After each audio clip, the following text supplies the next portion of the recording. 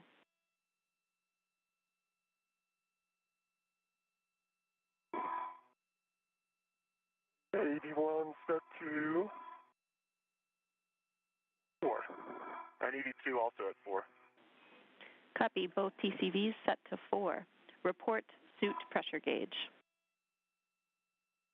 2, ED1, 4.2. ED2, 4.4. Copy. 4.2 and 4.4. Set your visors as required. We have around 10 minutes till sunrise. 1 copy. 2 copies.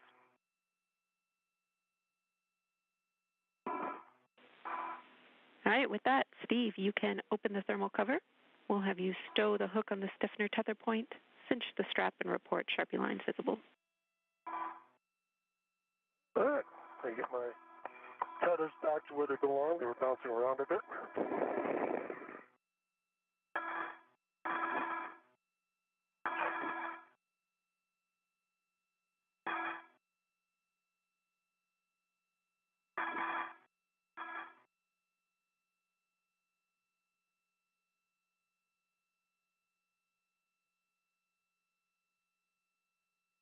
And we are expecting the thermal hatch cover to open momentarily.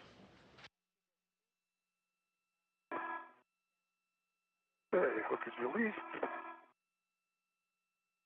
Connected and...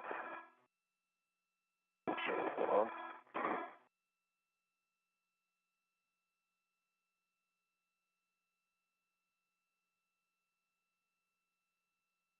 And we are seeing that thermal cover begin to open. Steve is preparing to egress. You can retrieve crew lock bag M. You'll be stowing this on your BRT and handing crew lock bag T out to Steve. All right, Johnny, sounds great. All right, I've got 1, 2, 3, 4, 5, 6 lines visible.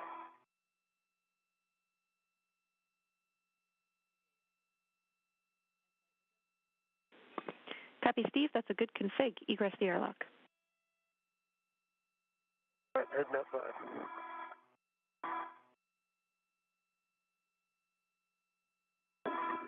And we are seeing NASA astronaut Steve Bowen egress the airlock. He's designated EV1 today, and he'll be wearing that spacesuit with the red stripe, so he's the first out of the airlock.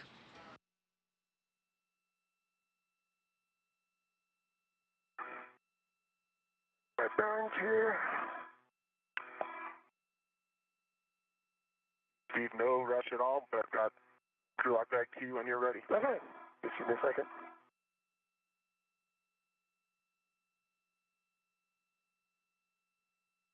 Bowen is still inside the airlock. He'll egress here shortly, but first he's going to hand a crew lock bag to Steve.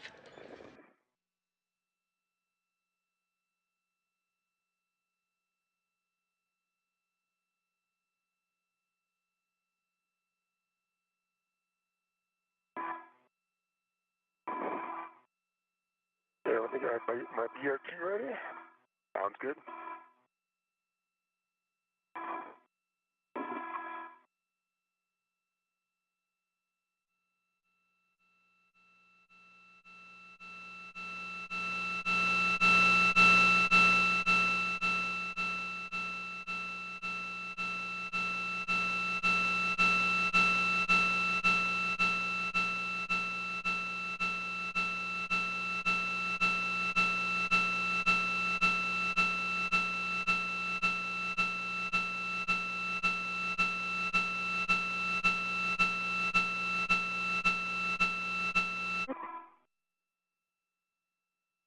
Steve, you have the bag. I have the bag. Is stowed on my BRT and locked. Houston, copy. Sounds great, Steve. Awaiting your go to egress. All right. Trying to get my others clear. Like. All right, and you have a go to egress. Copy, go to egress, thanks. After egress, you can both turn on your HECAs and perform buddy checks. Copy, Jenny, thanks.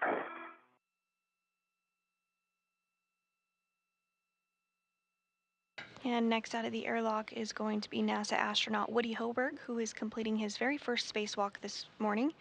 He'll be wearing the spacesuit with no stripes on it, the unmarked spacesuit, and his designation is EV2.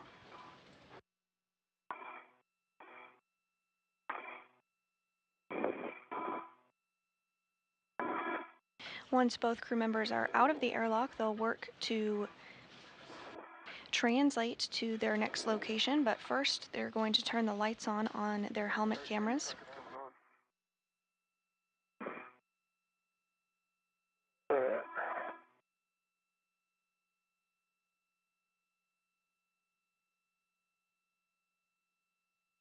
Up down so I can see our configure. Okay, again.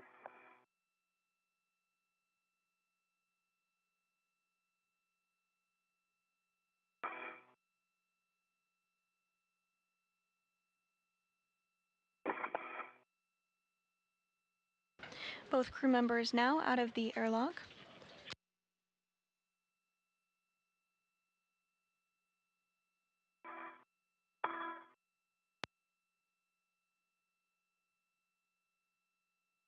All right. I'm gonna plan to be aft, Steve. All right, I'm coming back around the other way then. Sounds great.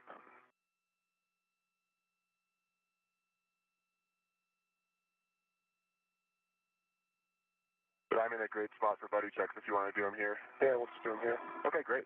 Thank you, Mike.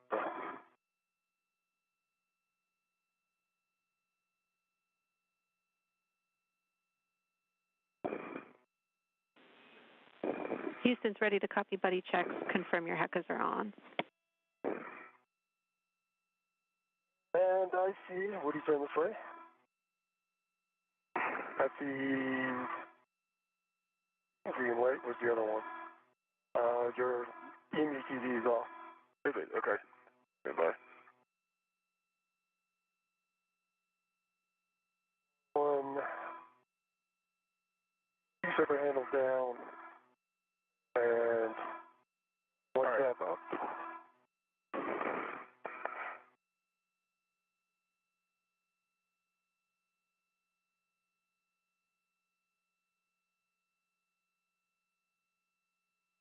Just getting my crew lock bag on. Yep. And just.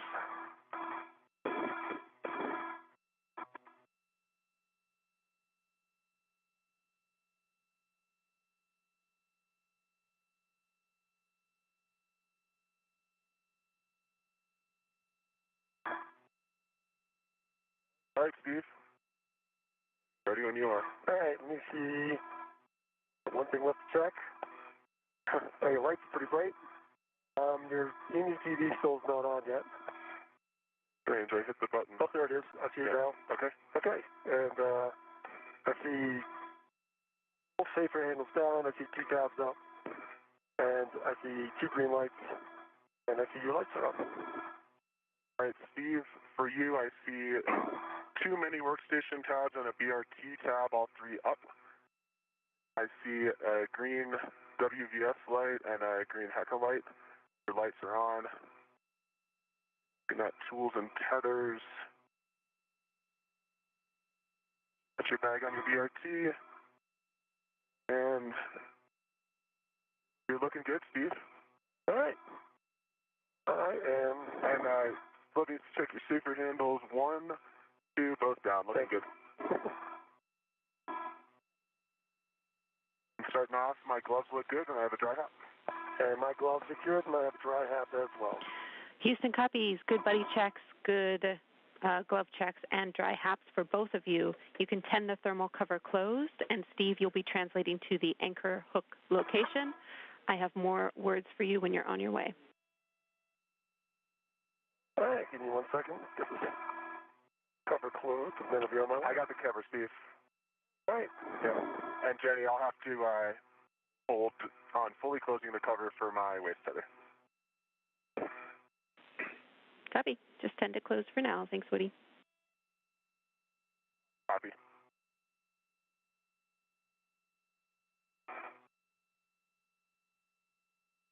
And Bowen and Hoberg completed some initial checks to ensure everything is looking good on their suits. They're now going to get that thermal hatch cover closed.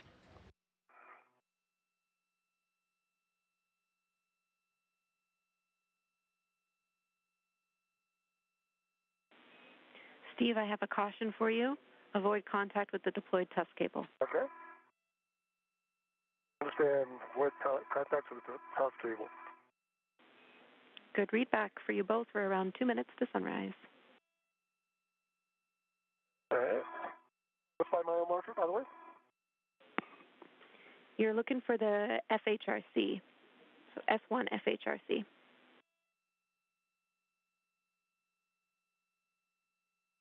Okay, on my way. And Hoberg is getting the thermal cover closed. Meanwhile, Bowen is translating up the forward face of the truss. Steve, that mile marker is 6300. 6300, thank you.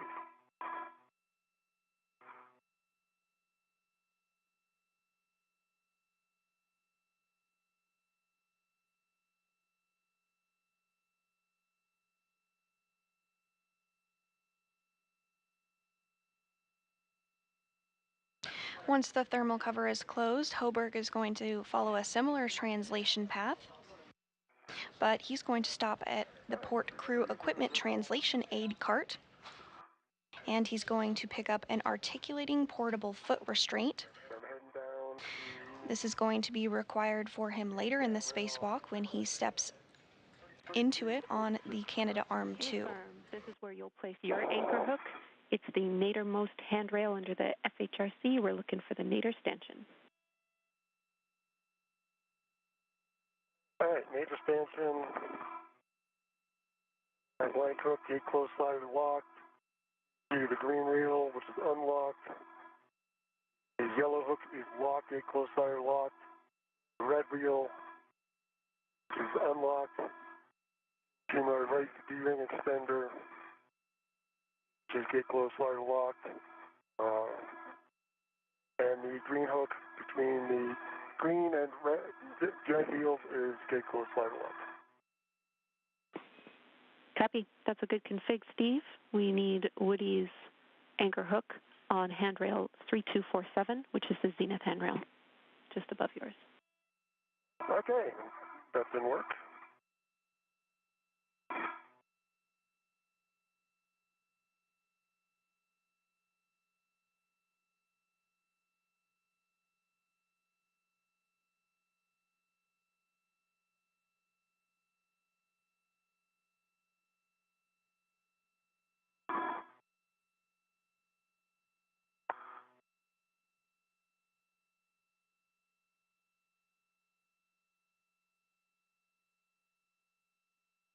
All right, okay. Woody's hook.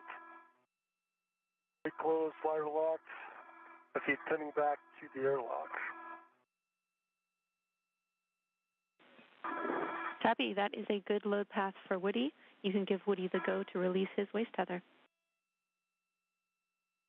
And would you have a go to release your waist tether? Steve, I copy, picking it up.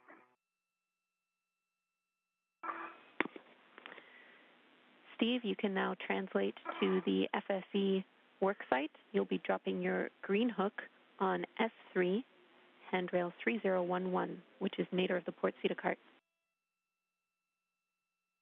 3011. Not there now. Copy. Steve, or Woody, excuse me. Once that's complete, you can close the thermal cover. You broke up the jams, but close thermal cover. Copy. Woody, once that's complete, you can translate. You are headed to the crew lock bag stowage location on the port Cedar cart. All right, Johnny, I copy. Thanks. Steve, when ready, I have cautions and a warning for you. Okay, stand by. All right, ready and listen. Warning, grapple shafts and curvet coupling are no touch. And cautions, no aggressive movements or quick grabs on the FSE. Translate slowly. Wait for motion to dampen out before imparting loads, and do not contact the iROSA blankets. All right, I understand and copy all. And with the thermal cover closed, Hoberg is now working to translate to the flight support equipment work site. This is essentially a pallet that is currently holding the iROSAs.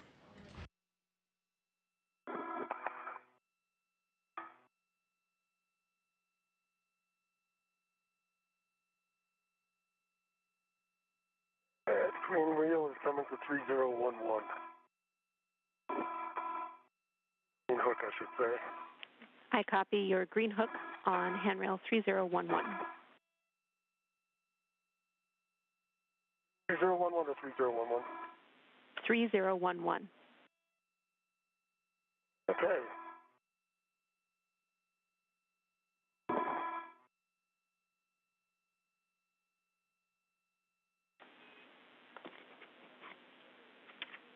Following this, Steve, you'll be translating onto the FSE via the POA.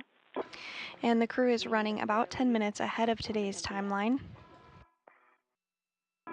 Today's spacewalk is unique in that once the International Space Station rollout array, or iROSA, is installed, cables will need to be mated during an eclipse portion, so this spacewalk is very carefully choreographed to ensure that this timing takes place as necessary.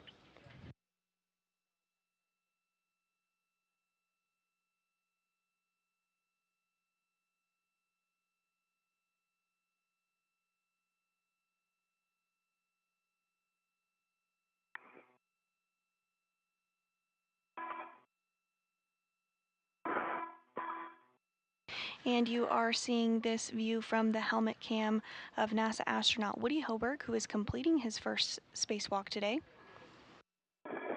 He's continuing to translate or make his way over to the pallet where the iROSAs are installed. Crew log bag M on port CETA cart, mater handrail. Copy, James. He's currently at the port CETA cart where he's going to temporarily drop off one of his crew lock bags. And he's also going to pick up an APFR, an articulating portable foot restraint, which will allow him to step into and ride on the Canadarm2. Hoberg will be carrying the iROSA while he's on the Canadarm2 in order to move it over to be installed.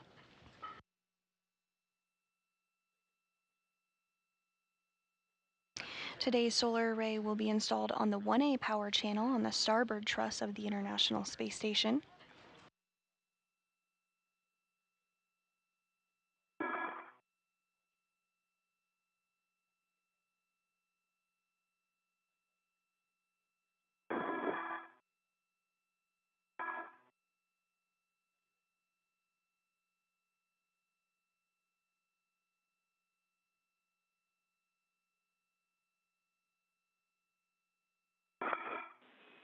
"30 seconds to a short handover.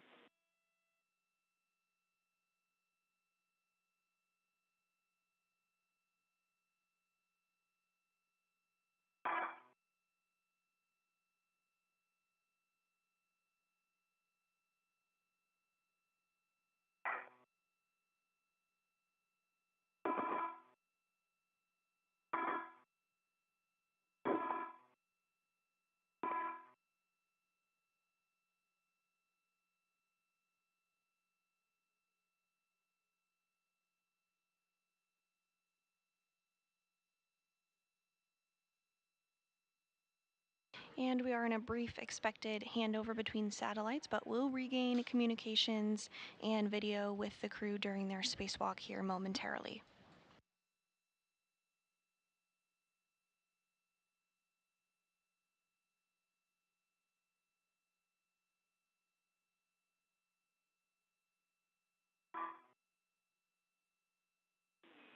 Steve, Woody, I'm back with you after the handover. Jetty, I copy. And I see that small bushing on the Lower Rosa. I'm passing it. Copy, you have eyes on the FOD. Thanks, Steve.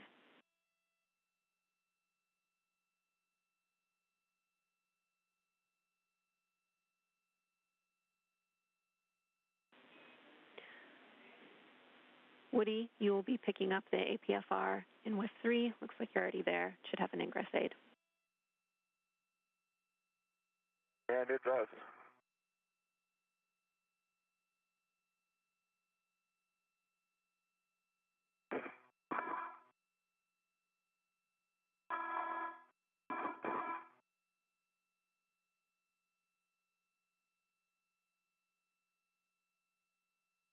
And this view from NASA astronaut Woody Hoberg's helmet camera as he works to pick up the articulating portable foot restraint from the port CETA cart. Danny, just reporting that locking paddles on this APFR is very sticky. Copy. Sticky locking collar, Woody. Working on it. The paddles. Copy the paddles.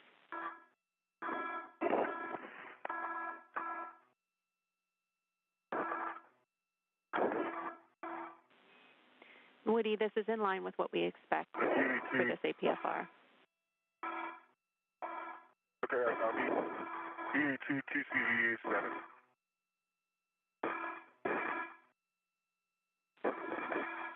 Copy, a TCV of 2 for Woody. -7. Copy, 7.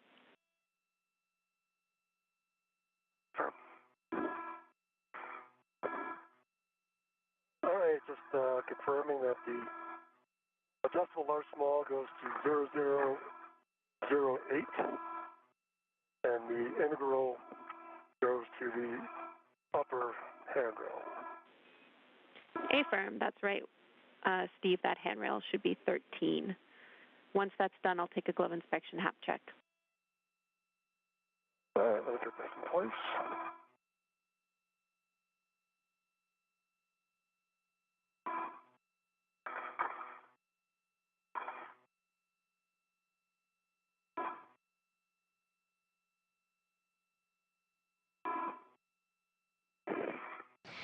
And while Hoberg works to secure that articulating portable foot restraint after grabbing it from the port CETA cart, we are going to hear Bowen complete a glove and hap check. On your VRT, you're headed to the inboard ingress location.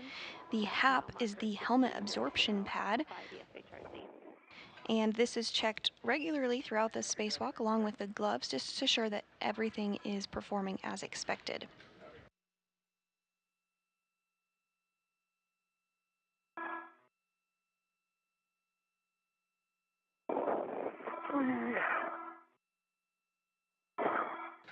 With the articulating portable foot restraint now in hand, Hoberg is going to work to install it on the Canadarm2.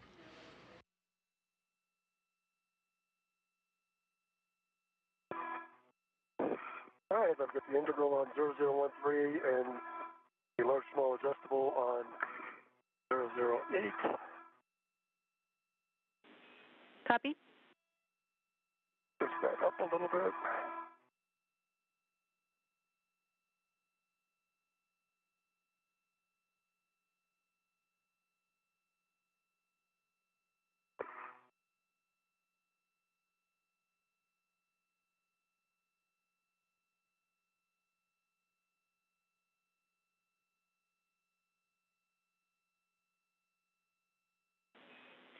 Woody, I have your next step, Right. working with Frank to GCA to the published APFR install position.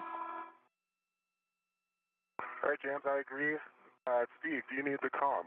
Just for 1 second, I'm going to head over to R5 on the upper. And I see it. And what are my settings there, Jenny, if I'm going to lose comm? And Steve, can you confirm that you've picked up the PGT, left the RET on the bag, so that's now on your swing arm, and I need a glove inspection hap check. Okay, be a good glove inspection hat check first. And we were getting a view there briefly of the IROSAs, and there we see it again here, the International Space Station rollout arrays. There's two on that pallet on the very left of your screen. One of them is going to be installed today, and the other will be installed on June 15th. We're also getting a view of the Canadarm2, which Hoburg will be utilizing today when he moves the IROSA to the 1A power channel. Give me 1 second.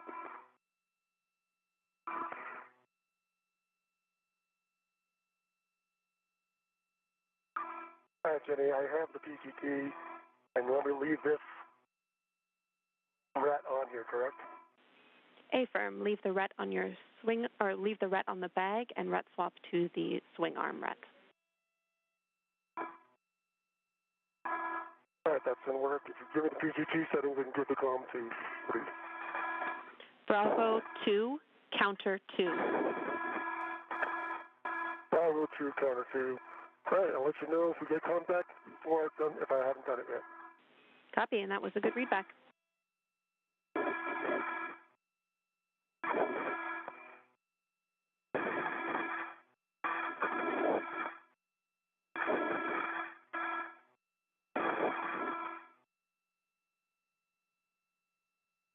Hey, Steve, you good? I am Jared Woody. You may have the comm. Copy, thanks. And also in your frame there you can see a Dragon vehicle that actually brought up the ISS rollout solar arrays. That Dragon docked to the International Space Station on Monday. Awareness is going to be bringing the arm towards you. That is station. Following the docking, the ISS rollout solar arrays were removed from Dragon's trunk and placed on that pallet that you just saw there. And next, our spacewalkers are going to work to remove that first IROSA solar array by removing some bolts and working through some procedures to loosen it up before it can be hand carried by Hoburg on the robotic arm.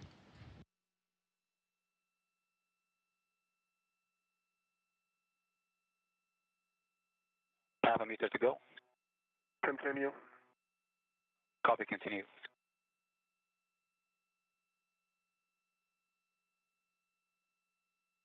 $20 to go. Continue to publish. 10 to go, continuing to publish.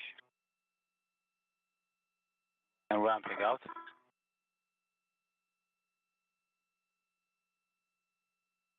Okay, Woody, that is our published position. How's that looking? All right, Sultan, can you please give me 50 centimeters station nadir?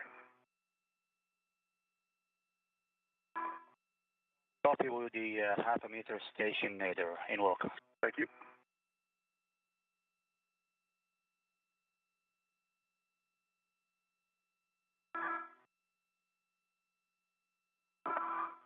I see good motion. Copy, good motion.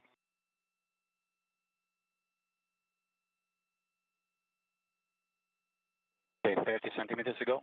Continue. Continuing.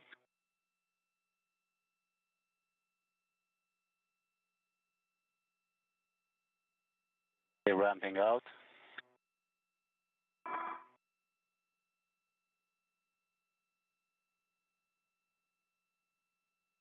Okay, Woody, that is half a meter station nadir. Copy, Sultan. That is GCA complete. That's a perfect position. Right, copy, GCA complete, and brakes are coming on. Copy, brakes on. And I'll be installing the APFR. Woody, we're looking That's for... affirmative. You are go to install the APFR. Woody, we're looking Copy, for go. a clocking of 12. Copy, clocking 12, and I already confirmed Papa, Fox 6 set. Good settings. Steve, I'm back with you. Thanks, Jim. At 5 turns, Bravo 2, counterclockwise 2, and releasing R5. Copy, the boat will spring out when fully released, and you'll see a white line indicator. Expect 18 to 20 turns.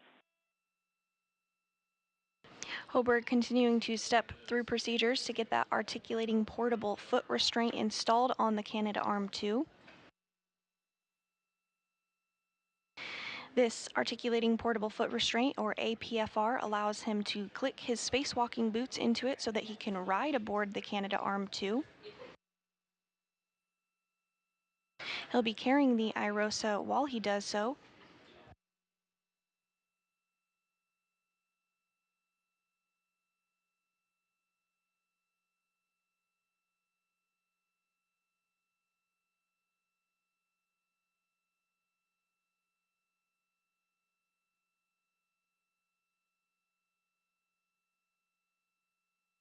Any APFRs installed in the arm. Walking at 12, Papa Fox 6. Colors black on black, good pull twist test, and the pitch knob can be depressed. Copy, Woody. Good checks. Now we'll need you to perform a safety tether swap to the arm. Let me know when your yellow hook is on the SSRMS tether point, and I'll take your checks. All right, sounds good, Jenny. All right, that bolt is released. I got 27 turns. I let it do a couple of bumps so that we verified that it was clear. Copy, 27 turns and the bolt is fully released. Can you see a white line indicator? And there's a white line indicator. Copy, you can stow your PGT. And we are currently in an expected handover between our satellites. We do have communications with the crew, however, we do not have video at this moment, but we'll regain it. Copy. Translate to stanchion Bravo. Hoberg has completed installing the APFR on the robotic arm.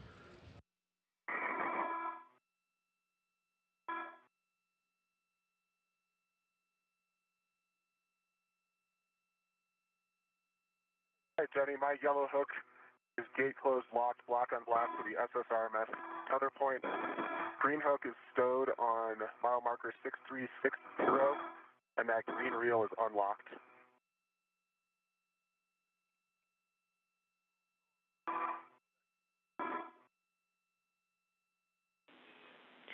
Copy, Woody. That is a good config. Ensure that Steve's tether is clear of your green hook, and then you can work with Frank to get to the ingress position. All right, let me get eyes on Steve's tether. It's well clear. And I am in a great config for APFR ingress. No GCA needed. Okay, Woody, we are copy and brakes are still on. You are go for APFR ingress. Copy. Brakes on, go for ingress. Thank you. Still on. Woody, you need to attach a waist tether to the ingress aid. Yep, in-work jams. Thanks. And Steve, say again if I missed a call from you. I'm at Stanchion Bravo. And Hoberg has successfully gotten that articulating portable foot restraint installed on the Canadarm2. He's now going to work to click his boots into the articulating portable foot restraint and ingress it. This will allow him to fly on the Canadarm2. And you are seeing him work to ingress that APFR on your screen right there.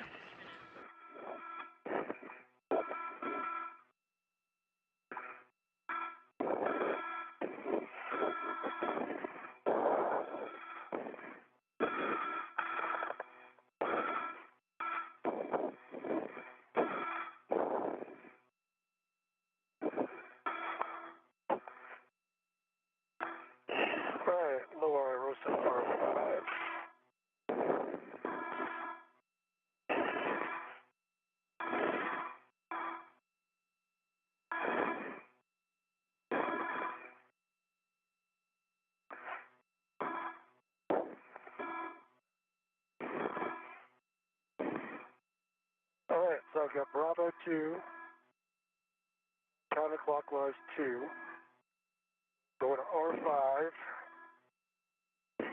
and looking for full release and a white indicator. Good words, Steve. Expect 18 to 20 turns I have written here. All right, 18 to 20 turns. Okay.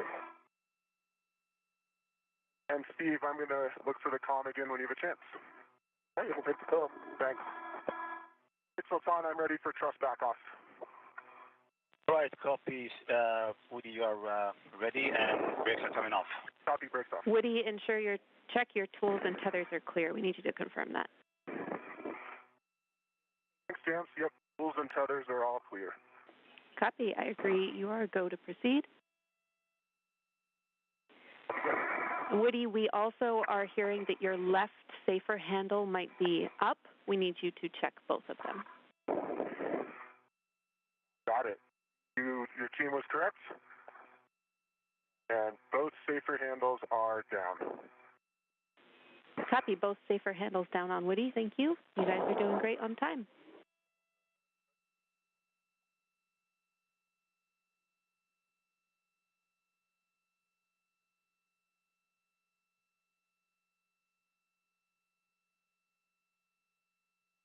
Right, Woody, ready when you are. We're going to bring you first station forward about 80 centimeters, and then station later 3 meters, 60 centimeters. Ron, I'm ready for all of that. You go. Then starting motion, station forward. Good motion, Sultan. Copy, good motion. And as you can see on your screen now, Hoburg now being moved while in that articulating portable foot restraint on the Canada arm. That Canada arm is being operated by United Arab Emirates astronaut Sultan Al Nayati, who is inside the International Space Station.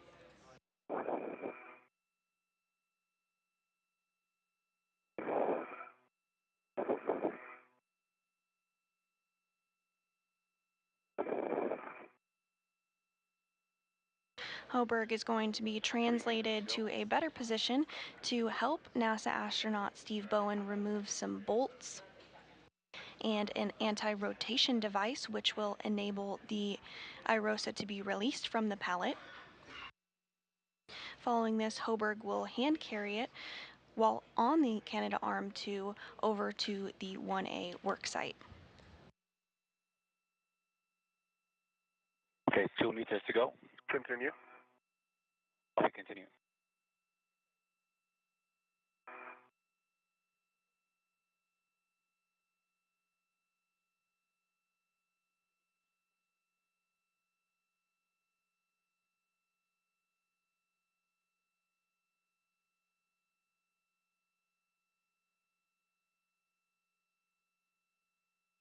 Okay, 1 meter to go. And this view from NASA astronaut Woody Hoburg's helmet cam as he is on the Canadarm2 looks like he's taking this opportunity to get some truly out of this world photography.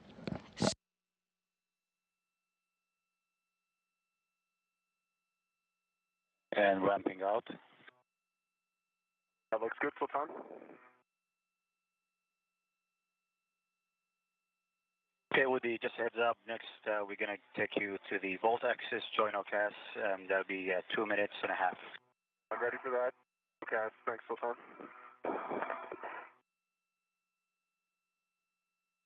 Okay, Kenny, I've got Bravo 3, counterclockwise 2 set up. There were 20 turns on the lower IROSA with a good white band.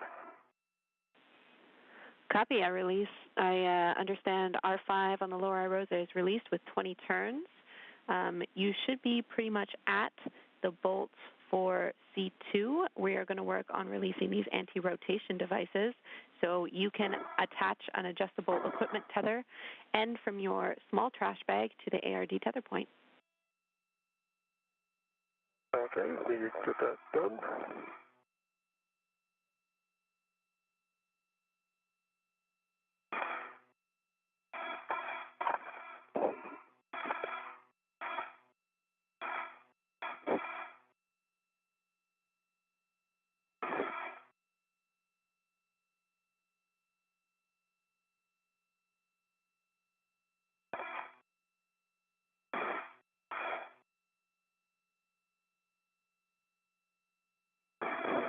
You are ready when you are for the join OCAS. I'm ready, Sultan, thanks. Then starting motion. Copy.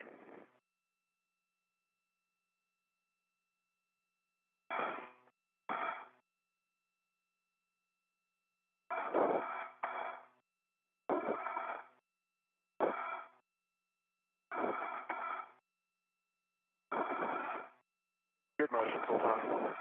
Good motion.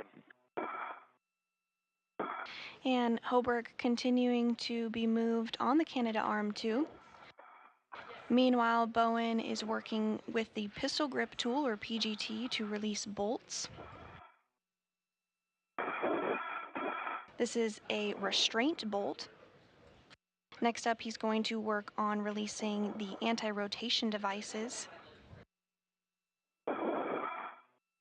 All of this is in preparation for ultimately removing the International Space Station rollout solar array from this carrier, this pallet that it is temporarily stowed on.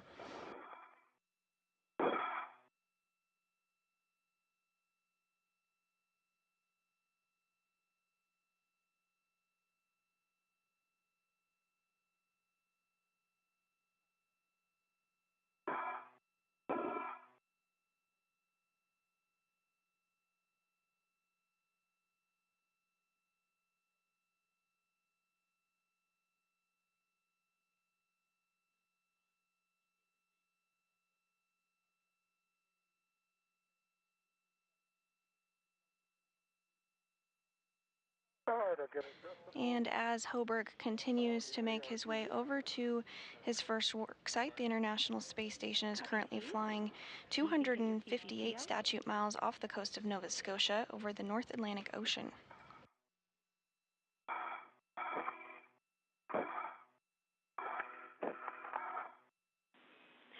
Woody, we need you to repower your HECA. Copy. Power off, then power back on. You got it.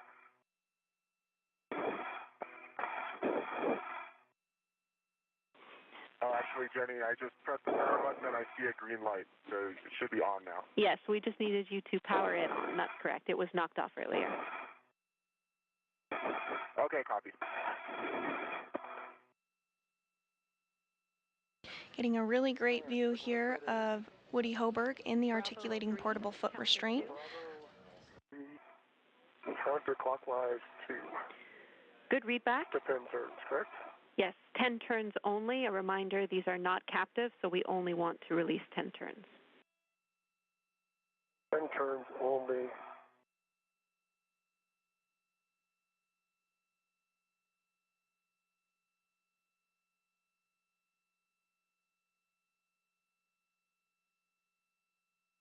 And in Hoburg's hand, you can see the PGT, or pistol grip tool. This is essentially the space drill. It's going to be utilized a lot throughout today's spacewalk, first to remove the IROSA from the pallet and then to reinstall it on the 1A power channel. Copy. Thanks, James. Good reminder. I have Alpha 4 counter 2 set for R1 and R2. Those are good settings, Woody. It doesn't matter to us which of these bolts you do first, but the bolt will spring out when it's fully released. You have the same settings for both of them. Copy, Jenny. Thanks. All right, I get 8.8 turns. Copy. That was 8 turns. Let's see if I can... Steve, and you can remove the ARD, and then we'll be torquing back this bolt. All right, pulling the ARD off. I can set Sultan, I'm ready for aim off. Okay, Woody, we need a few seconds to set up our values here. Take your time. Yeah, that ARD is removed. Copy. ARD removed. Your settings are Bravo 1 clockwise 2, and you'll be driving this stop block bolt to torque. Bravo 1 clockwise 2. That's set. Good settings. Bravo.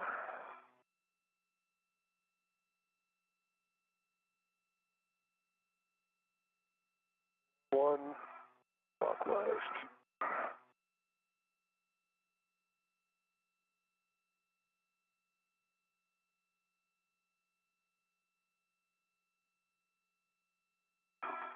Woody, ready for the next motion? So it's going to be body N, meter and 60 centimeters. Tom, that sounds great. You go for that motion. Copy. Go and start the motion then.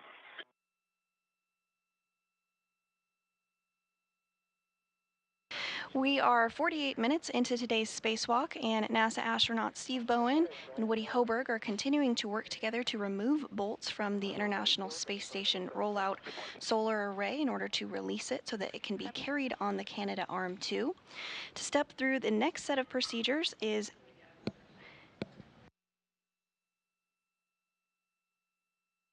I'm going to hand it over to my colleague, Anna Schneider, who's going to step through the next set of procedures with you. That's all right. Yeah. Okay, 1 meter to go, Woody. Continue. Continue. All right, Steve, I copy 11 foot-pounds and a green light. Could you say turn count again? Turn count was 0.5. Half a meter to go. Continue. Copy, continue.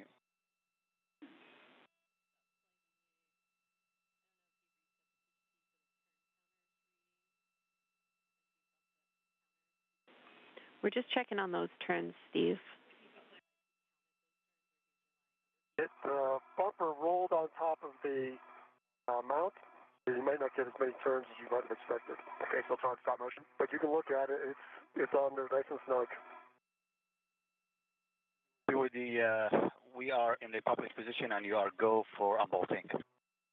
See where it's on there. It's not turning. It's on the bump. It's on the mount.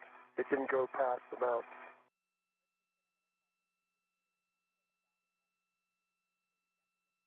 You see it? Now you can see NASA astronaut Woody Hoberg beginning to release the R bolts. All right, Steve, I'm sorry, one more time. We're going to have you say what you saw on those turns and whether you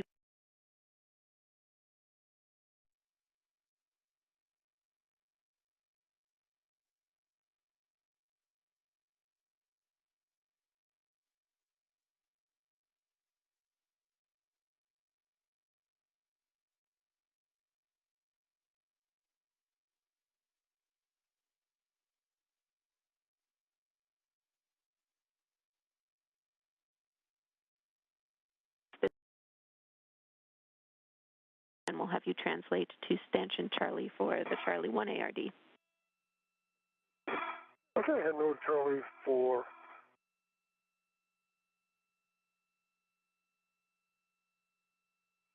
The bolts that Hoberg is working on are on the boom end of the upper IROSA, or International Space Station Rollout Solar Array. The first two bolts will allow the boom deployment system rollers to be moved into place to help with the array deployment later in the spacewalk. And we see you rotating the deployment system.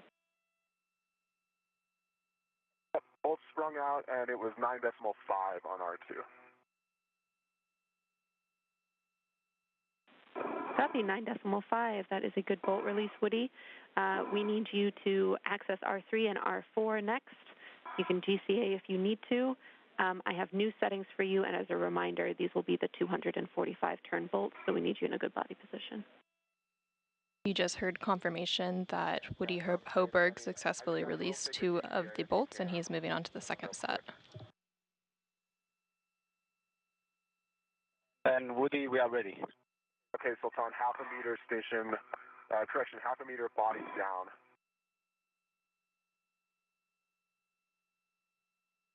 And we copy half a meter body down.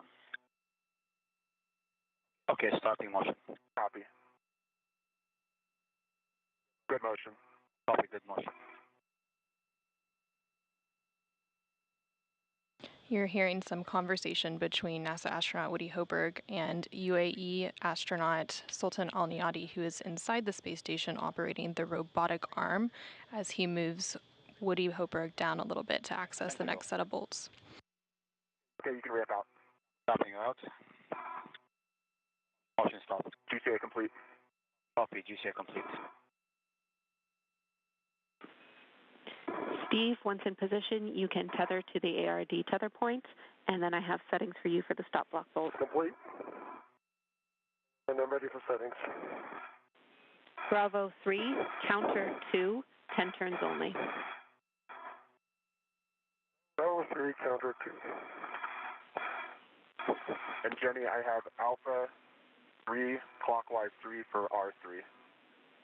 Copy Alpha 3 for clockwise 3. Verify your PGT turn count is 0.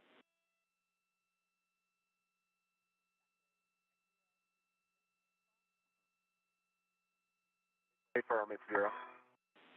Copy PGT turn count is 0. You can release R3. Copy. Starting turns.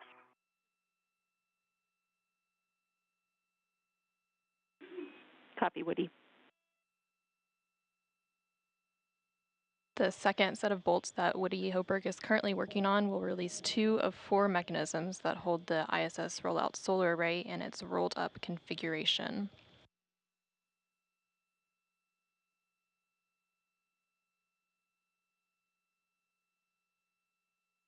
When folded, the IROSA measures approximately 10 feet by 2 feet by 4 feet.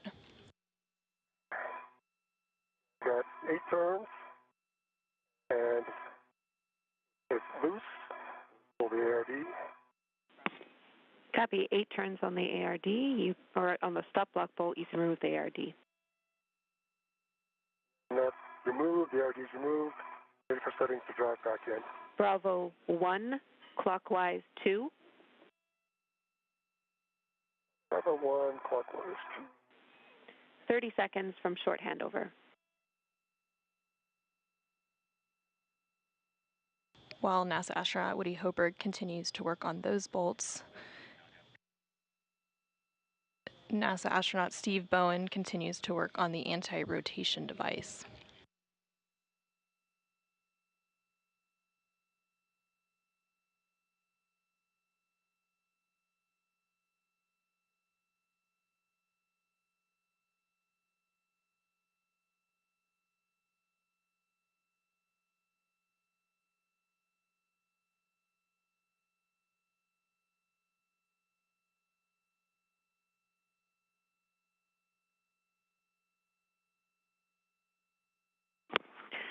Copy, Steve. You've driven the stop block bolt, 12.1 torque, 7 turns, and a green light.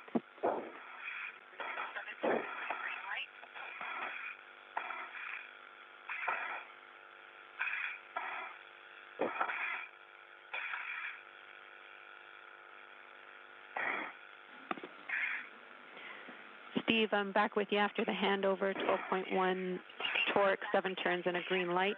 You can stow the ARDs in the crew lock bag. All right, heading over there.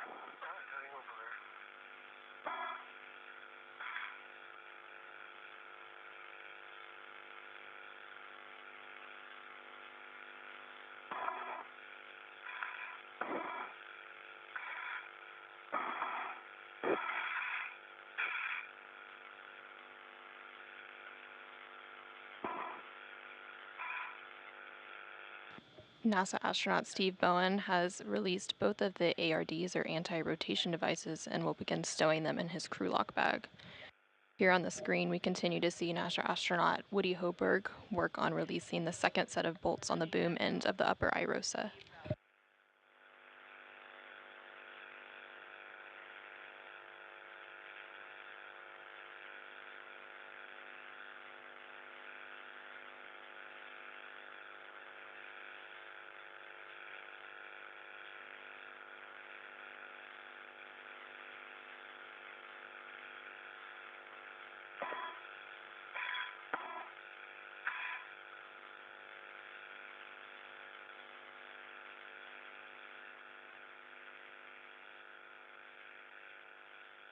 All right, ARDs going in. And I think I pull out the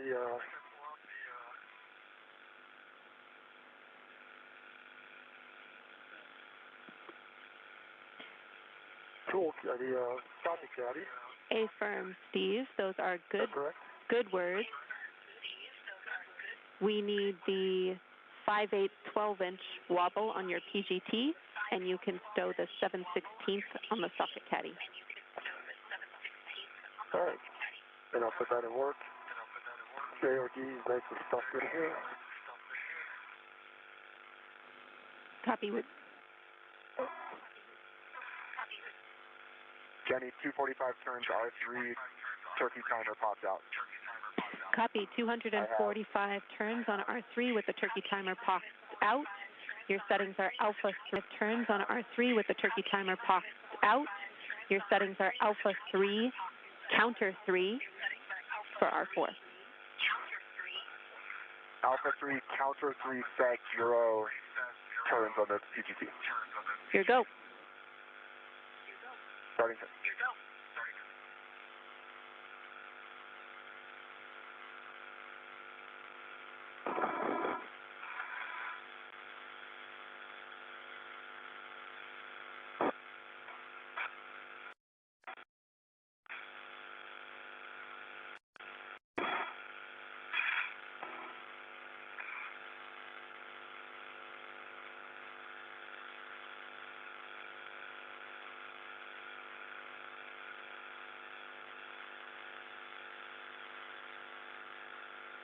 NASA astronaut Woody Hoberg is currently working on the last of the 4 bolts.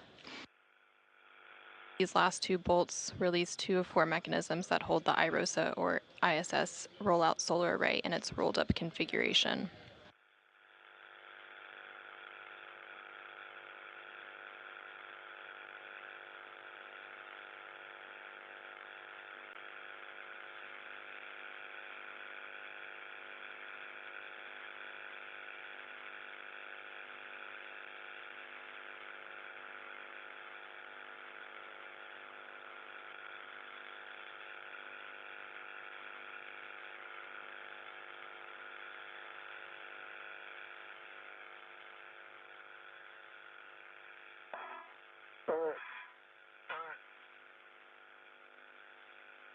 The 12-inch wobble is a good pull test on the center caddy, going for the 5/8 12-inch.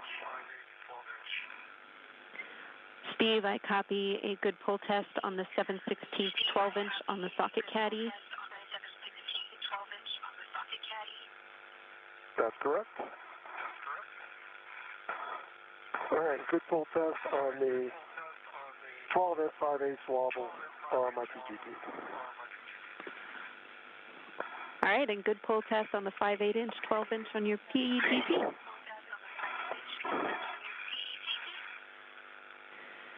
Steve, now we will be breaking torque on the IROSA FSE bolts. You can translate to bolt Charlie 1, which is stanchion Charlie. Should be right next to you. Charlie 1 right next to me.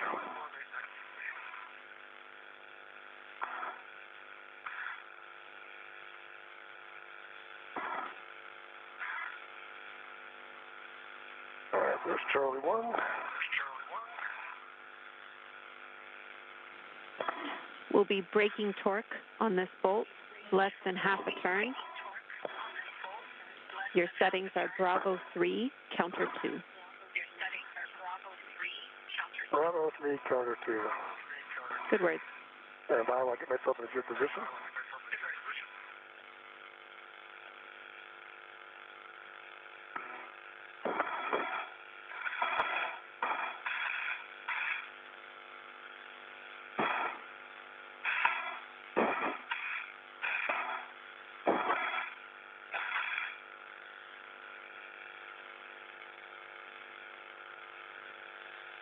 All right, Bravo 3, counterclockwise 2.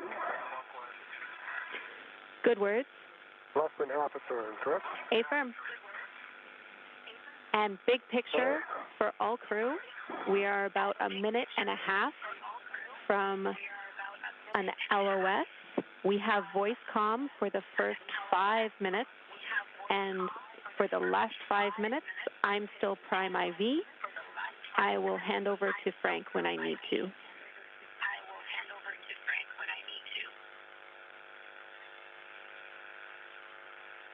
And Jenny, if you want copies, and I had 0.54 turns on C1.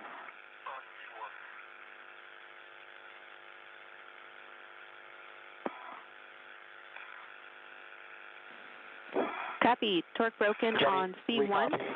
You can translate to C2.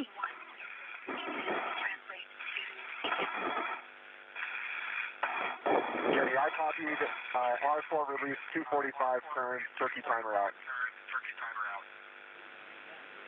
Copy, Woody, great job. R4 release, 245 turns, and you see the turkey timer. You can work with Frank to move to the carrier back off. You just heard confirmation that NASA astronaut Woody Hoburg finished releasing the fourth bolt. That bolt was holding the IROSA in its rolled up configuration. Woody, and this is basically will bring you body out 1 meter 60 centimeters, and that is station forward. You also heard them reference something called a turkey timer. That is basically just a status indicator to ensure that the bolts are fully released.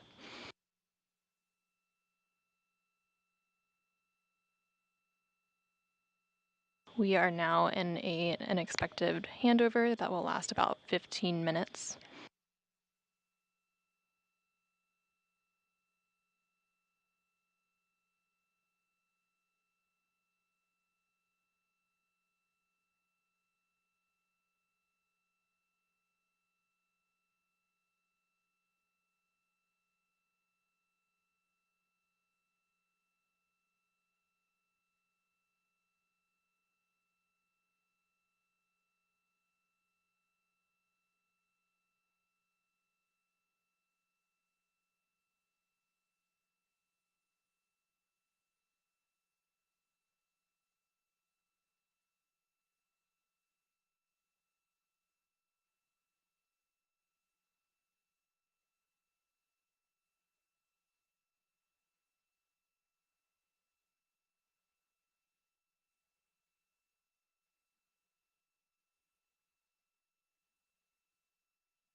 We are currently about 1 hour and 5 minutes into today's spacewalk. It began at 8:25 Central Time this morning, 9:25 a.m. Eastern Time, when the spacesuit switched to battery power. Steve Bowen, who is EV1 with the red stripes, egressed the crew lock and received a crew lock bag, and then EV2, who is Woody Hoburg, followed him shortly after.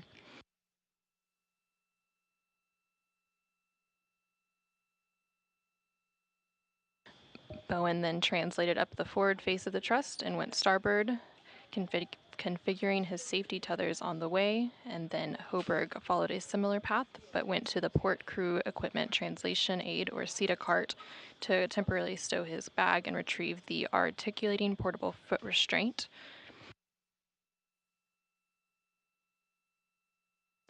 Bowen then translated to the IROSA, or International Space Station Rollout Solar Array carrier, stowed his bag, and retrieved the pistol grip tool.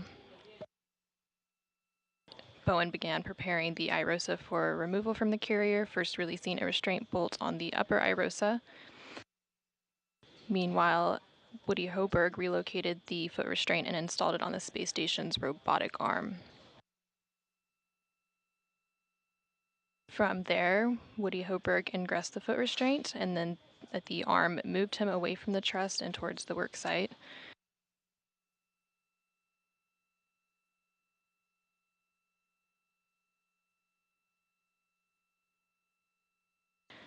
Bowen translated to the lower IROSA and released its first restraint bolt, and then released both anti-rotation devices on the upper IROSA and stowed them in the crew lock bag.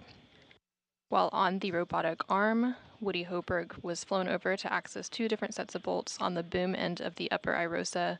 The first two bolts allowed the boom deployment system rollers to be moved into place to help with the array deployment later in the spacewalk, and then the second two bolts released two of four mechanisms that hold the IROSA in its rolled-up configuration.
The goal of today's spacewalk is to install an IROSA, or International Space Station Rollout Solar Array, to augment power generation for the 1A power channel on the space station's starboard truss.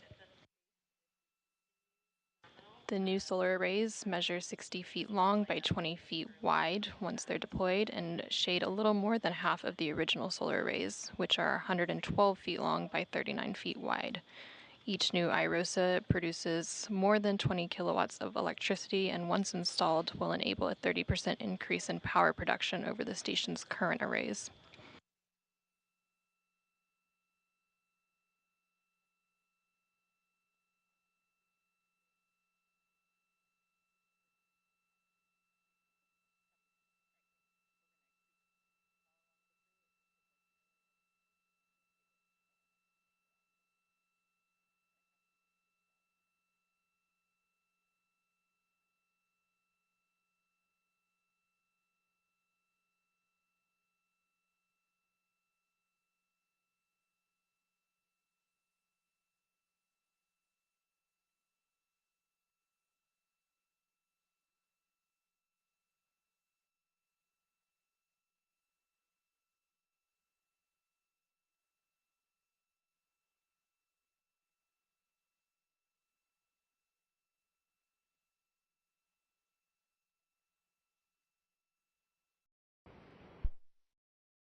There's about 6 minutes left in this 15-minute loss of signal before we'll return to seeing Steve Bowen and Woody Hoberg working on today's spacewalk.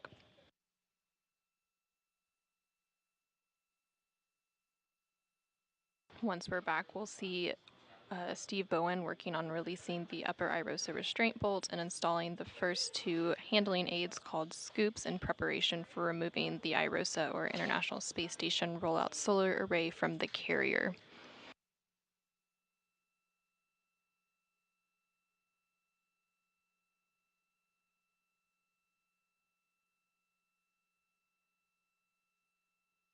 Currently aboard the International Space Station, we have the Expedition 69 crew, which includes NASA astronauts Frank Rubio, who is inside the space station helping with today's spacewalk.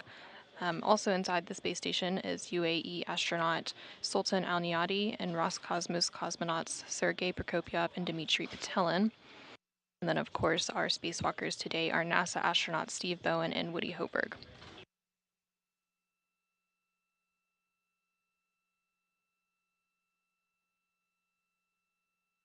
Here in the room, we have Flight Director Diane Daly at the helm, and she goes by the call sign Horizon Flight.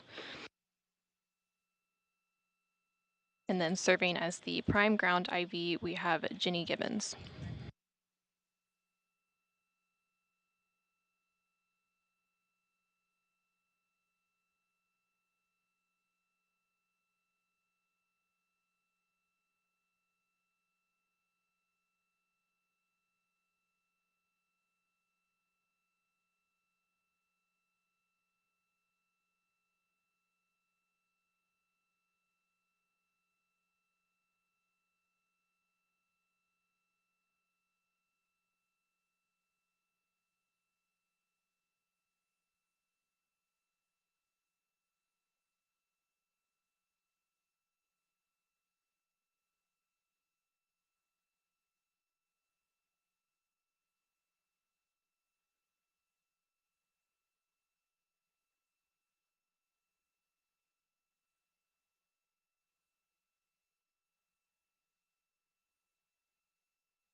There's about 1 minute left in this loss of signal, and then we'll quickly return to seeing what Woody Hoberg and Steve Bowen are progressing.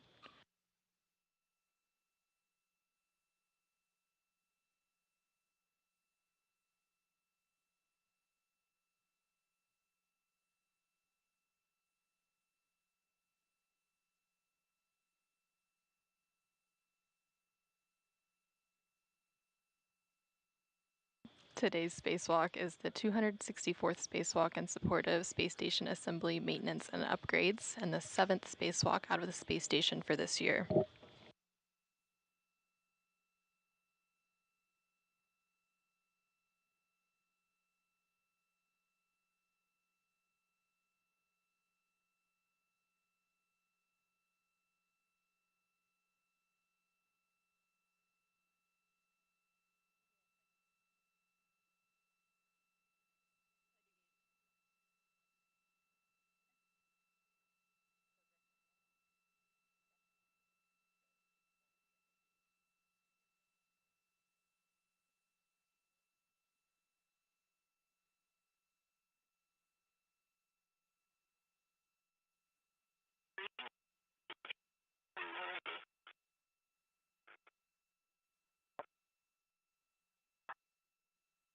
Sultan, I'm ready to continue.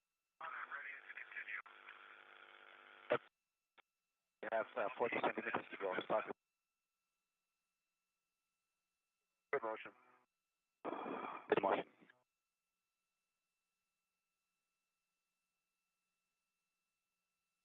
So during that loss of signal, Steve Bowen released the upper irosa restraint bolt and installed the first two handling aids called scoops in preparation for removing the irosa from the carrier. Clear, continue. You can now hear some discussion between NASA astronaut Woody Hoburg, who is on the Canadarm Robotic 2, and UAE astronaut Sultan Al Niyadi, who is inside the space station maneuvering the arm. How's that looking, Woody? Do you want any further GCA? Yep, assessing. Stand by.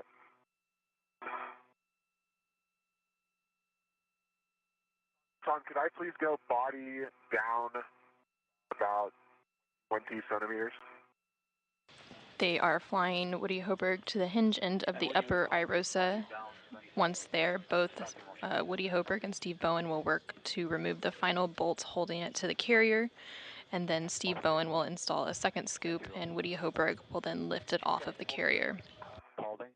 And Sultan, that's a great spot. GCA complete. Copy, GCA complete, and that was 15 centimeters body down. Perfect.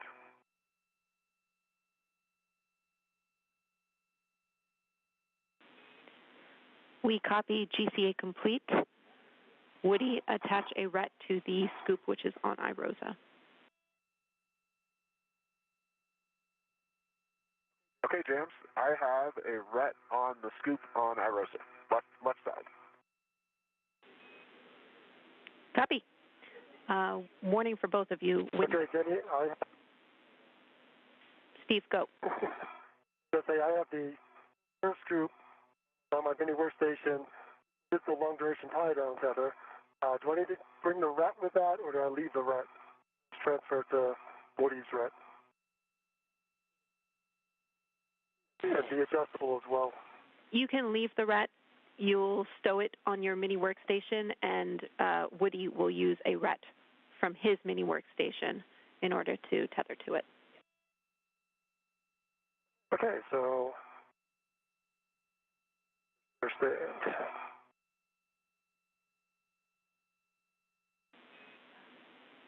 We can get ahead on our checks here. So a warning for both of you, do not release C1 until I give you the go. Copy. Copy.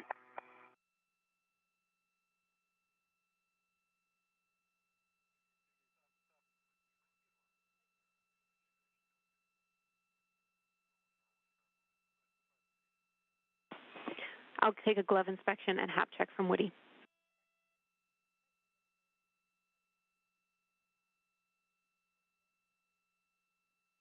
There's no change to the gloves. Cap is dry. I can also report visor down, glove heaters on, TCV set for reference. Copy. Good glove inspection and hap check. Cooling, visor, glove heaters are set. Check gauntlets down. They're both down. Check tools and tethers are clear, and your ingress aid is clear.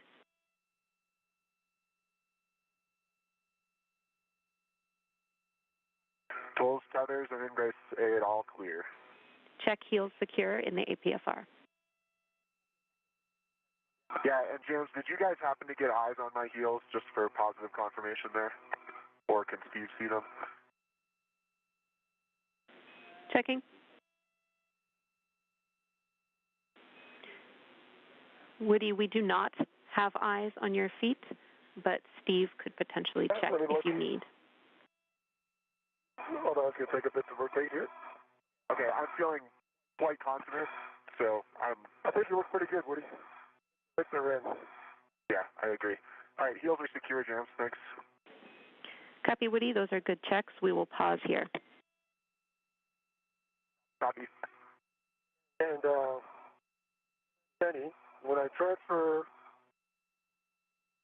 I am not transferring the adjustable to Woody, just the scoop and the long duration tie down tether, and I keep the adjustable with me to pick them up later, correct?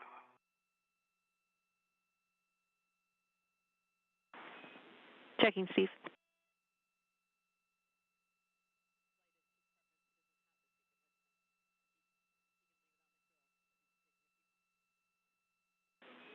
I think it's just a scoop and a long duration. I do too, but I want to make sure. Yeah, that's right, Steve. So there's the... no requirement to take the adjustable with you. You can have it if you want, but we just need the scoop and the long duration tie-down tether bundled together and the ret swap to Woody's mini workstation.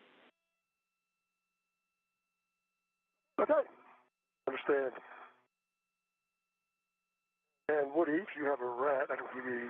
I sure do. Here's a rat. I don't know if you can reach me. Oh, yeah, you can send that over here. I got several things on there right now, so... Okay. See it? So goal is to get this rat on the scoop? Yeah. Okay, it is on, so... Okay, you can at least put that adjustable then. You got it. Keep the long duration. Is coming back. All right, thanks very much.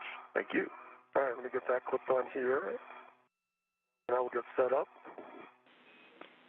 Copy. We have a couple of additional checks here as well. We need a glove inspection and HAP check from Steve and a buddy check of each other's helmets for signs of water.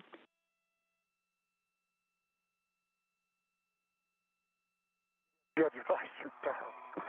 Yeah, Steve, your helmet? Actually, stay right there, Steve. Okay, I have a good view into Steve's helmet. I can see his HAP and his HAP absorption band, and I see no signs of water. I agree. Copy. Steve, I'll flip my visor up for you. And I see no signs of water. I see your helmet absorption band and no indication of water. Looks good. Great. My gloves are the same. They're still good, and my HAP is dry. Copy. We have good checks. And as a reminder, Woody, we track you holding that scoop at this time. It needs to be redded to you, but Steve needs to be holding it. He will be the one installing it after C1 release. Yep, concur. All right, let me go to the good hold for area.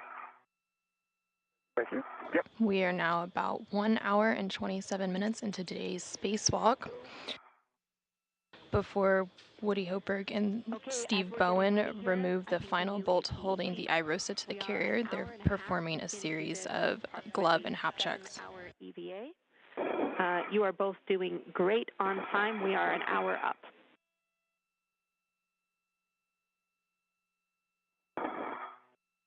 All right, copy that. All right, great, James. Thanks.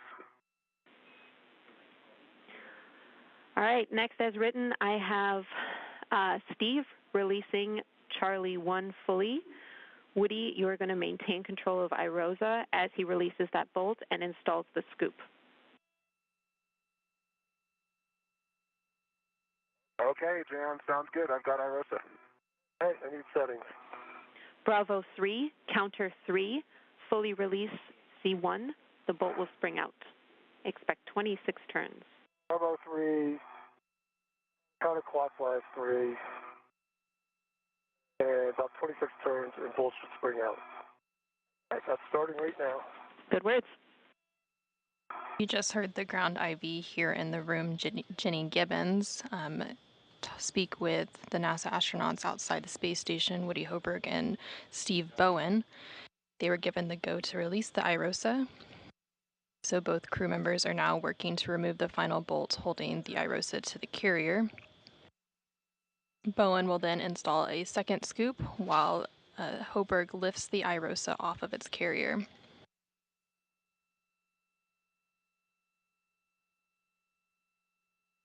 All right. I've got 27 turns.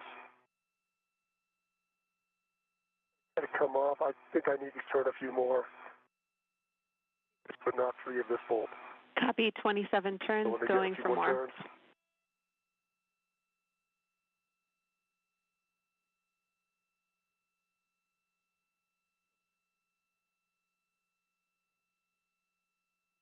Right now, that seems very loose.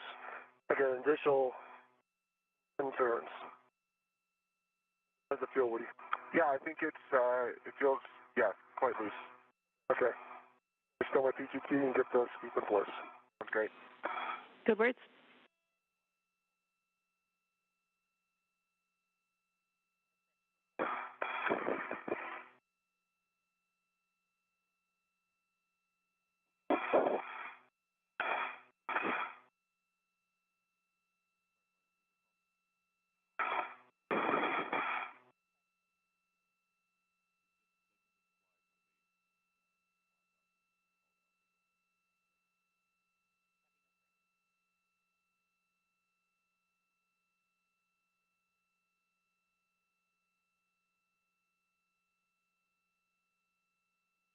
All right, I have the scoop locked on. I hope that's a good config, Woody. That's great, Steve. I have IROSA. You got IROSA. Ground copies. We agree we're in a good config. Steve, we need you at the grapple tower to assist with this GCA. Make sure IROSA clears the grapple fixture. And I have cautions and a warning for both of you when ready. All right, I am in a good position to watch clearances from the grapple fixture and ready for warnings. Caution, prior to removing IROSA, ensure the FSE is not moving.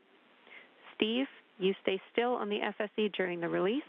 And warning, don't put your fingers in or around any of the pin slots mounted on the inside and outside of the root beam. With that, I will let you work together to release IROSA. To do that, Woody, you will be sliding IROSA away from you to release from the FSE pin slot interface. Okay, James, I believe that has already happened. I think so, too.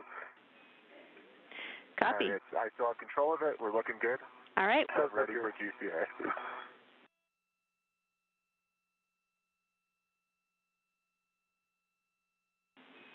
You're go to work with Steve, Frank? over to you for GCA. All right, Frank, if you're ready, I'm ready for the IROSA back-off position. I've got a good eye on the tower, and I'm looking for this to go straight. And Woody, it's drifting a little bit toward the tower. You want to bias it a little back.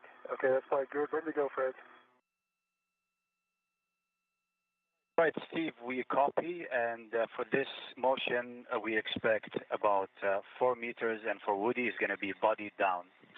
Okay. Great. And we are starting motion. You heard confirmation that NASA astronaut Steve Bowen has installed the second scoop onto the carrier, and Woody Hoberg has lifted it off of the carrier. There will now be several maneuvers with Hoberg on the robotic arm, and then he will arrive at the 1A mod kit worksite. During these maneuvers, Steve Bowen will pick up the temporarily stowed crew lock bag from the port cart and reconfigure both of his safety tethers on his way to meet Hoberg at the mod kit. We are clear of the pin. Continue. Continuing, we have 3 meters to go. Continue. I'll continue. Houston copies. Since we are clear of the grapple tower, and this is a procedure to published position, I'm going to pick up comm with Steve. Steve, perform a socket swap. I need the 5/8 12-inch wobble on the socket caddy and the 2-inch from your trash bag on your PGT. Understand the 5/8 going to the socket caddy, the 2-inch from my trash bag coming on my PGT.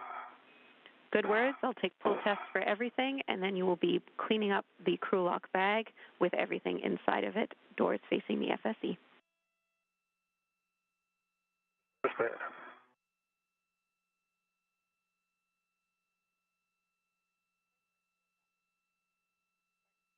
From this view, you can see NASA astronaut Woody Hoberg attached to the space station's robotic arm as he moves away with the International Space Station rollout solar array.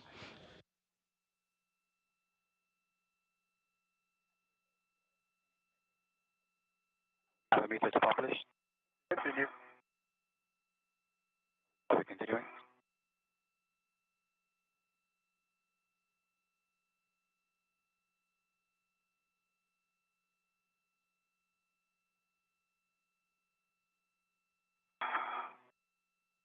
And ramping out. Copy.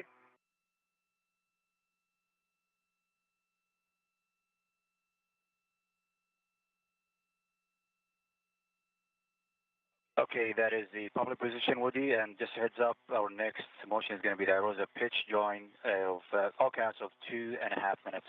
Copy, so on, I'm ready. Okay, Jenny, I have a good pull test on all three sockets on the socket caddy. I'm going to stow them in the crew lock bag first before I do my 2-inch.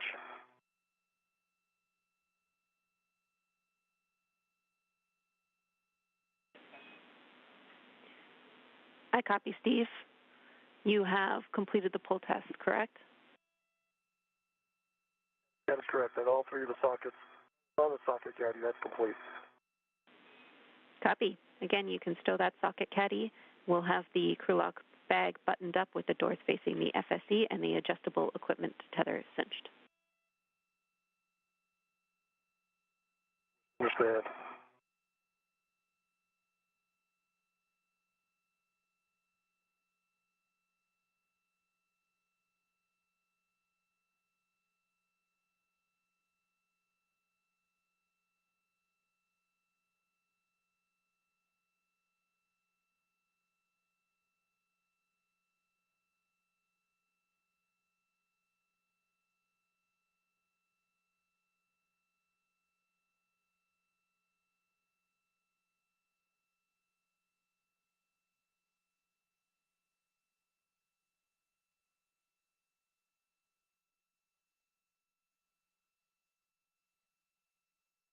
NASA astronaut Woody Hoberg continues to make his way on the robotic arm with the Irosa to the 1A mod kit worksite. Okay, so on the outside of the crew lock bag, I should have the needle nose, the wire tie, and an adjustable. And then I need a small adjustable attached to the lower handrail. And then this rat should come with me if I'm reading this correctly. Is that correct? There should be no rat on the outside? That ret can go into the bag, Steve. Understand. I'll just put it in the bag.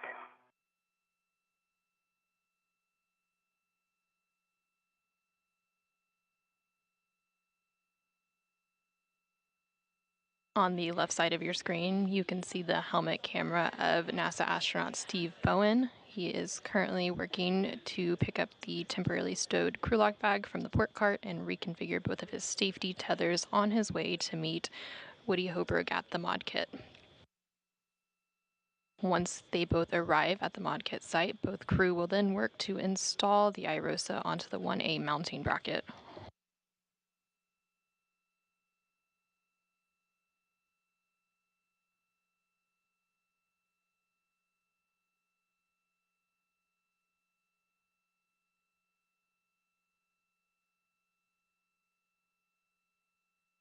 And Woody, we are ready for the Irosa pitch join OCAS, and we will give you a countdown before we start. And just remember the pitch maneuver.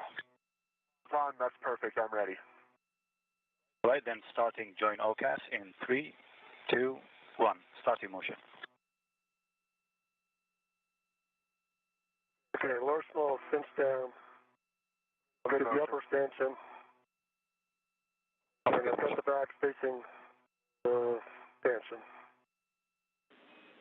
Copy, Steve. Great work. Once complete, you can translate off of the FSE via the POA.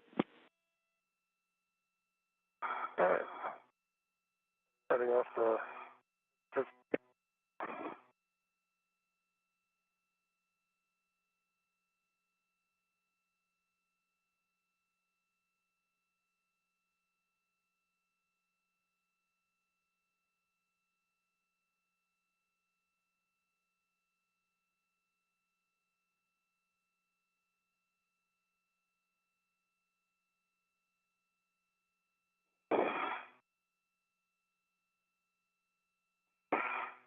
Oh, I'll do it later. I'll do my 2-inch transfer when I stop again. I still have the 2-inch in my trash bag. Didn't put it on the PGT yet. We need that 2-inch on your PGT, Steve. I understand. I'll get it when I stop. Okay, that sounds great. You can do that at the mod kit. I have to go pick up the bag, And what do you tether? A-firm, your first step once you are off of the FSE is to retrieve your green hook from 3011. Okay. I'll do that then, right there.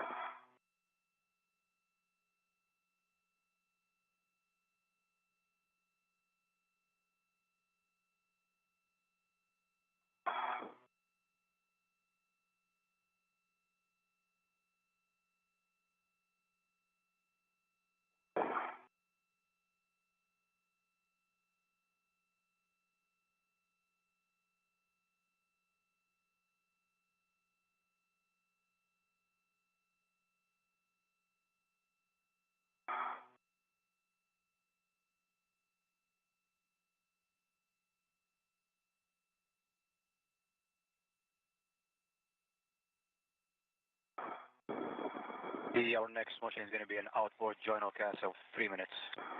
Found that copy and I'm ready.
We are starting motion for the journal cast for the EV outboard. Okay, I'm ready. Another countdown would be great. Copy. Starting in 3, 2, 1.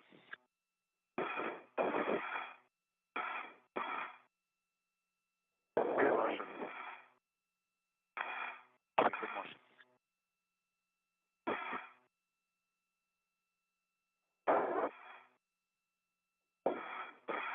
Currently on your screen, you can see NASA astronaut Woody Hoberg as he is on the space station's robotic arm, moving the International Space Station rollout solar array to the 1A mod kit worksite.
Today's spacewalk is the 264th spacewalk in support of space station assembly, maintenance, and upgrades, and the 7th spacewalk out of the International Space Station for this year.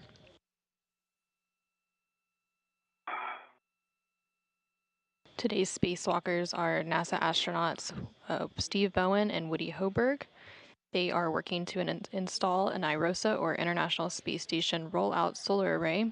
This will augment the power generation for the 1A power channel on the station's starboard truss structure.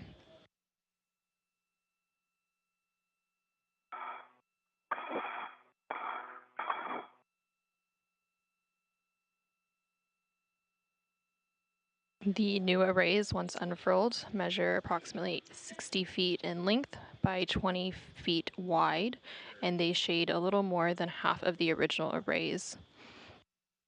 Each new iROSA will produce more than 20 kilowatts of electricity, and once installed will enable a 30% increase in power production over the station's current arrays. This spacewalk is the 9th spacewalk for NASA astronaut Steve Bowen and the first spacewalk for NASA astronaut Woody Hoburg. Copy. The 2-inch is installed on your PGT with a good pull test.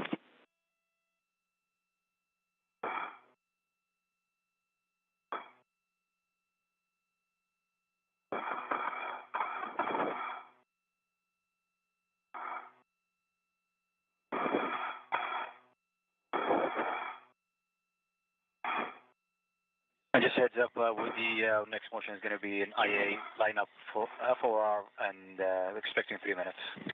Sultan, sounds great. I'm ready.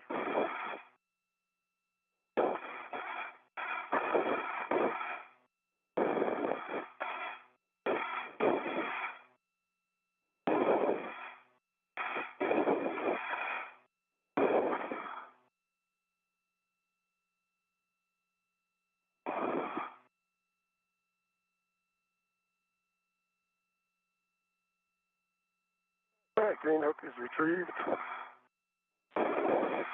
Copy. Steve, you have your green hook. After this, you'll get the bag and Woody's green hook. All right, picking up the bag and Woody's green hook. Good words. Okay, Woody, we are ready to start the motion, and this will put you in lineup position under the IEA. All right, Sultan, I'm ready. Okay, starting in 3, 2, 1. Starting motion.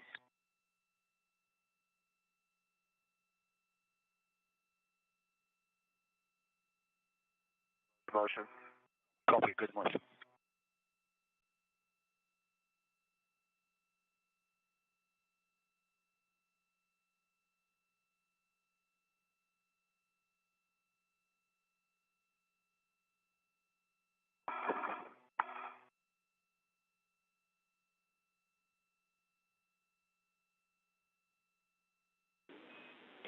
Steve and Woody will be in installation in about 2 minutes.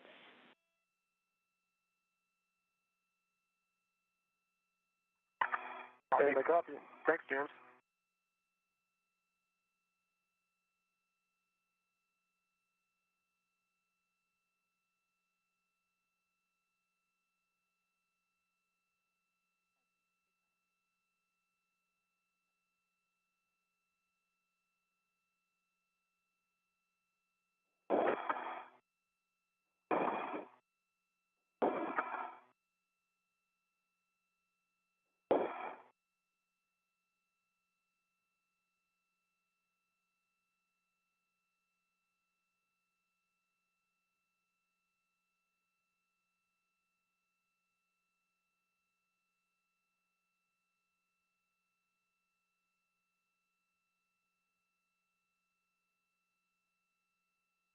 We are now about 1 hour and 48 minutes into today's spacewalk.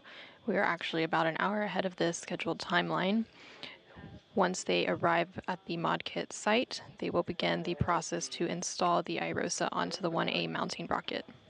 On my BRT and releasing it from the SCADA cart. Copy, Steve.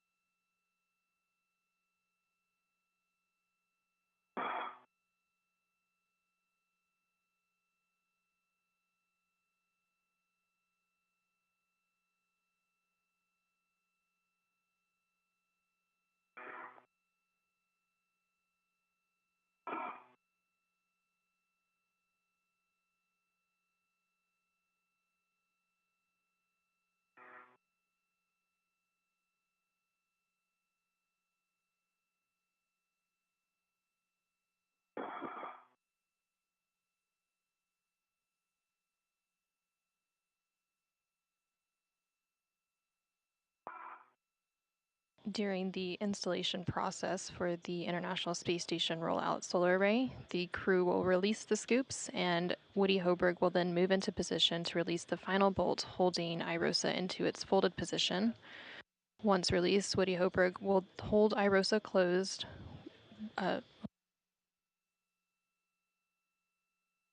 Once released, Steve Bowen will hold IROSA closed while Woody Hoburg egresses or exits his foot restraint and gets into position. Both crew will then work together to unfold IROSA and secure the right side onto the mounting bracket. Once secured, Woody Hoburg will then drive 2 hinge bolts that IROSA into the unfolded position.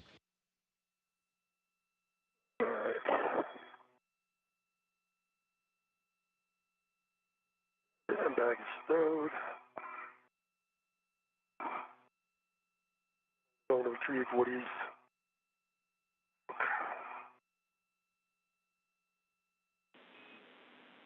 Copy, Steve.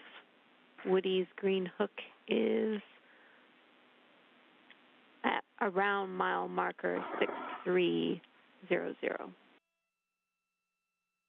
6300.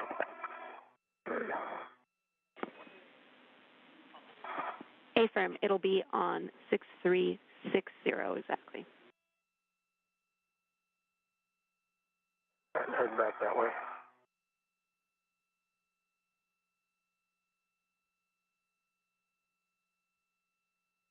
See his green hook.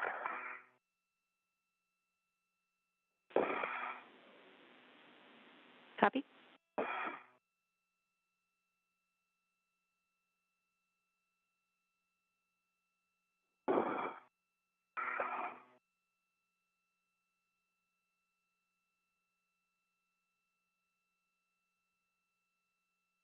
And Woody, we are ready for you go for the GCA to publish IROSA install. Sultan, I'm ready. I see body left. That's affirmative. We are expecting a first motion of body left, and it's going to be 2 meters, 40 centimeters, and then followed by a body up, and that is 70 centimeters. Okay, sounds great, Sultan. I'm ready. Okay, I have Woody's green reel on my right waist tether. Now I'm going to translate out to F4. Copy, Steve, and I might have missed it, but I need to check that reels are unlocked and your gauntlets are down. All right, reels unlocked. Gauntlets are down. I'm going to start my translation. Copy. Like you said, you're headed to the S4 IEA. I have words on where to attach Woody's green hook when you're ready. All right, I'll give you a call in a minute. And Woody, we are ready to start motion body left in 3, 2, 1. On the big loop, for all crew, do not start this next motion. Stand by 1 while we sync up on the ground.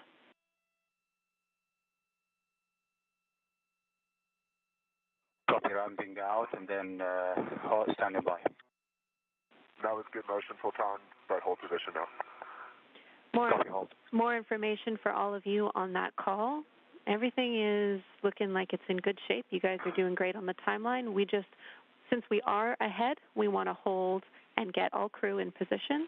That means we'll have time for Steve to drop the green hooks and get in a good position by the mounting bracket before we go to the install position. From there, we will push with the procedure as written.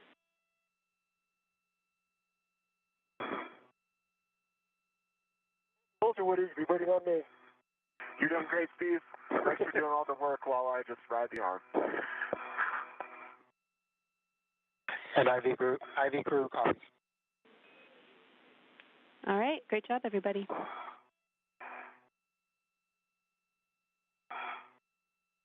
From this view, you can see both astronauts working on today's spacewalk. In the upper right-hand side of your screen, you see NASA astronaut Steve Bowen as he works to configure some safety tethers, and work his way over to the mod kit site to meet Woody Hoberg. And then a little bit further down is NASA astronaut Woody Hoberg aboard the International Space Station's robotic arm, holding on to the International Space Station Rollout Solar Array, or IROSA, as he makes his way to the mod kit site. All right, I get my bearings here.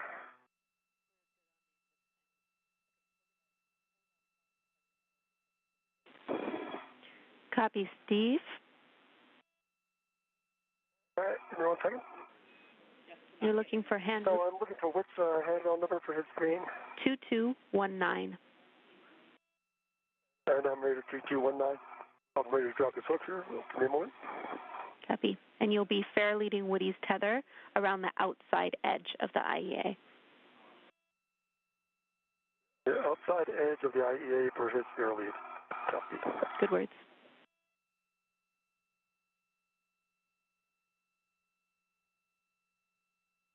And Steve, just for awareness, I'm right behind you and a little to the left. All right.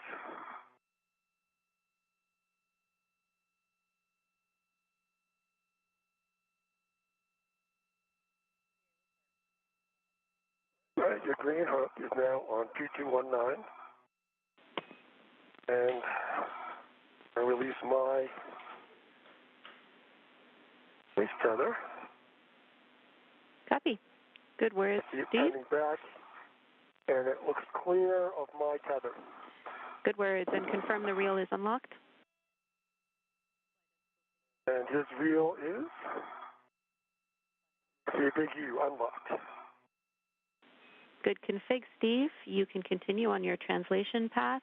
Your next step is to drop your green hook, handrail 2218. 2218, heading down to 2218.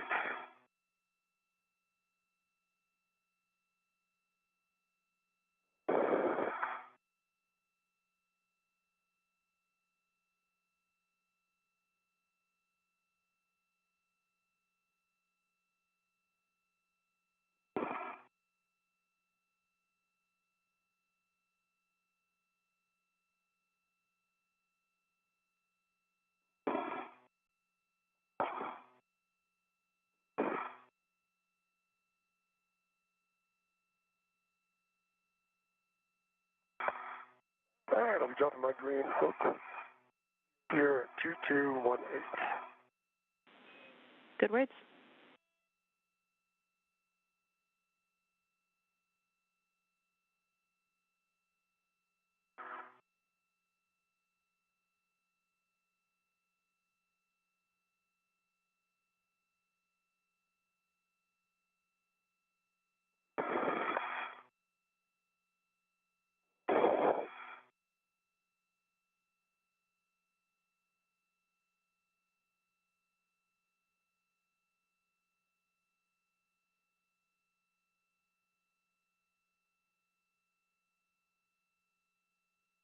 Yeah, green hook is on 2218.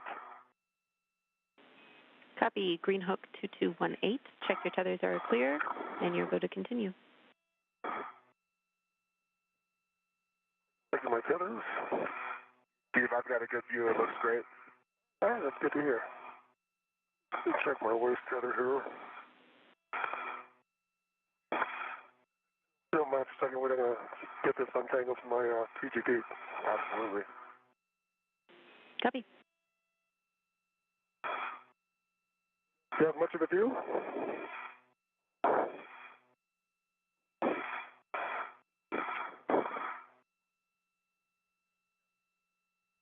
All right, I see my tether clear now. Copy, Steve. I have a And, caution. to be clear, I meant the... Go ahead, James. All right, Jerry. Your caution is avoid translation on the PVR handrail near 2230. 2230. Steve, you'll continue your translation to the left side of the mounting bracket. Check your tether routing for snags and crosses, and place fair leads such that your tether is running around the perimeter of the IEA. Okay, let me get myself in a config here. Okay.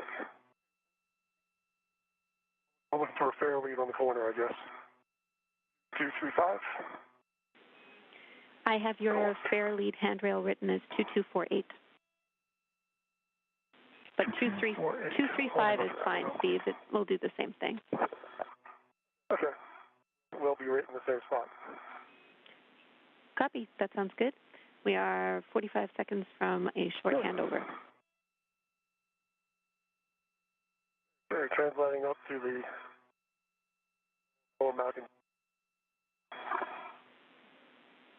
Copy, Steve. And once you are in a good spot, you can resume this motion for the iROSA install position.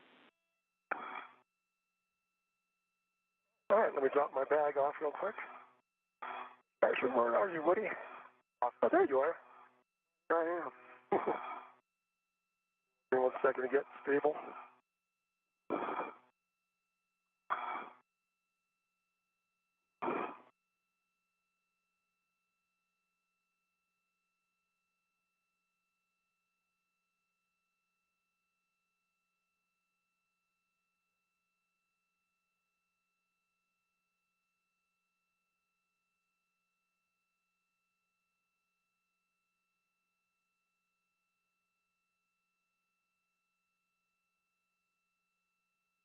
Woody? All right, sounds great. Over to Frank and Sultan. Ready to continue. Okay, copy. Ready to continue, Woody. And again, this is going to be a continuation of the body left. And we'll give you a countdown here in 3, 2, 1. Starting motion. Good motion. And copy the motion.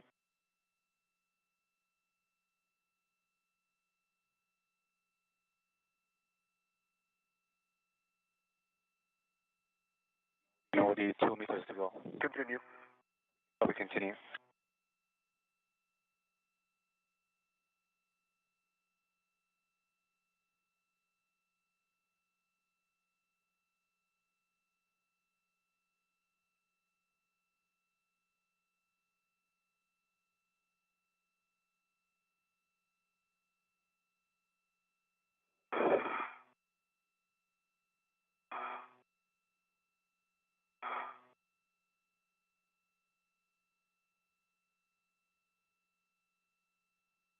Meter to go. Continue. Copy, continue.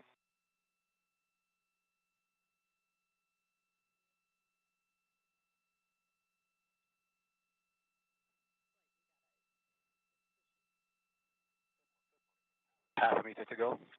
Continue. Copy, continue.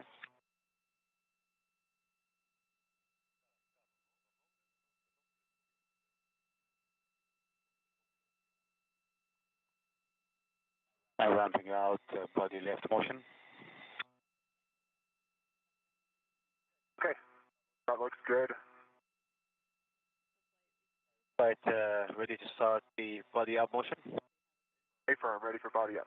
Okay, starting in 3, 2, 1. Good motion. Copy, good motion.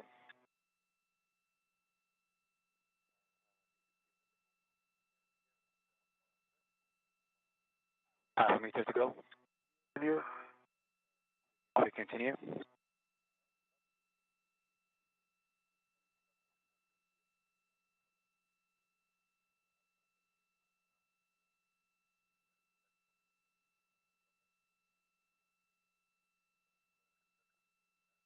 Let's hold position there.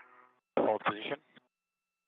Feels a little high, actually. I think feels a little high and a little short. You need to come toward me another 30 centimeters. I see that, Steve. And you are still a little high. Yeah, Sultan, could I come... Stand by checking. You gotta take the scoop off when you get closer, that's all. Actually, this feels pretty good, Sultan. Can we just go body in, like 20 centimeters? Gravity will give you that body in 20 centimeters. Starting motion in 3, Can you take your hands off, Steve? 2. All right, here you go. Continue. Okay, starting motion in 3, 2, 1. Motion. I agree. Okay, good. You are hearing conversation between NASA astronaut Woody Hoburg and Sultan Al-Niyadi, who is a UAE astronaut inside the space station operating the space station's robotic arm. I'm ready to take the scoop off. All right, the soft docks are set. They've not been cycled. They were cycled just a little bit ago. Houston's back with you. We see that the soft captures are in a good position. We do not need to cycle them. Steve, hold iROSA steady while Woody removes the scoop. And I have some cautions and warnings I need to read. Warning, when you're on the aft side of the mod kit, Steve, avoid contacting the legacy blanket boxes and trunnions. Caution, when you're both on the mod kit, don't simultaneously impart loads. Sudden stops and quick grabs are not allowed on the mod kit. 30-pound max lateral load on the mod kit. And finally, confirm no BGA motion prior to installing iROSA. Copy all. Copy all. Sounds great, James. Thank you. And Steve and Woody, just to confirm that you don't need any further GCA, and we'll call it complete. GCA complete. Can you give me 20 centimeters toward the mass canister? What do you have enough for that? Oh, yeah. Okay. GCA complete. I agree. All right, GCA complete, and brakes are coming on. Copy, brakes on. Houston copies.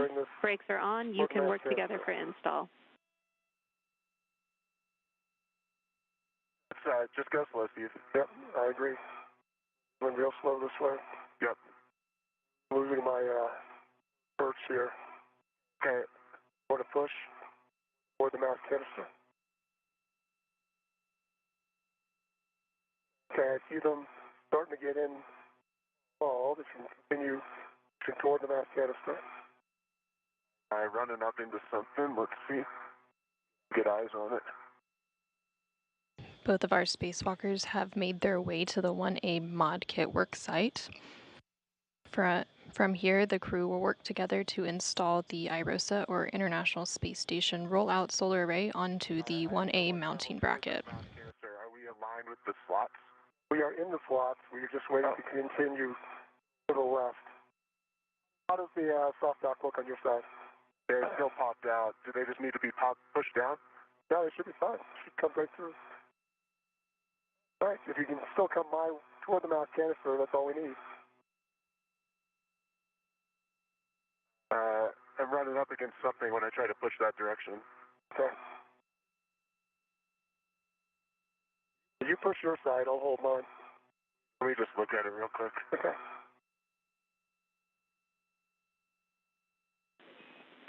Steve, your HECA might be contacting iROSA and preventing the soft dock. You might have to adjust your body position. Oh, I understand. Okay, working on that. Yeah, let's try that, Woody. Pushing hard left. And it's just... How does the soft docks look? You know what, I think we need to pull up on the soft docks. Maybe to let it pass. See if I can get that. Oh yeah, that's the problem. All right, let me get this one. Okay, I think I'm in on my side. And let's try to get that. That's good, Steve. All right, okay, my side's in, soft dock, or soft capture pin went in. Mine is not in, I don't think. You're really close. You might be in the detent, so try popping it out of the little detent. Yeah, turn it a little. Yep, and now in.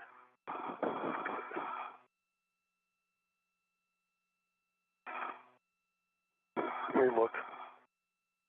Yeah, I think it's just in the little lip that holds the pin.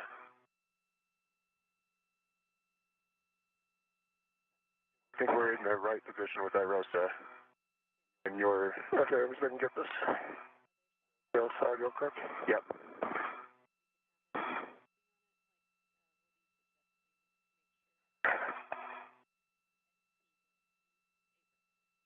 Trunnion to your right. Yep, I see it. I'm hitting it. All right, let me try and get down here. There you go. Nice. 20 seconds to a short handover.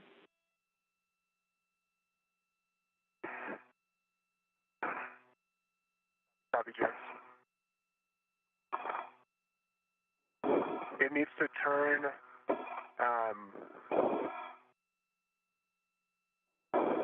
clockwise from above. Clockwise from above. Other way? Other way. Yep. Now it should go in. We are in a brief but expected handover period. We'll receive camera views from the space station in about 10 seconds.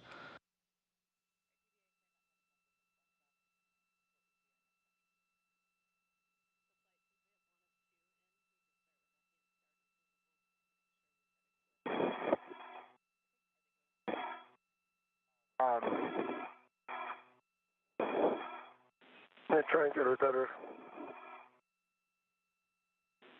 Houston's back with you. How to get there. Okay, so Jenny, just to describe what we're seeing, we believe Irosa's in a good position. The centermost. Okay, I got it. Okay, so you just got it. A little bit more. Got 2 pins in. Yeah, we agree. We have a really good view from your HECA, Woody. So good job at this point. Irosa is soft dock, so you can release your RET from the scoop and maneuver to the R6 back off. Steve, for you, you're finalizing the config for the crew lock bag, and you will eventually receive the scoop bundle from Woody when he's ready. That's great. Any chance you can pass me a RET when you get a chance? Sure, give me 1 second so they can get on. Thank you. For both of you, we are just over 2 hours into an EVA tracking for 7 hours and 30 minutes. Limiting consumable is battery on Woody, and you guys are still about an hour ahead on the timeline. Well done. Thanks, James. You got a way to give you the route? Okay. If now's not a good time, we can wait. Yeah, just give me 1 second. Let me drop off the bag, and then it'll, well, here, can you reach this? Oh, yeah, that might work.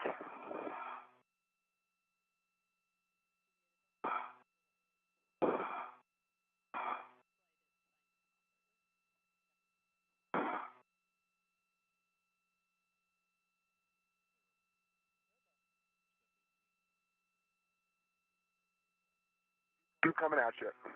The crew is now working to release the scoops. And then Woody Hoberg will move into position to release the final bolt, holding Irosa in its folded position. Maneuver for that. Let us know what you need. Yep, sounds great. I'll be, oh, actually, I bet I can just do that. Let me take a look at that. If you have the position, your go, Woody. The settings, James. Okay. Bravo 2, counter 2. All right, you both. I have a scoop on long duration. Yeah, you should have 2 scoops there, Steve. Okay, you ready to get your rep back? I'll give it to you. Let me know when you, yeah, go ahead.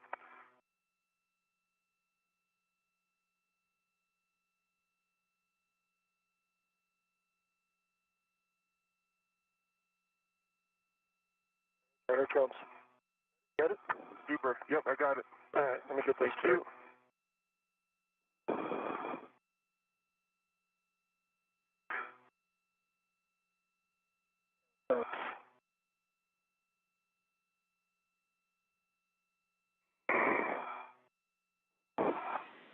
Steve, once you temp stow these scoops and the long duration, they can just be temp stow for now, but that's up to you. At the crew lock bag, we'll need you to position to hold Irosa in a folded config while Woody does this bolt and then egresses the APFR. Let me get the bag in place, and then I'll be pretty much set to do that. Bravo 2, counter 2 set, James. Copy. Those are good settings. You'll be releasing R6. The bolt will spring out when fully released. You'll see a white line indicator. Expect 18 to 20 turns. Wait 1 second. You want me to wait? Yeah, because I'm not in a place. I gotcha.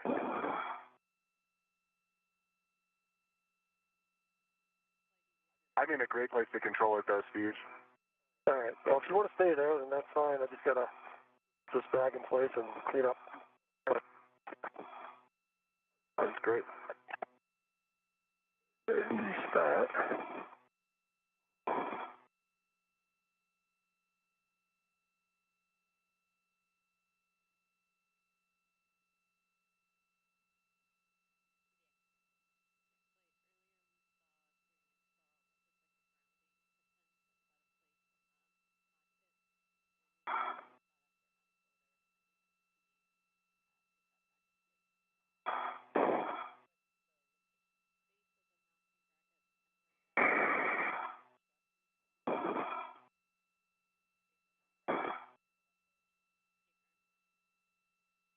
Okay, Jenny. 16 turns, and we got the white line visible. Hinge bolt is released. Copy, R6 released. 16 turns. You see the white line. You can store your PGT. Complete. And Frank and Sultan, for your awareness, I suspect my plan will be to hop out of the arm here eventually. No, Woody will copy. And the bag to the handrail and the scoops to the bag. Nice job, Steve. And I get the bag off my BRT. Okay. Copy, Steve. Do those scoops go in the bag? Eventually, yeah. Okay, gotcha. They do eventually, but in the procedure, that'll be around the time when you retrieve the AMS knob. It's just crew preference. You can temp stow them for now if you want. Nice. Yeah, that's what I'm going to do.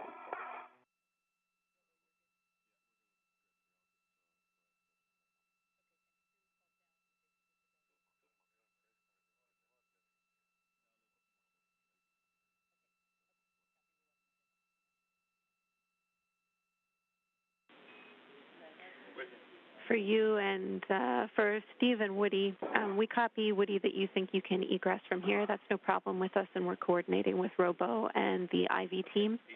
Steve, we see you getting in position to hold iRosa folded. We'll need you to do that while Woody egress is using only the ingress aid. All right, let me get my hand on the other handrail. I guess something to hold on to.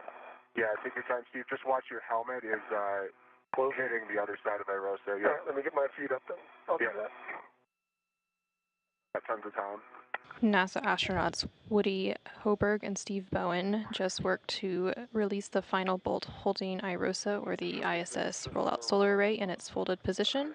From here, Steve Bowen will continue to hold iRosa closed while Woody Hoberg egresses or exits his foot restraint and gets into position. Yeah, we saw that. Thanks, Woody. After that, the crew will work together to unfold iRosa and secure the right side onto the mounting bracket. 1 second to figure out what to hold on to. Absolutely, right. Steve. I think what I'm going to do is this. Okay, I think I get my body around here.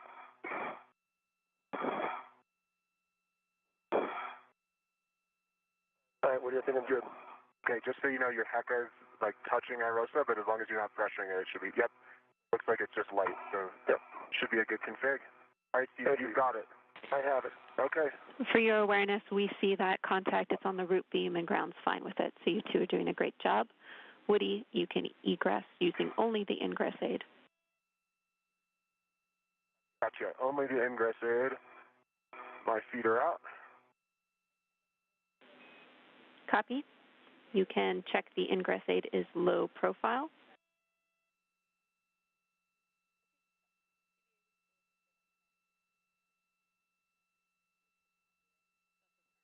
Actually, that is going to be interesting. Let's see.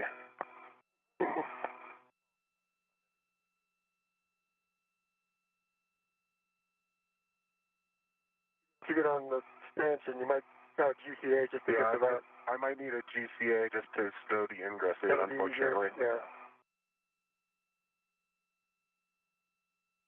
Take a look here real quick.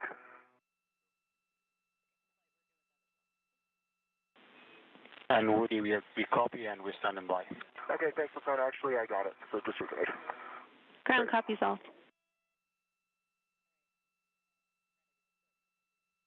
From this view, you can see that Woody Hoberg has egressed the foot restraint from the robotic arm. All right. Steve, I am in a, let's see, get my eyes on this soft dock. Yeah, I'm in a good position. You want to cycle it? I keep holding it to make sure it's free.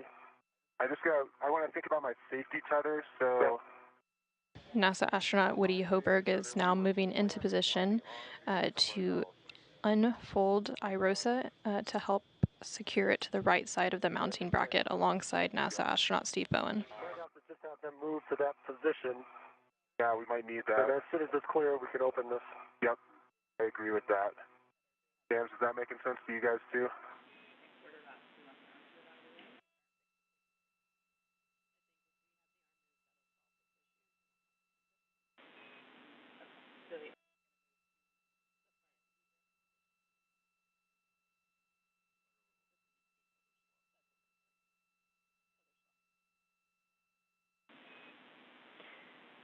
Woody and Steve, we've been talking about the arm position and your tether here on the ground, and we think it's best if we maneuver to the tether swap position. Yep, that makes sense to us too, James. We like it. All right, you can initiate that with Woody and Steve. You can initiate that with M1. Once you do that, since that's a published position, I have some big picture words for you because we need to pause anyway before you put in a fair lead, Woody. But you can go ahead and coordinate with M1 for now. Okay, great. John, we're ready for you to move to the published tether swap position. Okay, Woody, we copy. This will take us 3 maneuvers to get to that position, and we'll let you know when we're there. All right, sounds great, Sultan. I'll be watching while the arm's near us. We'll be starting with the backup position, and we're expecting about 2 meters, like in your body was body right. Okay, yeah, body right looks correct. That sounds great. Okay, brakes are coming off.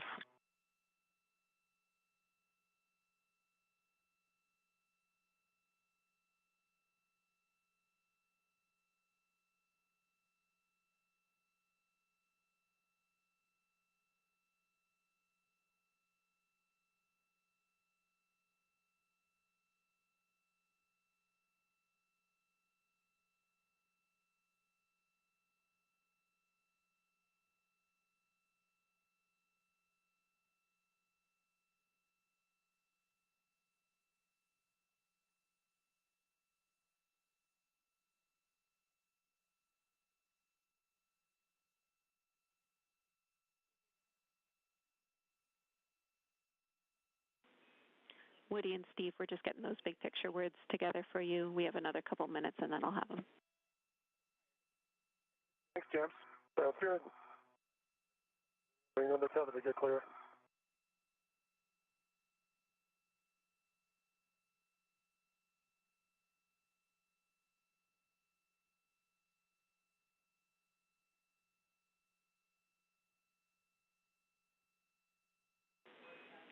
All right, I have Okay, those, Woody, we start in motion now. Go. I have those big picture words for you. Let's let M1 start the next motion, and then I'll pass them.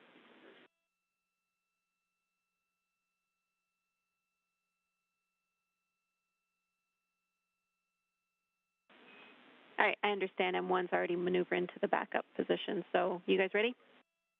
Yep, good motion. Ready. All right, big picture, you are doing great. We have a really good timeline laid out in front of us. So good, in fact, that there is a potential that the next eclipse could be our working eclipse for our cable mates. That's in around 25 minutes. So we might break out of bolts and take that opportunity while we have it, and I'll keep you both up to date on that. There is no rush because, again, our nominally planned eclipse was the following one. How copy? Did you want a copy? EV2 copies, that sounds great, James. It does. All right, good. Next piece of information I have for you is that we have noticed that a grounding pin is out of place on the mod kit. It's at the base of the mounting bracket, where the mounting bracket meets the left lower strut. After the unfold, we're going to have to address that grounding pin. It should be no problem, but I will let you know, and I'll give you those words again when the time is right. Okay. And just to be clear, that's on Steve's side, and we don't want him to check it now. Yep. Nope, I'm not going anywhere. I can't let go. We agree. Please keep hanging on.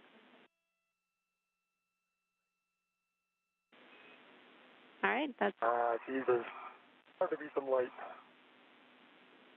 Those are all the big picture words that I have for both of you.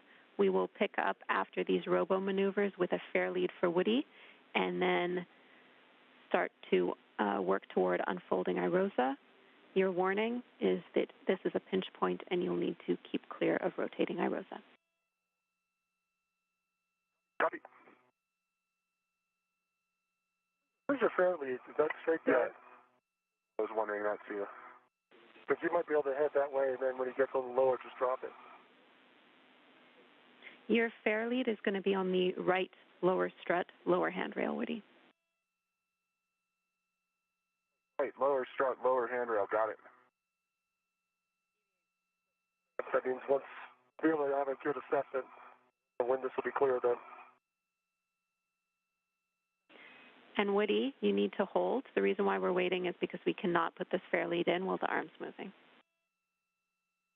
Yeah, I understand, James. I was just checking out the location. Thank you. All right, no problem.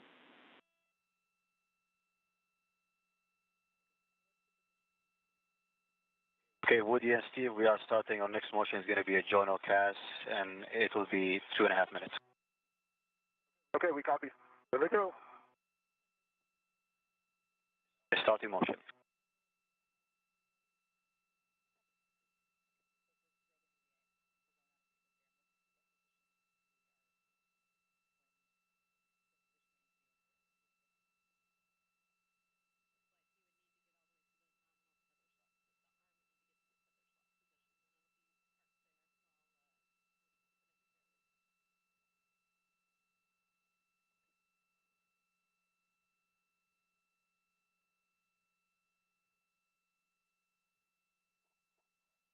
Stable, Woody, you could take some pictures of our dragon. That's a good idea. Stand by.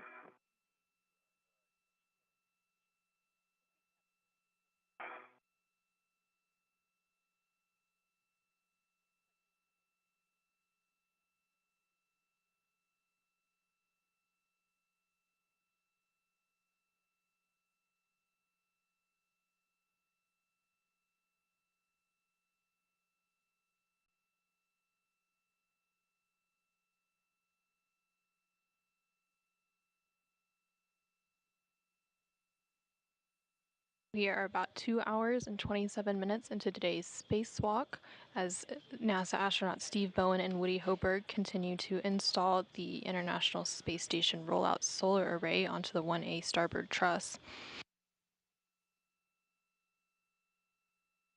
They are about an hour ahead on their scheduled timeline and now targeting a working eclipse about 21 minutes from now for the cable mating.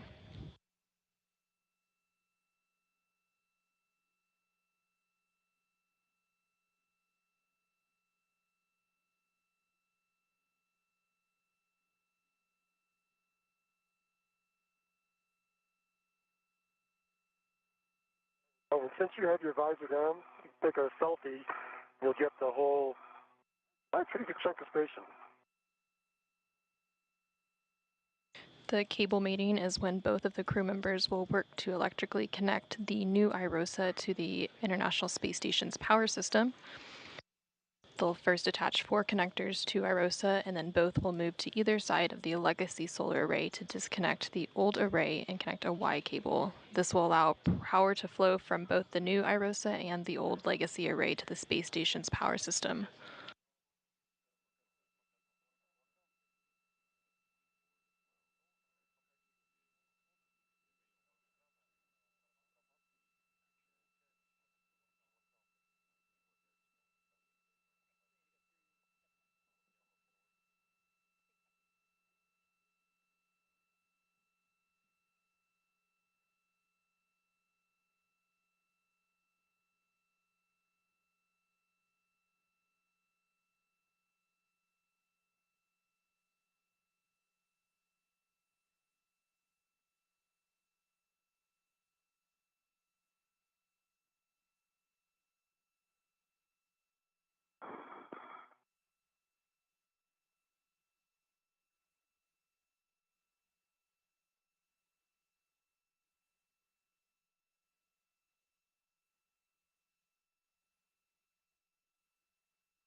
Woody, when able, power on your HECA. It's been powered off again. Green light. That's good. Complete jams. Thanks. Copy all. Thank you.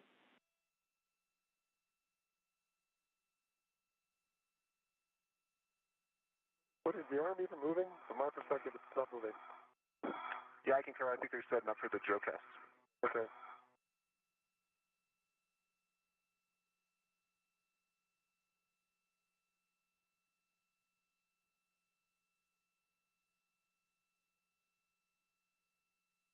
And Woody, we are starting our next journal cast. It will last 3 minutes, and then we'll sync up with you, and it's going to be step in here to meet with you and for the tether swap. Okay, continue. Sultan, we're ready. Okay, starting motion for the journal cast.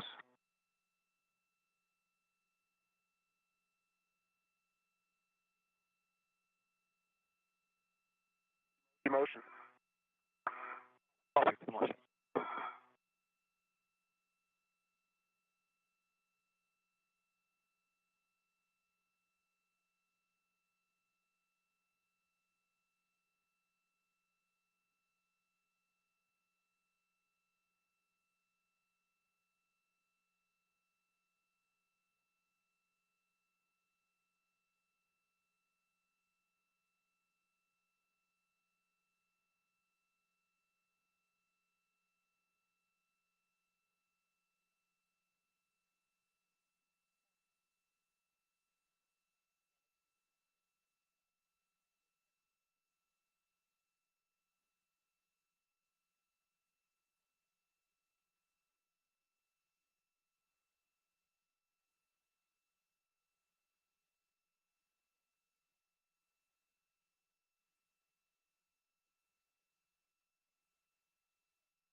From this view, you can see NASA astronaut Woody Hoberg near the IROSA, or International Space Station Rollout Solar Array, and the robotic arm is currently backing away.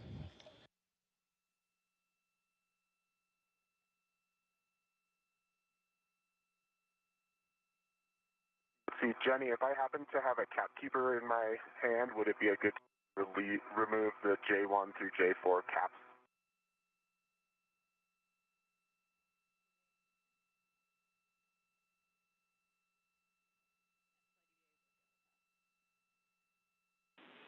You can do that, Woody. Okay, copy. Thanks. On the other side of the folded IROSA is NASA astronaut Steve Bowen.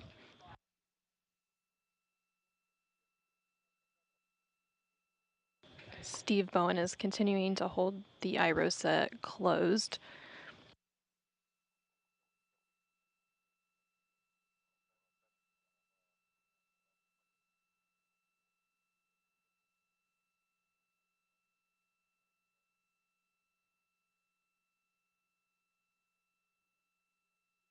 And there's your tool. Yes. You good hook? What's that? The good hook? You good release? Thanks, Steve.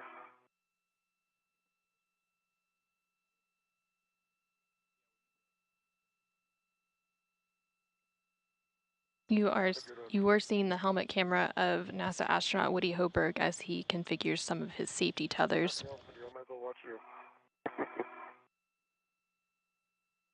Once his safety tethers are reconfigured, the crew members will work together to unfold IROSA, or the International Space Station Rollout Solar Array, and secure the right side onto the mounting bracket. Hey, firm.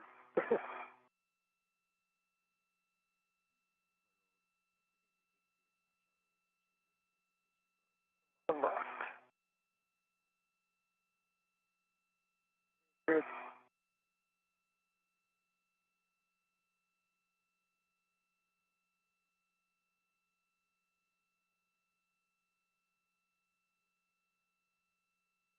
L4 cooler. I agree. I just grab the AMS knob while I've got it. Probably a good idea. Houston copies. We'll do the NGGL maps too.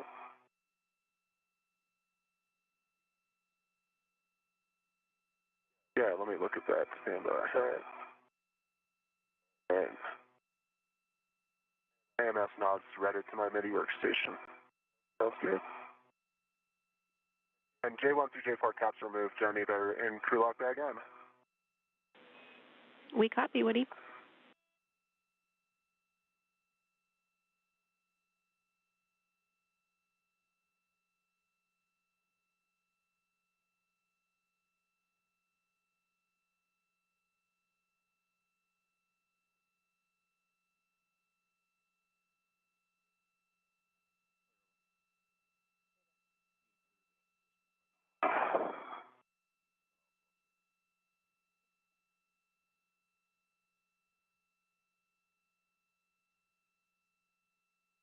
Want the scoops in, Steve, too? Yeah, if you can put them in, I'd greatly appreciate it. Of course. We have an integral ret farm, right? Yeah, there should be a ret available for that. That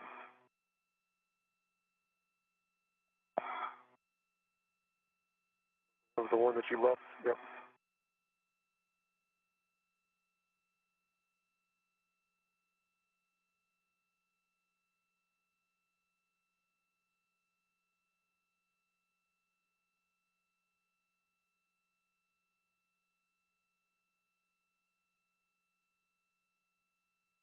Yep, here it is.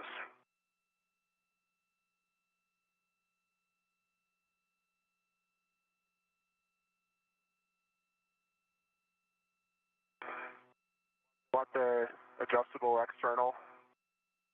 I don't think we need an external. Okay. Let's put that in the bag. Jay, do we need the external for the adjustable?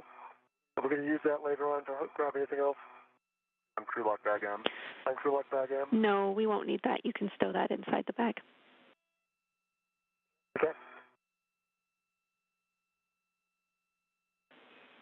For both of your awareness, a couple more minutes here, and then we'll be able to get moving again. Do a good job getting a little bit ahead on the crew lock bag. Perfect.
Brody, I'm not sure if you heard the area call, but we are set up and ready for maneuver to telescope position.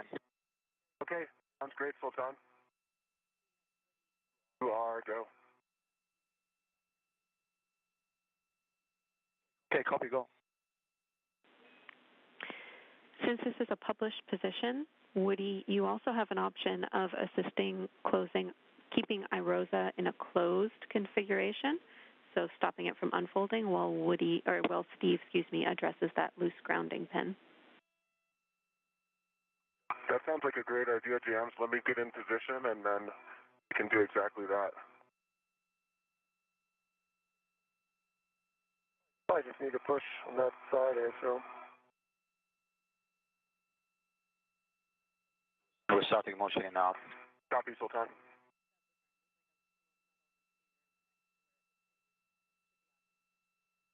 Okay, Steve. I've got IROSA. Then I head down with the grounding pin. Enjoy. Oh, I can bend my arms again. Oh, good. We're glad to hear it, Steve. You should be able to see a little receiving area for the pin. It should be near where the pin is loose. You just need to reinstall it. Heading down to the base of tidbit strut. Base of the strut. Let's see.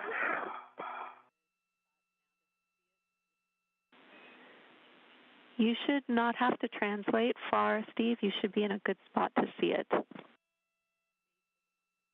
right, where is it? It is at the base of the mounting bracket itself, where it meets the left strut. Where it meets the left strut. All right, so I see these two pins here. Another one? Yep, there is another one that is not installed. Oh, that's it. Not in. Yes, the second one that you touched is not in, so we need you to reinstall that. This one here. That's right. Thanks, Steve.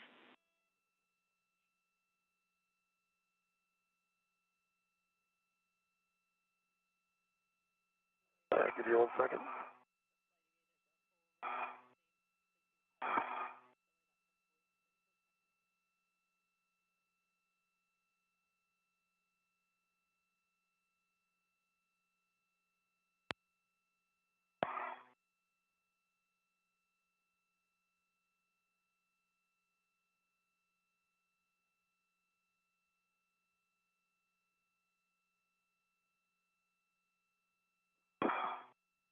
All right, dig that in.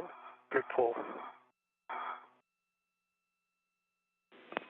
All right, great job, Steve. We are good to continue with the procedure. We understand the arm is in its final position. So, Steve, we need you to hold IROSA in a closed configuration, and Woody, you can place that fair lead. All right, give me 1 second to get my hook back in place.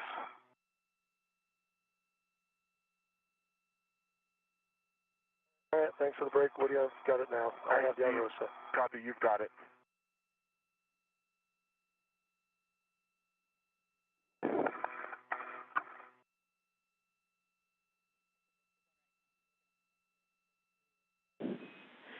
Big picture call for all crew.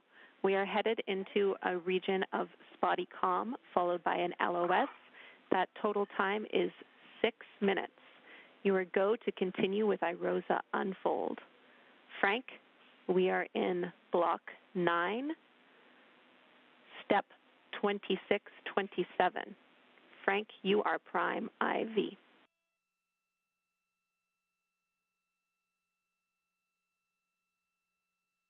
Jams, we copy block 9, step 2627. We are go to continue with unfold. We are prime. Affirm, once you've completed with the unfold, we will have you move to the cable mate block, that is block 10.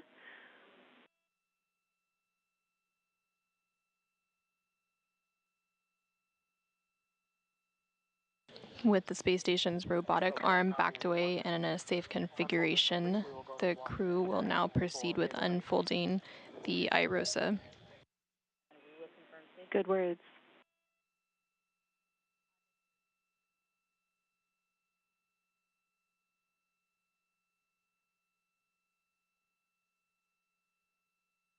We are in a brief but expected handover period, and we'll get views of the space station back shortly.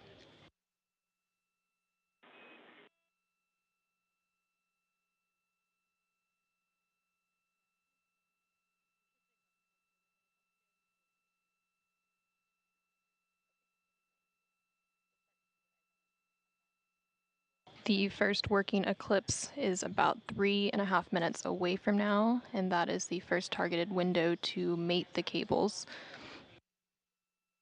So after they unfold the IROSA, they will move ahead to that step. Okay, now it's starting to clear your PGT. You're almost there. There you go, you're clear. Looks good. Happy to see you, thanks. Air lead installed. Let me just take a quick look at my tethers. Absolutely. And then we'll get into unfold.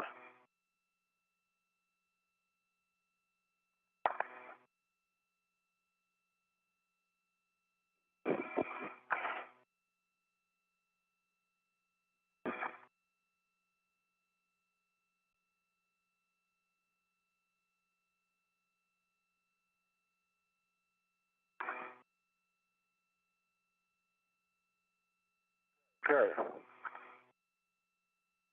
One more thing to fix, and then I'll be ready, Steve. Frank, this is ground. We're coming up on that LOS. When you get there, we will need you to confirm safing for the working eclipse.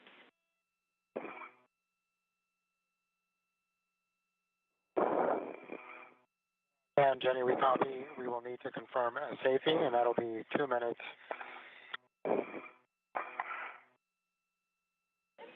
Good words.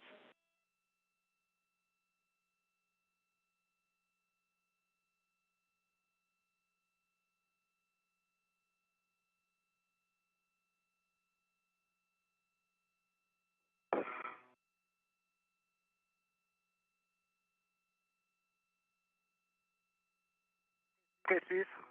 All right. I think we're ready, Frank. Okay, guys, this is going to be a warning for you both. There's a pinch point, so keep clear of the rotating IROSA. And Steve, verify that, or Woody, verify that you've cycled the right soft capture feature. I'll go ahead and do that right now. Okay, thanks, Woody. And then just make sure that you leave it in the soft capture feature down position.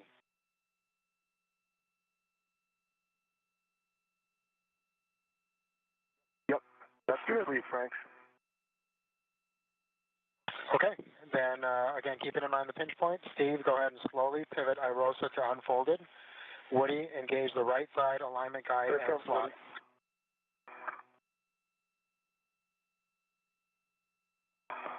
Okay, get around this turn engine on. You can hear conversation between NASA astronaut Frank Rubio, who is on board the space station and currently serving as the prime IV, or communication link between the spacewalkers. All right, nice job, guys. And so Woody, then go ahead and verify the soft capture feature is properly engaged. So I have control, and we're still rotating. Thanks, Frank. Today's spacewalkers are NASA astronauts Steve Bowen and Woody Hoberg, and they are currently working to unfold the IROSA, or International Space Station Rollout Solar Array.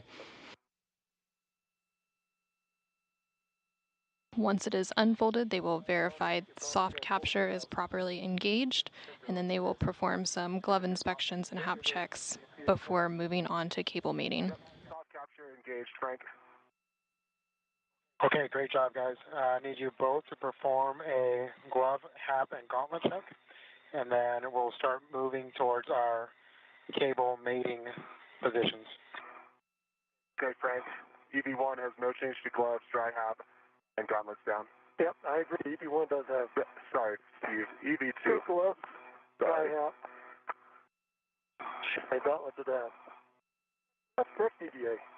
The first working eclipse window has started, and there's about 30 minutes for them to complete the cable mating process. Position for R8 and R7 there, Frank. Okay, copy that. Good job, guys. And just to let you know, at this point, the hardware meets minimum structural config for mating cables. Actually, yeah, so why don't we get into that? Over here. Yeah, that's where you guys are heading. Say again, Steve? Never mind, I got them. All right, so, Frank, we have the caps, for the MVGL caps. We're ready to demate those on your go. Okay, you can demate the MVGL caps from P1, P2, P3, and P4. in work. That's in work.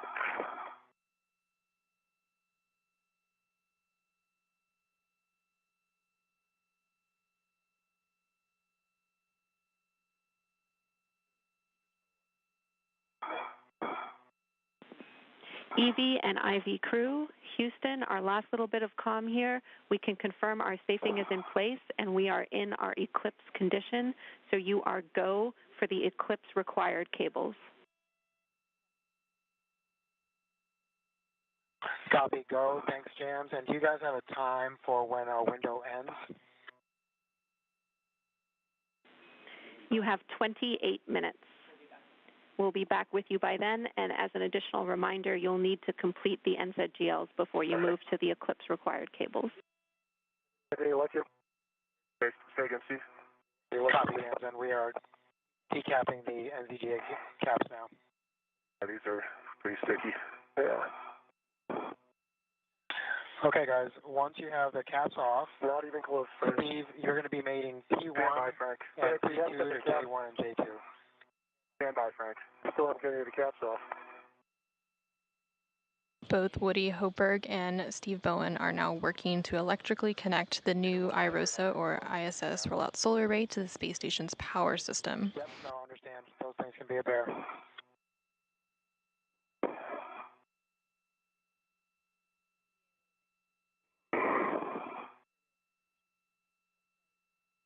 Okay, I think I got one. What's the trick? Got the lever. I still don't have the cap off.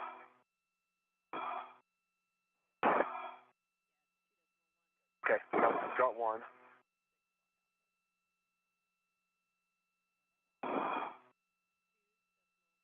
Wow. As they work through the cable mating process, they'll first attach 4 connectors to the IROSA, and then both of them will move to either side of the legacy array to disconnect the old array and connect a Y cable. This will allow power to flow from both the new IROSA and the old legacy array to the space station's power system.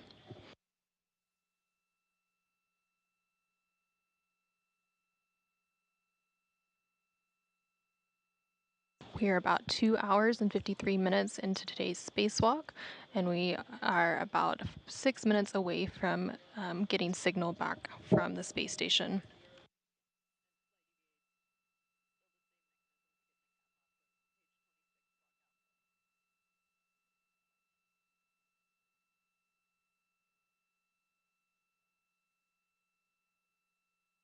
Today's spacewalk officially started at 8:25 a.m. Central Time, 9:25 a.m. Eastern Time, when the spacewalkers switched their spacesuits to battery power. Steve Bowen, who is EV1 with red stripes, egressed the crew lock first and received a crew lock bag and put it on his body restraint tether. He was then followed shortly by EV2, or Woody Hoberg, who is in the unmarked suit. They then translated up the forward face of the truss and went starboard. Steve Bowen stopped to configure his safety tethers, and then Woody Hoberg followed a similar path, going to the port crew equipment translation aid cart and retrieved an articulating portable foot restraint. Bowen then translated to the IROSA carrier and retrieved his pistol grip tool and began preparing IROSA for removal from the carrier. Hoberg installed the foot restraint on the space station's robotic arm, ingressed the restraint, and then the arm moved him away from the truss.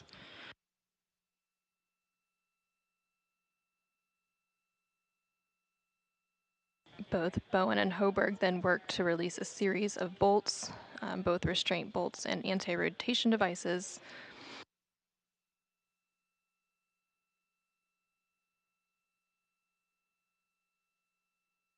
Once those bolts were released, they installed the first of 2 handling aids called scoops in preparation for removing IROSA from the carrier.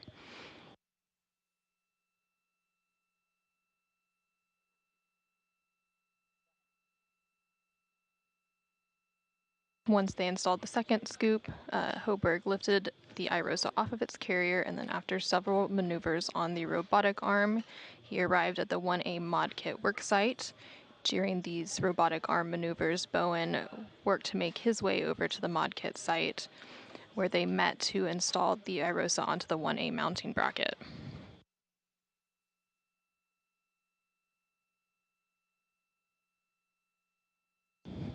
More recently, the crew unfolded the IROSA and are now working to mate the cables.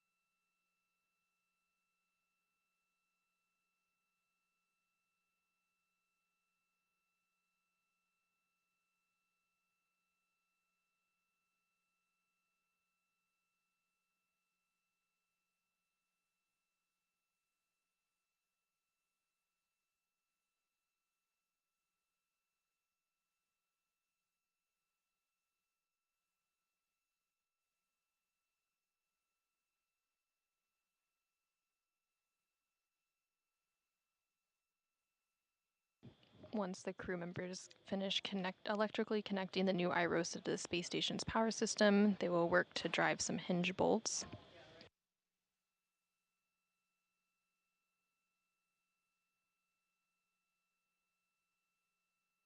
These bolts will help to fully secure IROSA to the mounting bracket before unfurling it.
Here in the room, we have Flight Director Diane Daly, who you can see in the middle of your screen. And next to her is the Prime Ground IV, Jenny Gibbons.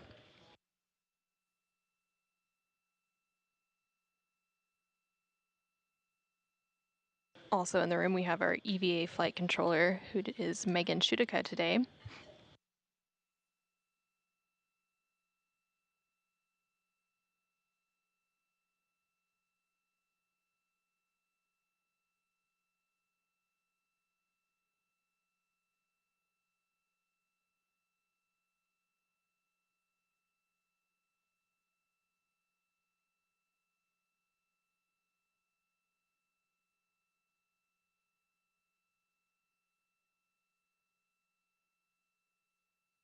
From Papa 2-3. Good words, Woody. And Steve, you're going to be disconnecting SAW Papa 7 from panel Papa 7 and SAW Papa 2-1 from panel Papa 2-1. All right, the P7 and P21, 2 lower. Houston's back with you panel. with a correction. Okay. Copy. Go ahead, James. All right, great job, you guys. We had some spotty shot SS there, so we could hear you. You did a great job. We just want to confirm you're doing each cable one at a time. I don't mind which one you start with. Just tell me which one you're going to start with, but only demate one cable from the panel at a time. Okay. We're ready to go. You go, Woody? I'm ready. Standing by. All right. I'm going to do P21 first.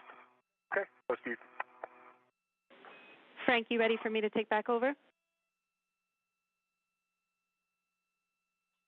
Copy, James. You are prime. Got it. I'm Prime IV. Great job. All right. I copy. You're ready. P21 is disconnected. That's P21 disconnected from panel P21. I agree. That is true. All right, mate P21 alpha to panel P21. I need FOD, pins, EMI check, and the connector needs to be to hard stop. Okay.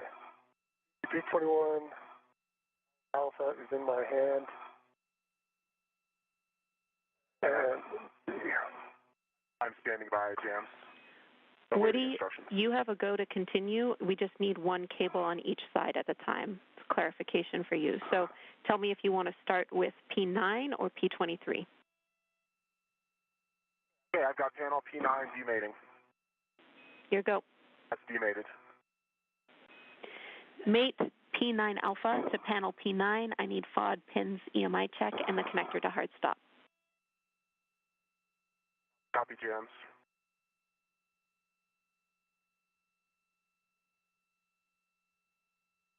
Okay.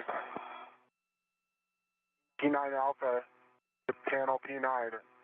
No bent pins, no FOD, good EMI band. Copy, good checks. Here go.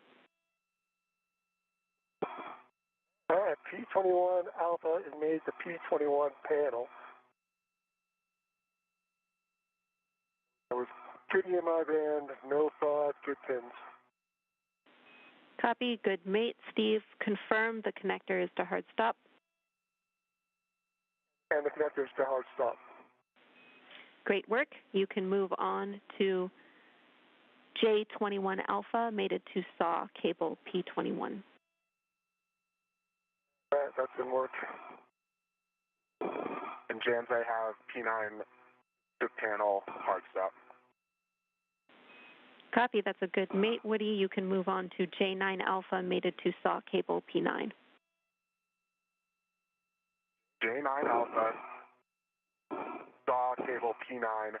I have no bent pins, no FOD, and good EMI band. All right, I have Go, Woody. P21 to J21 alpha with good pins, no FOD, and good EMI band, and that's connected. Copy, Steve. That is a good mate. You can move on to disconnecting SAW cable P7 from panel P7. All right, SAW cable P7 from sector P7.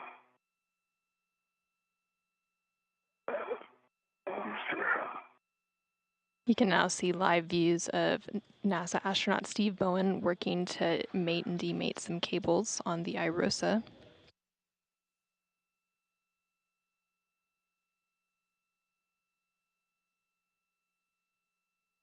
Okay, James.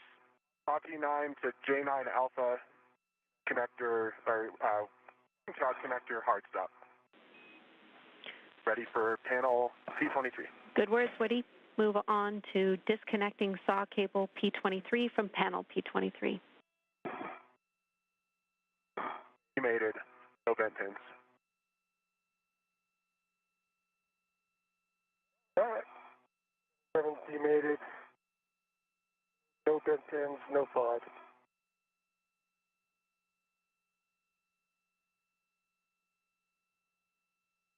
Installing J7, P7 alpha. Copy, Steve, and copy your checks. Affirm mate P7 alpha to panel P7.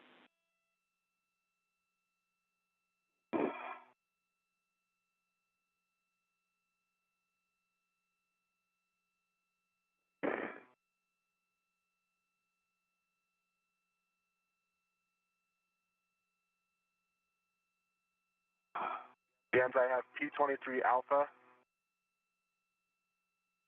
Made it to panel P23, no FOD, no bent pins, good EMI band. Copy, confirm it's to connector hard stop. Affirm.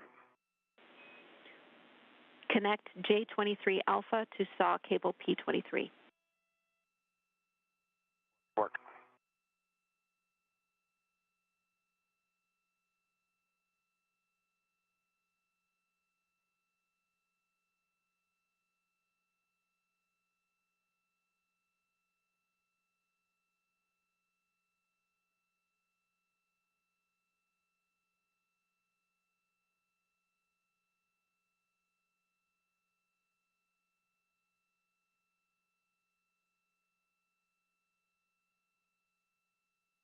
saw cable P23 to J23 Alpha, no bent pits, no FOD, good EMI band, in-cab connector hard stop.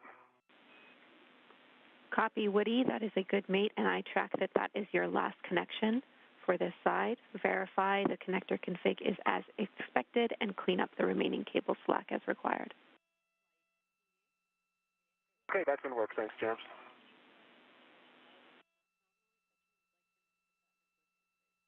All right, now hard time getting this one aligned.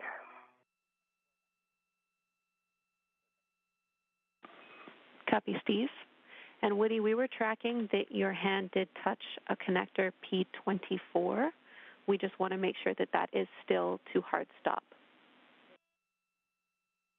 Good catch, and you are correct. It moved, but it's back at hard stop. And I'm going to check P10 while I can confirm all 4 panel connector hard. Copy, Woody. We agree.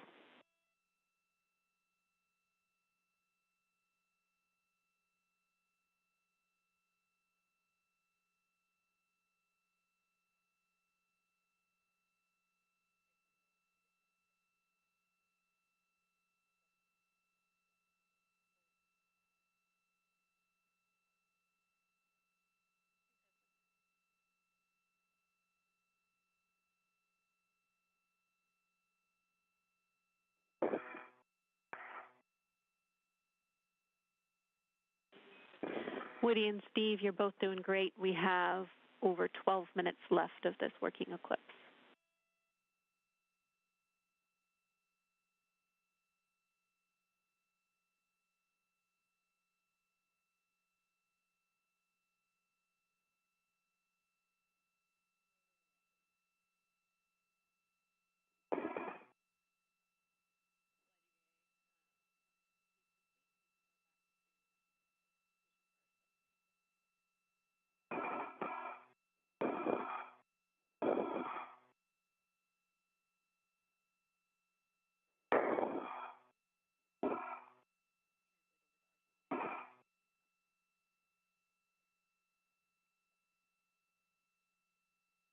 Hey, James, I think the cables on the right side are looking to be in a good config. Got one wire tie located. Keep them secure. We agree. All right, finally, P7 Alpha made the P7. Great job. Steve, you can move on Good to hard stop. copy to hard stop. You can move on to connecting J7 Alpha to SAW cable P7. And that didn't work. Woody, we agree your worksite is in a good config. We will have a glove inspection, hap check, and gauntlet check for you before you translate to R7 and 8. NASA astronaut Steve Bowen is currently working to connect the last cable. Once it is connected, he will verify that all the connectors are configured as expected and clean up any remaining cable slack. I got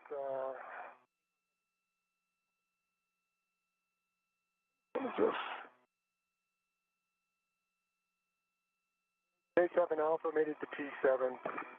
No bent pins, no FOD, and to a hard stop. Copy. Excellent work, Steve. That is a good mate. You can verify that your connector config is as expected and clean up any remaining cable slack. All right, I see. I'll watch the hard stop, and I'm not sure how bad this is. Do you want this flush against the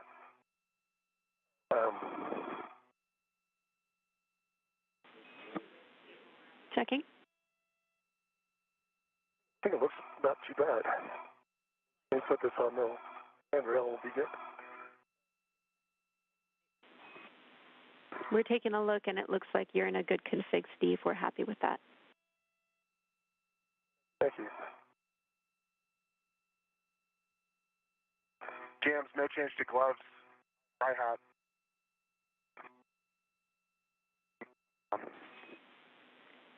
Copy, Woody, and you cut out there. Did you say gauntlets down? Stay firm. That looks down. Copy. Good checks from Woody.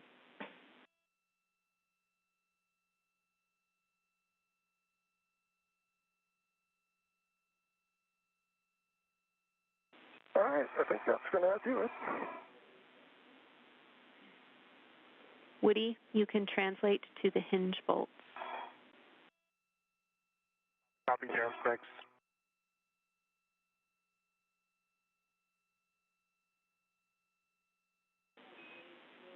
A caution for you, Woody. You should avoid contact with the cables and NZGL connectors, which are now attached to IROSA. I know it's tricky at this work site. You can hold on to the bolt canisters that are on either side of the NZGL connectors. Okay, great. Yep, I see those. And copy all jams.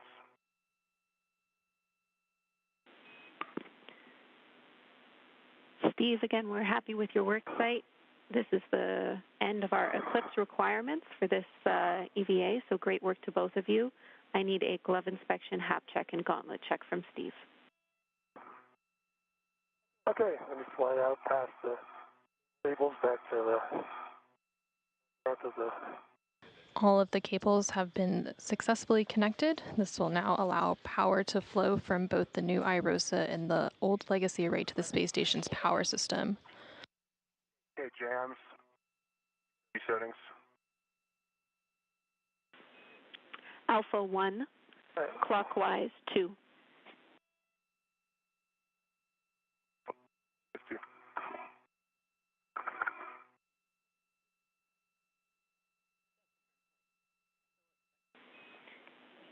Steve, your job at this time is to provide extra stability to Woody because he might not have much to hold on to when he drives these bolts.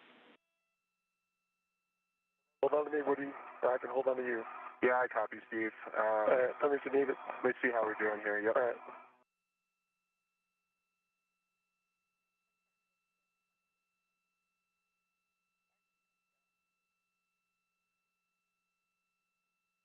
Alpha 1, clockwise 2 is set. Good settings. Drive the hinge bolts 14 to 17 turns to hard stop. 14 to...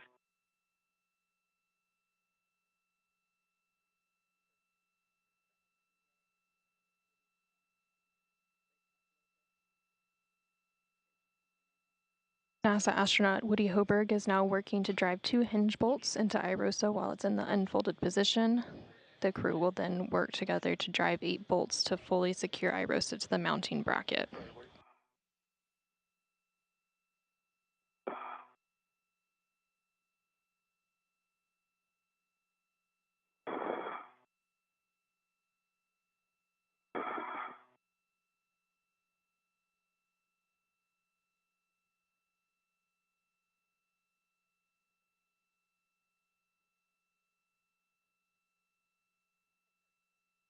I got 17 and a half turns, green light, 2.4 foot-pounds on R7.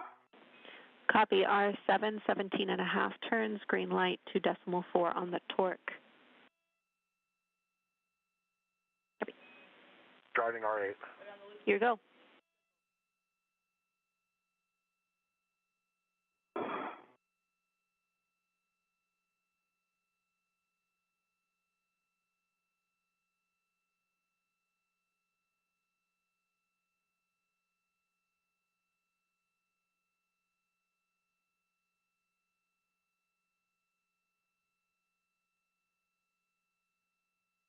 Woody Hoberg is now driving the second of the 2 hinge bolts, and then Steve Bowen will work to drive the 8 bolts to fully secure IROSA to the mounting bracket. Once that's complete, Steve Bowen will move to a deployment viewing position, and Woody Hoberg will release the final 2 bolts holding IROSA in an undeployed position, and then IROSA will deploy over the next 6 to 10 minutes. And jams R8, 17.25 turns, and 2.3 foot-pounds, green light. 17.25 turns, 2.3 on the torque, and a green light. That is a good R8. We have a go for you to use the AMS knob as a delta to the procedure as requested. So at this time you can stow your PGT, and we will have you loosen each hinge bolt one turn and then finger tight less than one turn on R7 and R8. Okay, James, understand all. Work.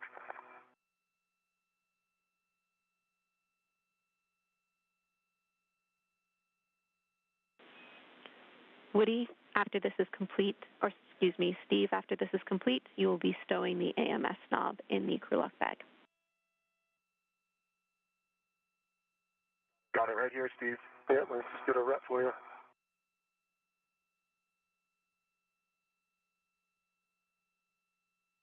I'll hand it to you. There you go. I'll hand you your rep back. And I got my rep. Thanks. All right, James. R7, R8, finger tight.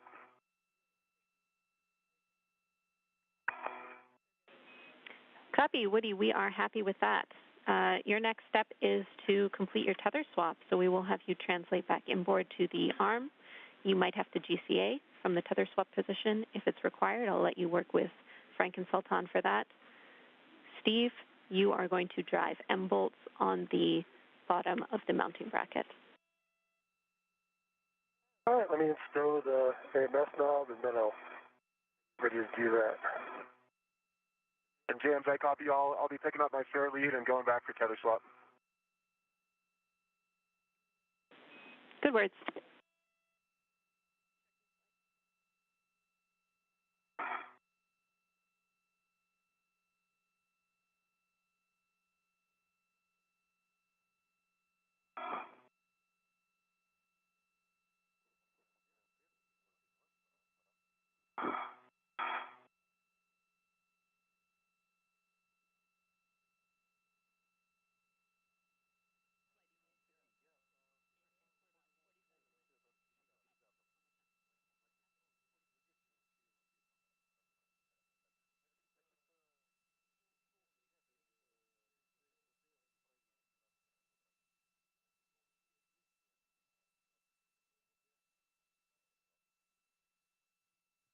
All right, AMS, stowed back on the cap keeper. Copy, Steve.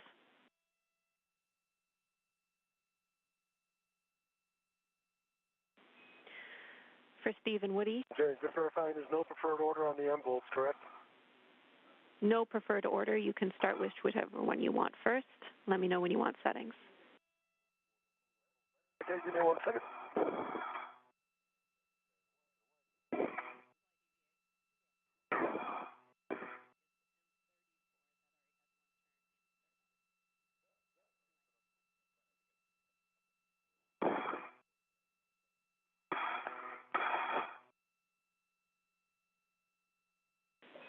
And Steve, for your awareness, we are tracking that M34 had one turn hand started on it. If you started any other bolts, just let us know. All right, and so the first one is M21, is that correct? Right underneath the stanchion? 31. M31? Yeah, so I started that here as well with one turn. And James, I started a few as well, so Steve can call them out. I'll call them. I can see which ones they are. Yeah. Okay, that works well for us. All right. I copy the M31 already has one turn on it. Steve, your settings are Bravo 5, clockwise 2. Bravo 5, clockwise 2. Go to do a quick cow. Oh.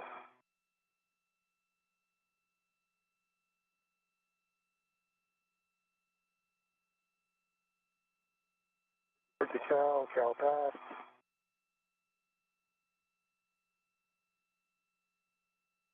Good lights. And 39.9 volts. And so you got the settings again, Jenny? Bravo 5, clockwise 2. Yeah, Bravo 5, clockwise 2.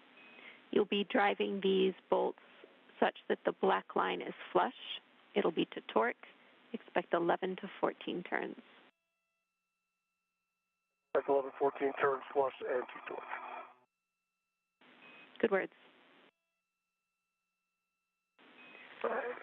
For both of you, we are 3 hours and 20 minutes into this EVA, tracking a time of 7 hours and 30 minutes. Limiting consumable is Woody's battery, and we are around 45 minutes ahead of timeline. Great job.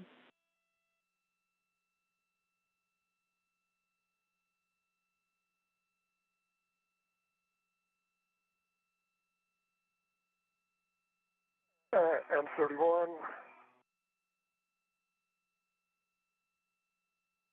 NASA astronaut Steve Bowen, who is EV1 today, is currently working to drive the 8 bolts to fully secure iROSA to the mounting bracket. Torque of 22, 7 turns, green light, and was that a black line flush call? And there's a black line to the mount. Yes. And my green reel is locked to my red reel, picking up my yellow hook. Copy. That'll end up on your green reel locked. I'll take your checks.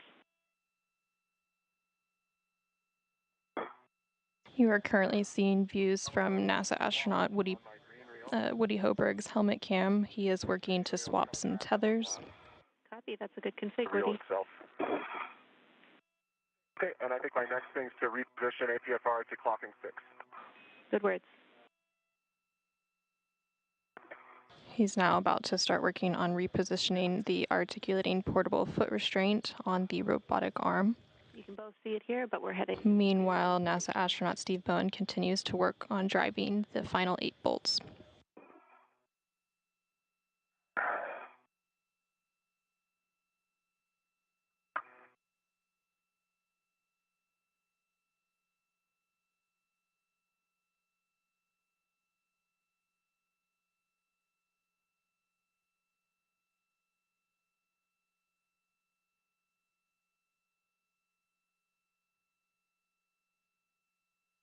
Okay, looks like M32, 33, and 34 all hand started.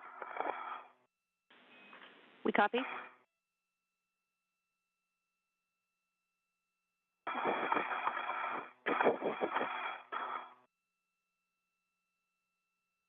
And verifying settings, Bravo 5, clockwise 2.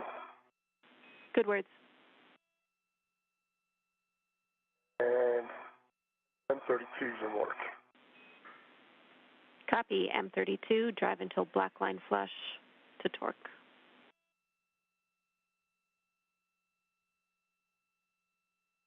And spray APFR. Go. Right. Repositioned. Clocking 6. Papa, Fox 6. Which now can to be depressed. Good pull chips test. Collars black on black. And ingress aid is low profile. Copy. Good install, Woody. You can give M1 a go for the IEA back off, and we will have you translate back to the mounting bracket. All right. I'll give green light, 1.31 turns, and torque of 21.1 for M31 and M32. Copy. That is a good bolt for M32. You can move on to M33. That's in work.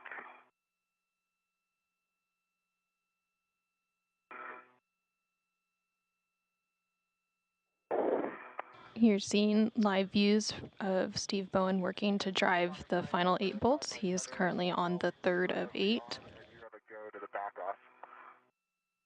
And we copy that all the tethers have been removed from the and the APFR reconfigured and ready to maneuver to the park position. Brakes are coming off. Copy, brakes off. Keep on behind to your right. All right, I got a good green light. Got 11.4 turns, 21.4 foot-pounds on 33. Copy, Steve. That's a good bolt for M33. We'll have you move on to the next one. right. M34 is in work. Copy, M34.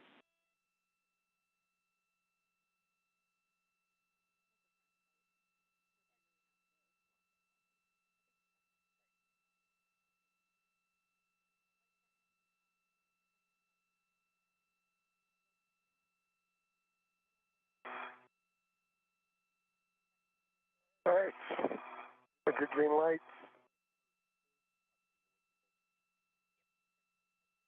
11.1, 11.5 foot-pounds, 11.5 turns and 22.0 foot-pounds. And Steve, I copy green light and that bolt is driven, but I need you to read back the torque and the turns you cut out. Torque was 22.0, turns is 11.5. Then with the arm is starting motion. Copy, Sultan. Copy, that's a good bolt, Steve. All right. You can move on. 35 was not hand started. Okay, copy, M35 has not been hand started. You have the same settings.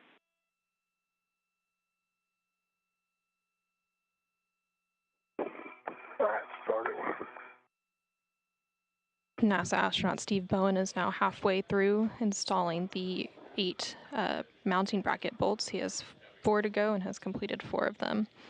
Meanwhile, NASA astronaut Woody Hoberg is currently translating over to the mounting bracket.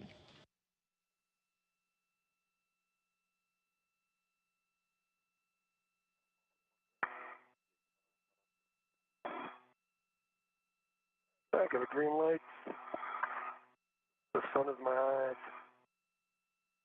And Steve, is it 4.3 turns and 22.0 foot-pounds.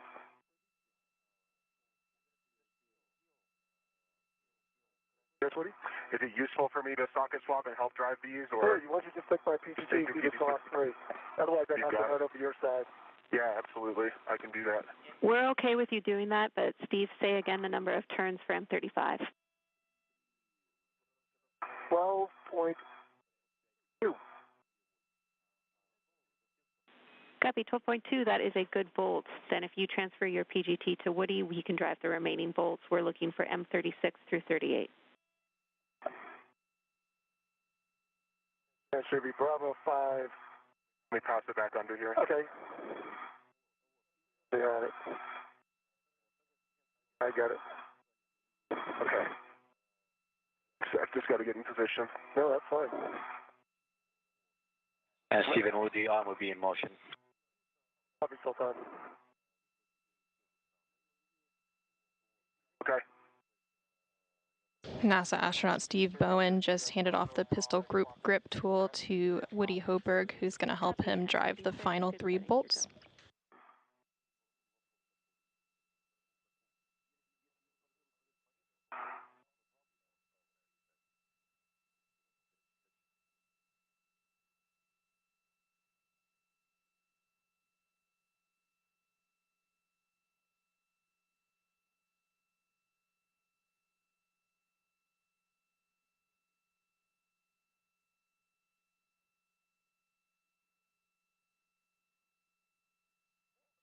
All right. See what we got.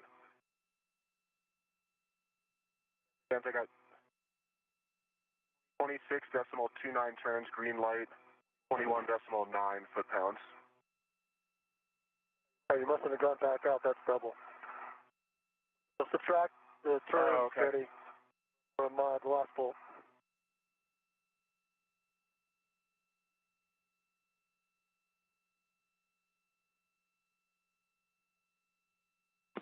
We're just checking on that bolt.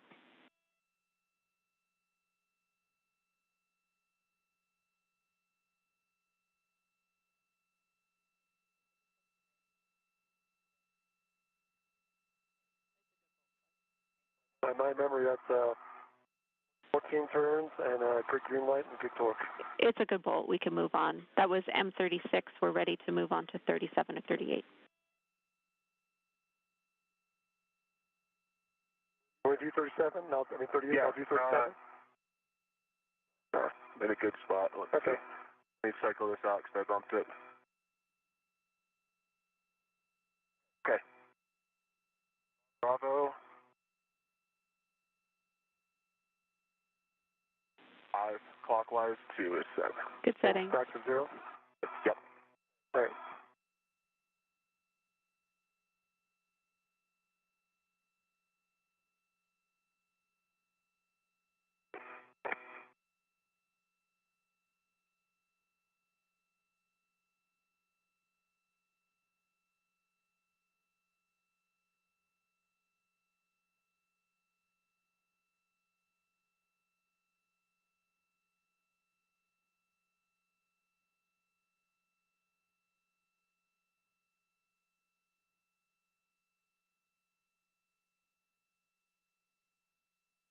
All right. Like 37, 20.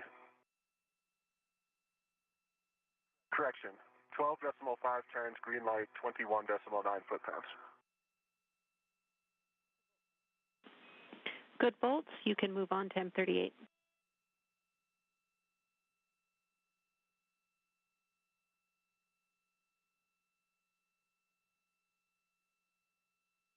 NASA astronaut Woody Hoberg is now working to drive the final of the 8 bolts to fully secure the International Space Station rollout solar array to the mounting bracket.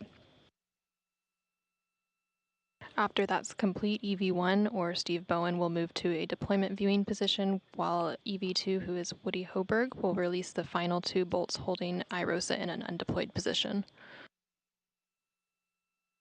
Trying to find a position where I'm not side-loading the bolt. 1 sec. We copy. That's why that one's so awkward. This one's a little awkward. Yeah, I think you end up sliding a little tight a little bit. We're good. I see it.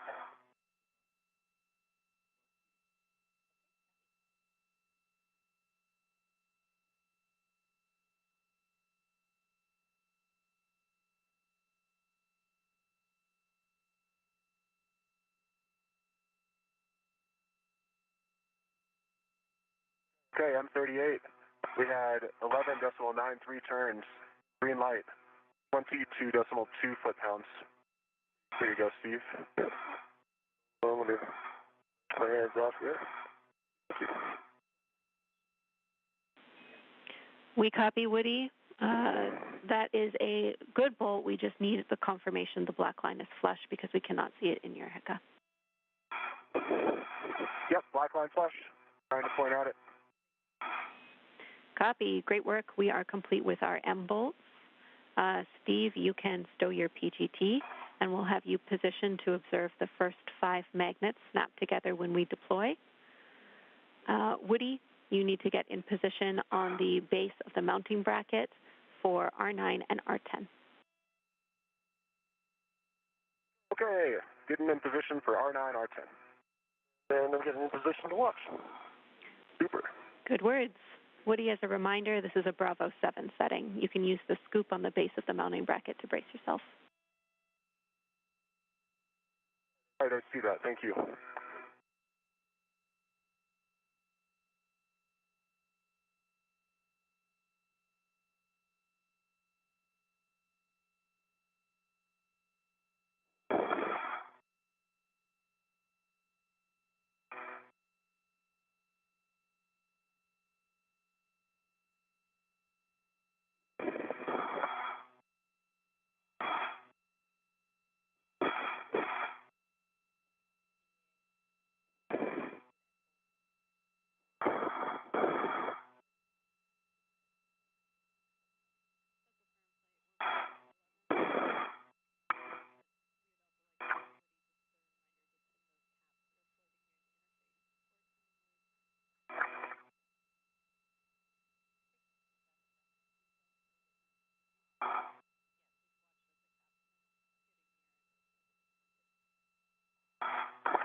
All right, I am in a good position. Perfect, thanks, Steve. Copy, Steve.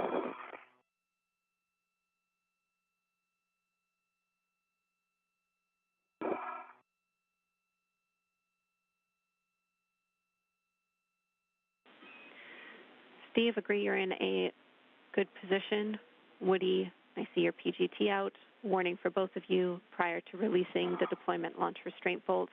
Position to stay clear of deploying our ROSA blankets. You will both be in a good position. All right, that sounds great, Jan. And I have Bravo 7 set. I need a reminder. Is it clockwise or counterclockwise? Counterclockwise. Bravo 7, counter 2, and I'll have you hold here, Woody. Okay, copy that. Bravo 7, counter 2 is set. All right, I'm in a good position. Good words.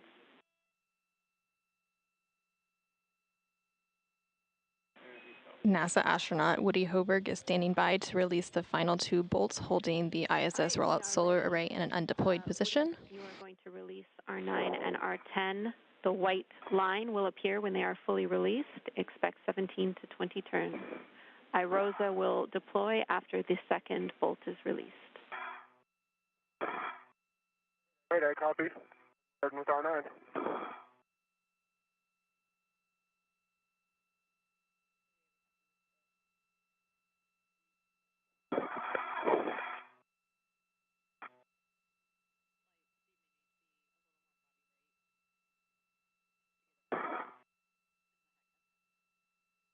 Once these final 2 bolts are released, the iROSA will deploy over the next 6 to 10 minutes.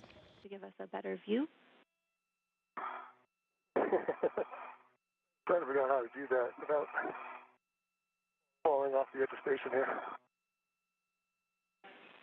Copy, we understand. That looks great. Okay.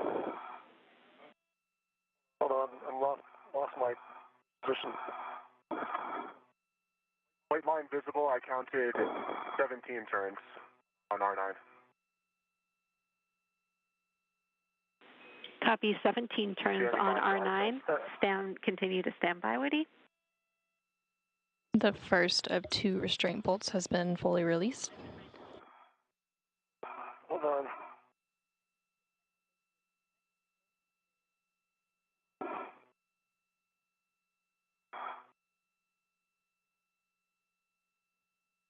That last adjustment, I just couldn't stop it.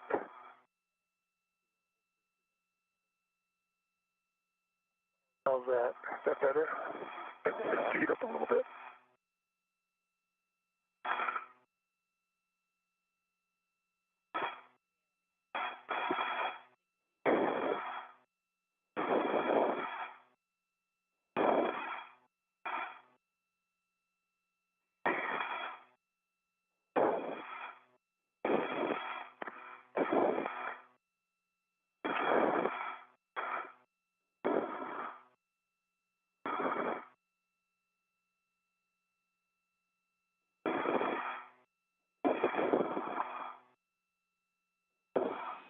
Steve, we know it's tough. There's not much to hold on to out there. Trying to get you some additional words. Try a different position.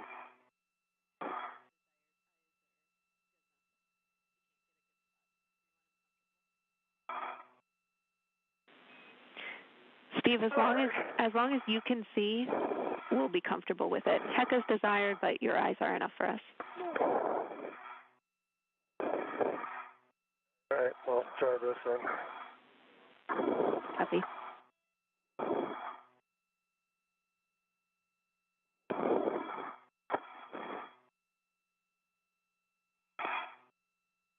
I have that.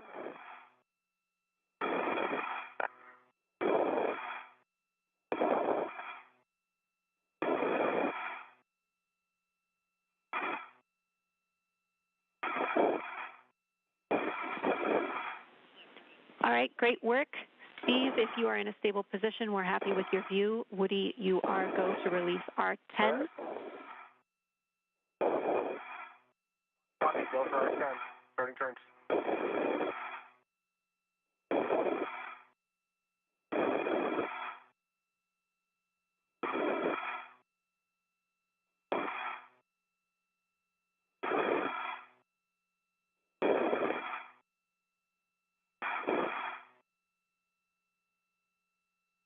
And turns down.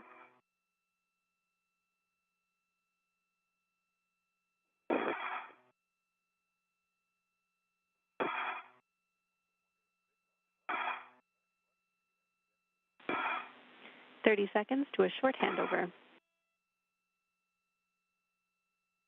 I count 20 turns so far. Going to continue. You might have to wiggle it, Woody. Gotcha. There it goes. The second of the 2 restraint bolts has been fully released, and IROSA will begin deploying over the next 6 to 10 minutes. Short handover. Copy.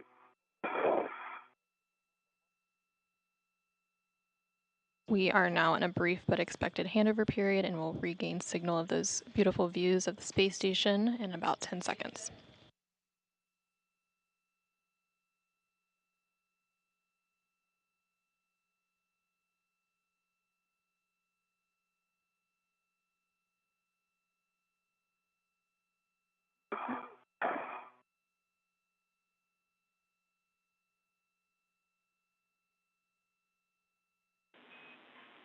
All right, Houston's back with you. Welcome back. Woody, you are staying exactly where you are. Well done on the final bolt to release IROSA, and Steve will take your report.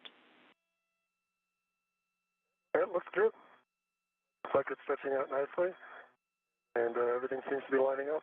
How does it look to you? You have a good view now. Copy. We don't have video back yet, but we will shortly. We appreciate the words.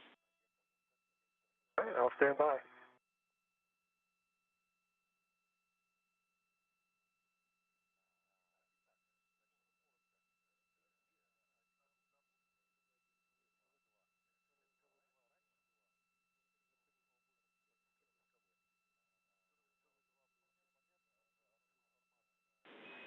We have our video back. Everything is looking great. I have 2 cautions for you, Woody.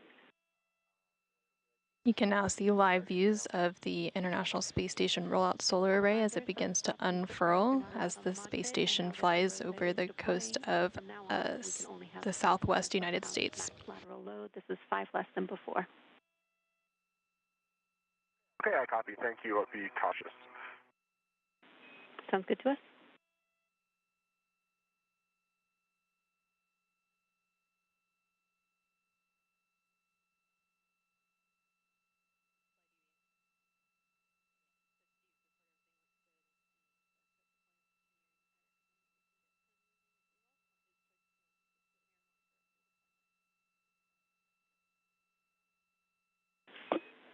Everything's looking really good to us. Again, well done, you two.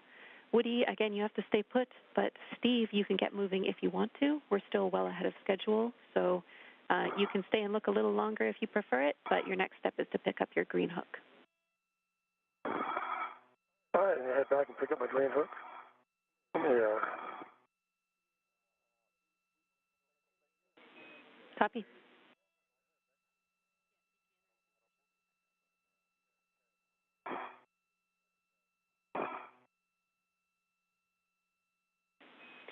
Woody, if we can, we'd love to adjust your HECA view a little bit. If you could pitch back at all for us, we'd appreciate it. Yep, you got it. Thank you.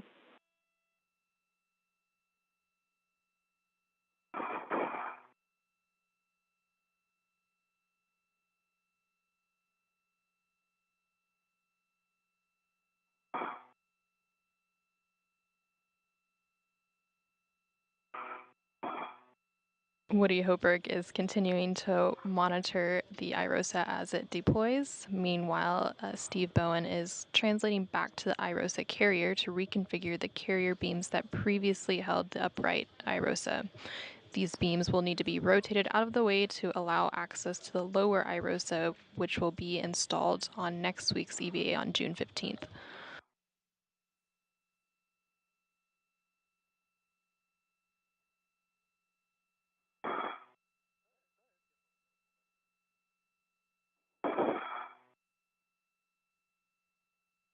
All right, green hook going to red reel. That's complete.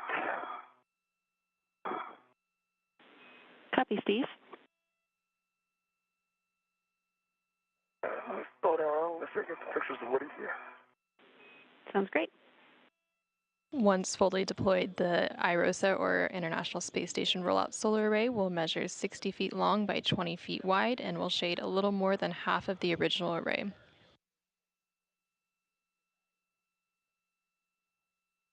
Each new IROSA will produce more than 20 kilowatts of electricity, and once installed will enable a 30% increase in power production over the station's current arrays.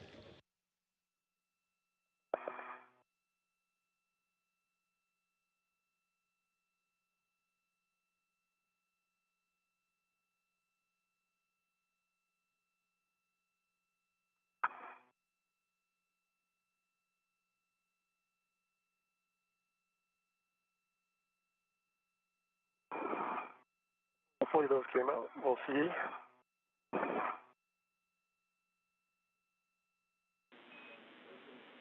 Copy.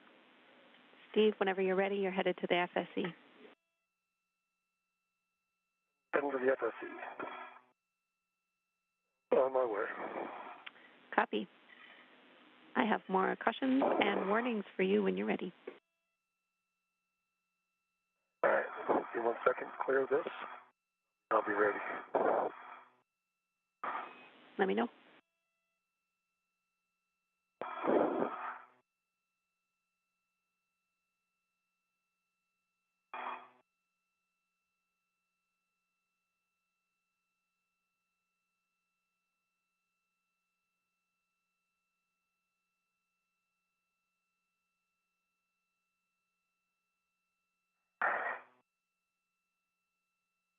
All right, I'm ready to copy. Steve, warning and a reminder, grapple shafts and curved coupling are no-touch zones. No sudden movements, quick grabs on the FSE. Wait until motion dampens out before imparting loads on the FSE. Don't simultaneously impart loads into the FSE. This is for when Woody is also ready to translate. And do not contact the IROSA blanket. Copy. And I copy all.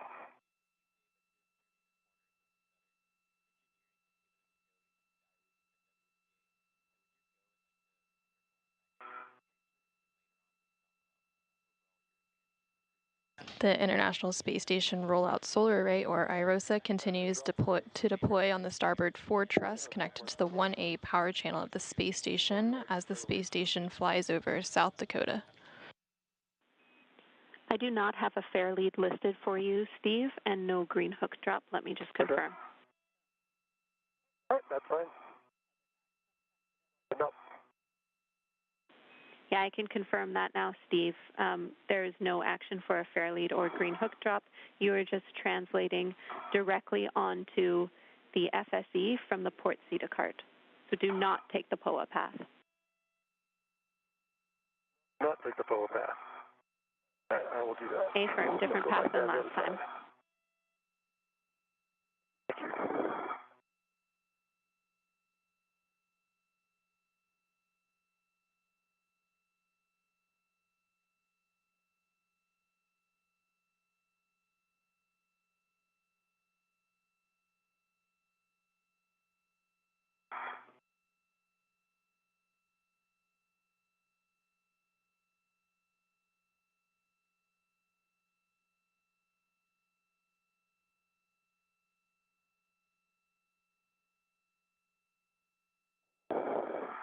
Probably a good view there, Jenny.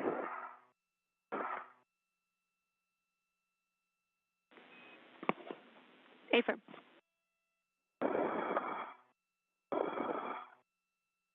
And I think my first bolts are C7, C8, correct? Affirm, that's right. You're going to be at stanchion alpha, and this is a Bravo 7 setting, so you might need to get in a better brace position. All right, don't put that in work. Copy, let me know when you're ready for settings. Yeah, bye.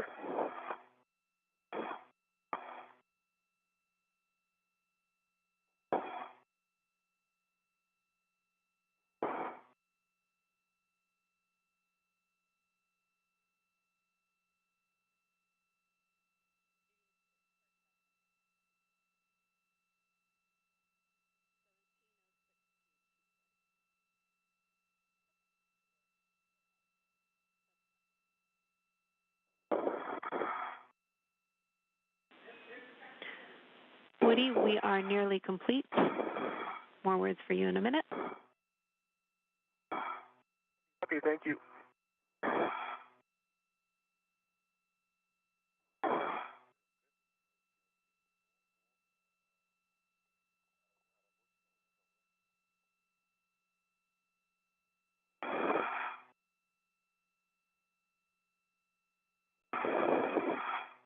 All right, what's the settings for C7, C8?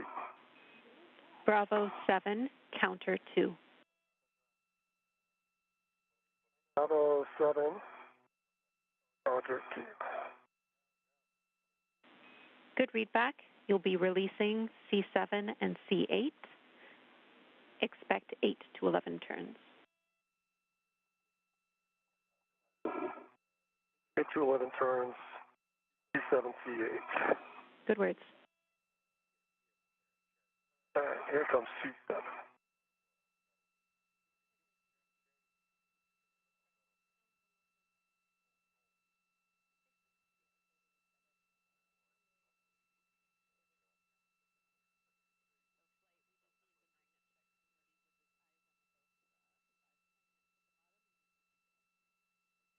Hey, James, it looks to me like motion is stopped. Yep, we're just double checking that we can confirm a good deploy, Woody. What would help us is if you could confirm the bottom 5 magnets on both booms. We don't need a heck of you, we just need you to see that the magnets have snapped together.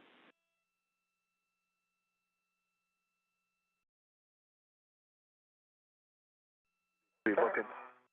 11.5 and C7 is popped out, moving to C8. Copy C7 released, you go for C8.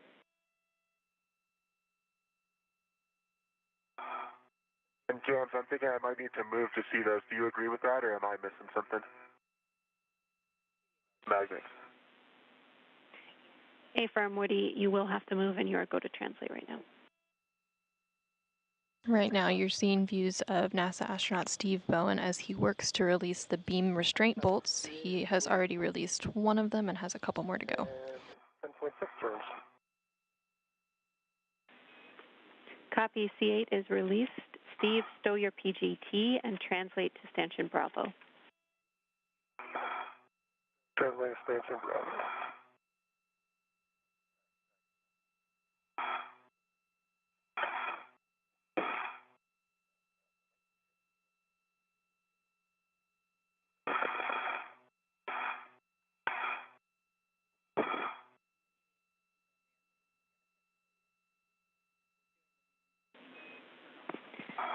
Steve, a delta to your plan. We'll have you continue translation past stanchion Bravo to stanchion Charlie because we have enough time for a small efficiency here. Okay, going Charlie.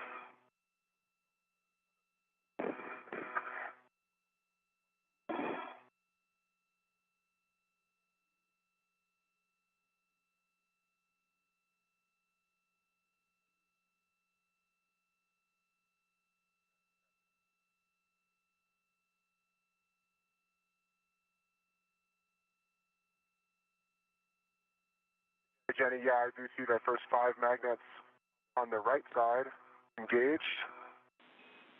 Copy, Woody, that sounds good.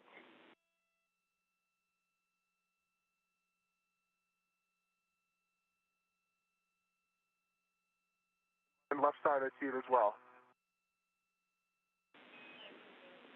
Copy. Thank you, Woody. With that, we can release the blanket tensioner bolts, R11 and R12, on the ISS inboard side of IROSA.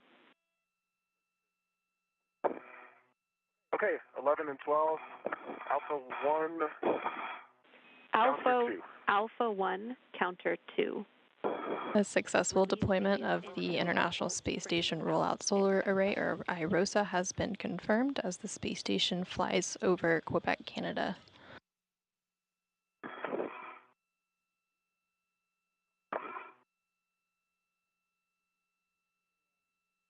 NASA astronaut Woody Hoberg is now working to release blanket tensioner bolts.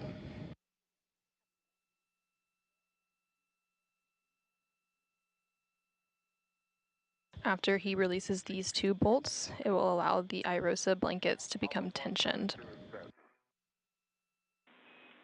Good settings. Thank you, Jam. Starting with R11. Copy, R11.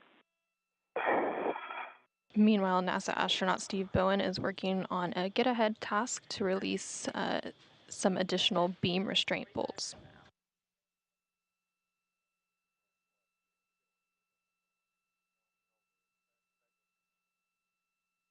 Okay, and Expansion Bravo, what would you like? Retrieve the pit pin from the stowage location, push the C1 bolt into the can, and install that pit pin. Correct, I'm back at Charlie. By Charlie, right? Bypass Bravo? Affirm, you should be at Stanchion Charlie. I'll be back at Bravo.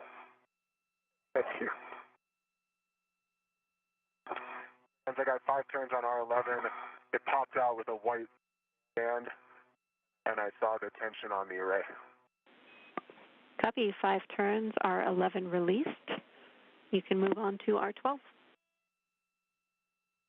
Starting turns.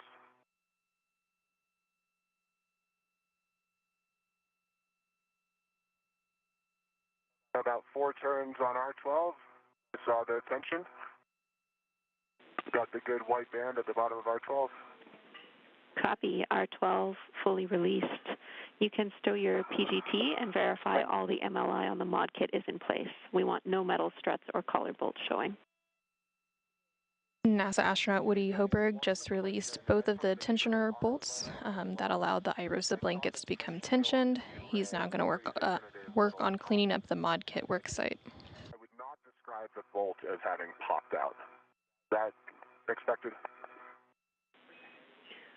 We're checking, Woody. Thanks for the go back. And pit pin is installed in Charlie 1. Copy, Steve. Your next step is to release Charlie 4 and Charlie 3. So 2 additional beam bolts. This is a Bravo 7 setting, so I'll let you get in position. All right, give me a second.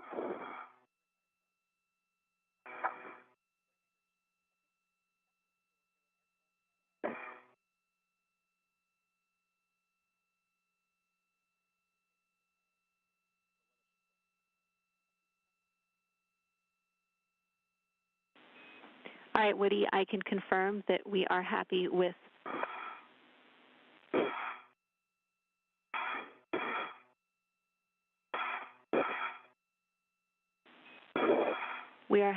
both R11 and R12, so we need you to verify all the MLI on the mod kit is in place.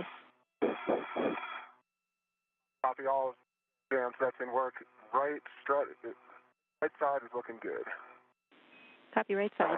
Bravo 7, counterclockwise 2. Affirm, Bravo 7, counter 2. You will be releasing these bolts. Expect 8 to 11 turns. All right. Starting with Charlie 4. Copy, Charlie 4.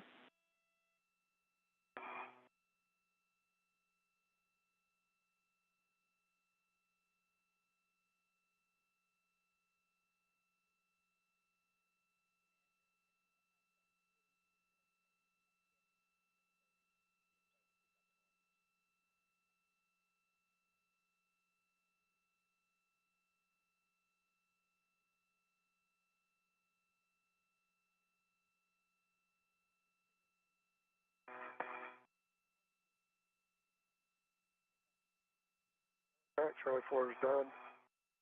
But, 12 turns. Copy, Charlie 4. Charlie 3. Charlie 4 is released. I need you to repeat the turn count. It was 12. I let it run a little bit longer there if I needed to. Copy. You can continue on to Charlie 3. Charlie 3 is in work. Jam, the MLI is looking good. I neatened up a couple spots, and I'm ready to retrieve the scoop.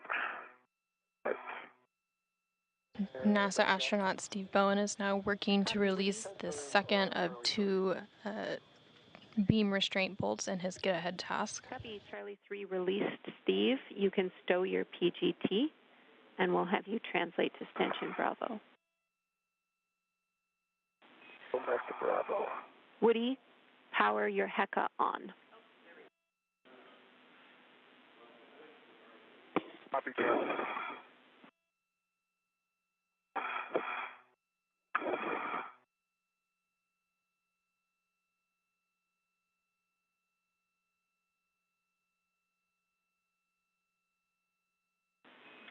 All right, and Woody, we are happy with the MOI current config, and we do not need a HECA scan. So you're exactly right. You can remove the square scoop from the mounting bracket along with the adjustable tethers and stow it in the crew lock bag. You can close up this crew lock bag and stow it on your BRT. Copy all. In work. And we do not need a crew lock bag inventory. Lucky you. Oh, thank you so much.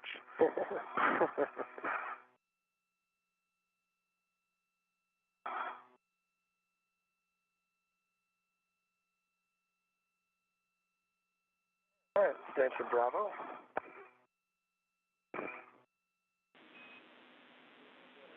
Copy, Steve. You will be retrieving the pit pin from the stowage location and stowing the C2 bolt. All right, pit pin Charlie 2. Good words.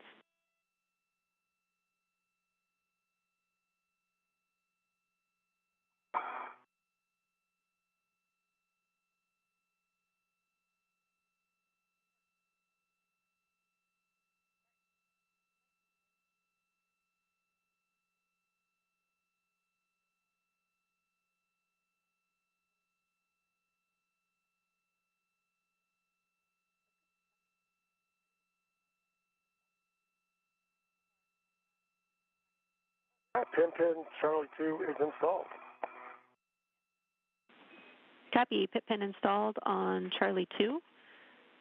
We need you to connect a RET to the adjustable equipment tether D-ring to the adjustable equipment tether D-ring to the beam handrail stanchion. Understand, get my adjustable ready to attach to the stanchion. Okay, that'll be in work. Okay, copy.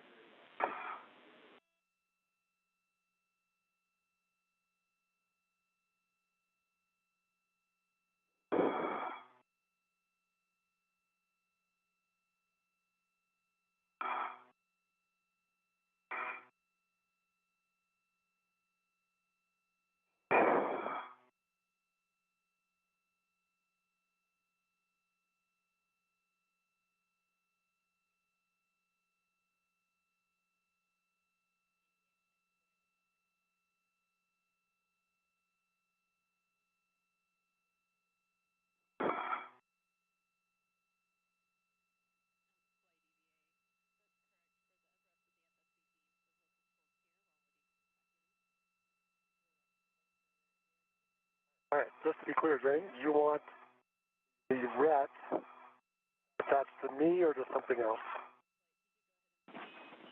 There should be a RET to an adjustable equipment tether D-ring, and that adjustable equipment tether hook should be on the closest beam handrail stanchion to you.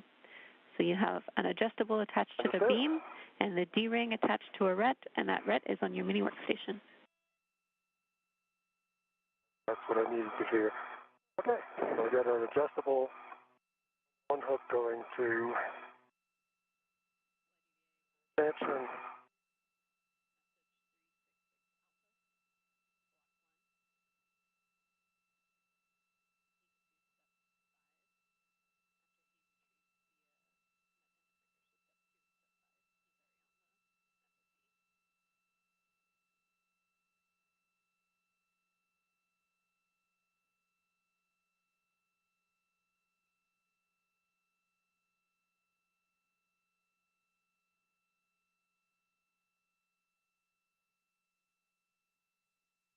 All right, let me reconfigure all my other adjustable.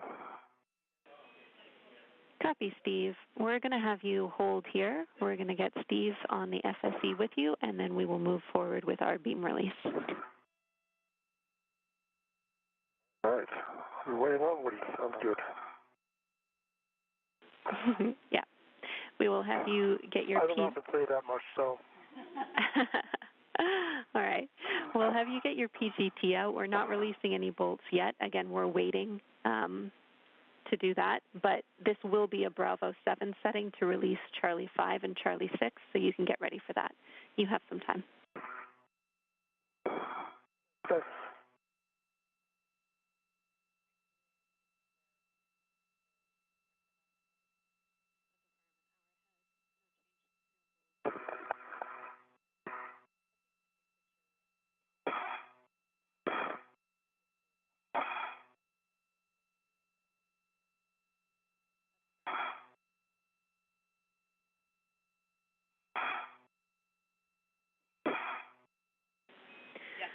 Woody, you. Hi, Jazz. I'm translating inboard.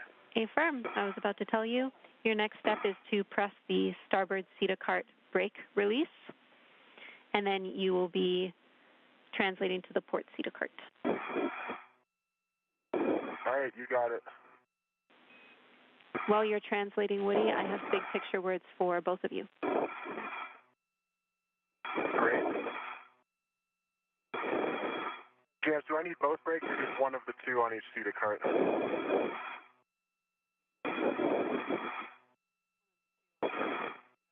I'll get them both.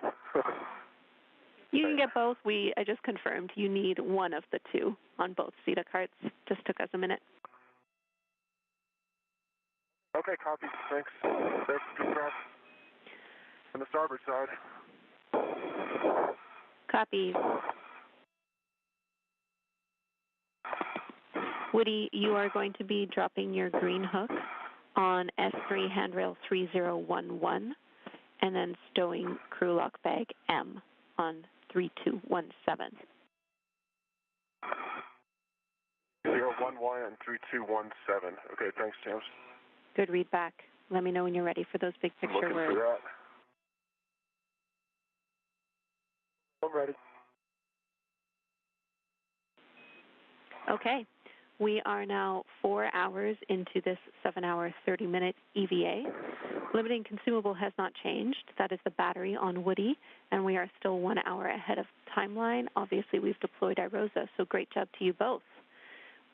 We are getting to the point where we are going to stow the FSE beams and remove that FOD. If we have time, we're going to do some get-aheads and release the ARDs for the next EVA. That sounds good. That sounds real good. Thanks, James.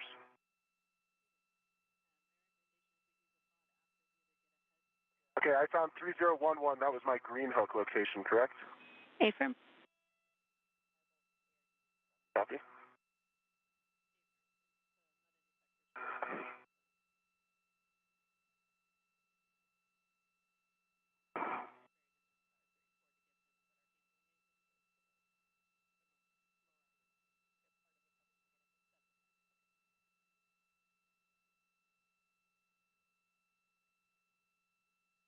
And then 3217 for the bag. Got it.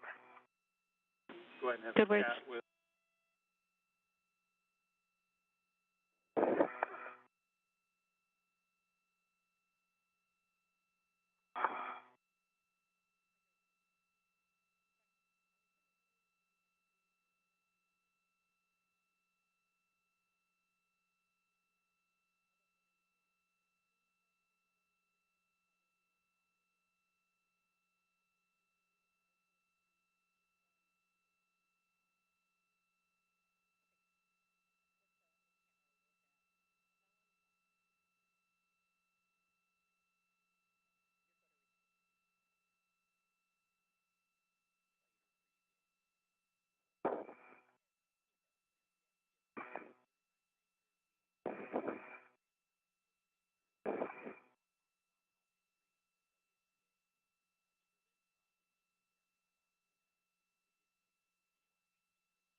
All right, Jams, I'm ready to go up onto the FSE. Copy. Ensure you go via the POA path, fair lead on MBS handrail 8400. 8400. Copy that. Affirm. Yeah, I'm looking for it.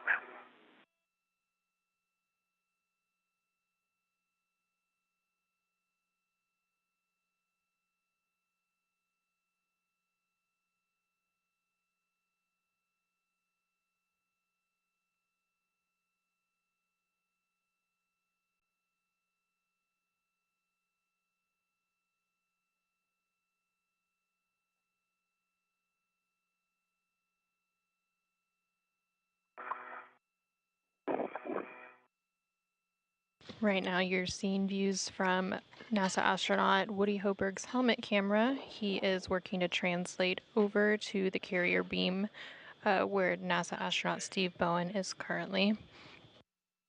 Once they're both over there, the crew members will work together to release the bolts holding the beams in place, and then they will rotate them out of the way and secure them back down. The spacewalkers continue to remain about an hour ahead of schedule.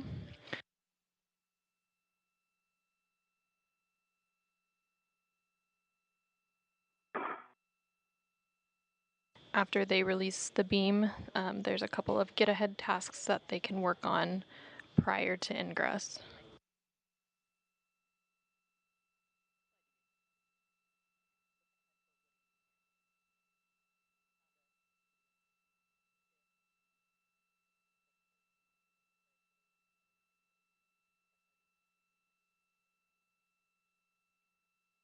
All right, am I heading to Alpha, Jams?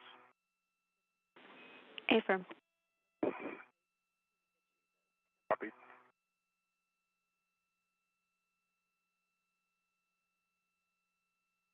So Steve and my tethers will, that should be okay. Looks good. Affirm.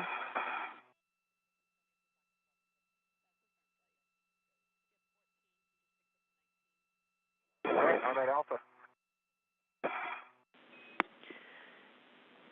Woody, your next step is to perform a socket swap. Steve was able to already release C3 and C4, so we'll just take the socket swap and then move on to rotating the beam. Okay, copy, socket swap. Now, I will need a socket caddy to do this, correct? I only have, oh no, disregard, I have an extra pit pin right. Affirm, you're going to use your pit pin, so you'll remove the 6-inch wobble from your PGT and stow it in your trash bag with the pit pin, and the 2-inch that's currently, I believe, in your trash bag will be stowed on the PGT. Copy all. And say, do you want me to release one of the C5 or C6? Affirm, Steve, you can release either one. Bravo 7, counter 2 are your settings. Bravo 7, counterclockwise 2. Good words.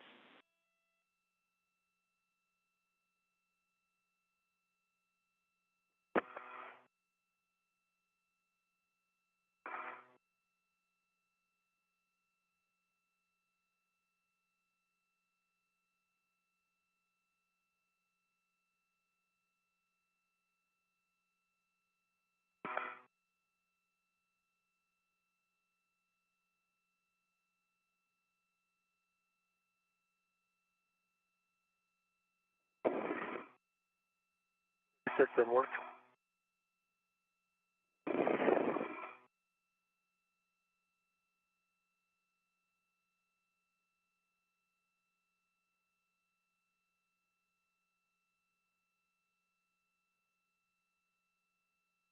That's complete. And I got 11 turns. Copy, 11 turns, and that was C6. That was C6. Copy, we'll hold here. I agree.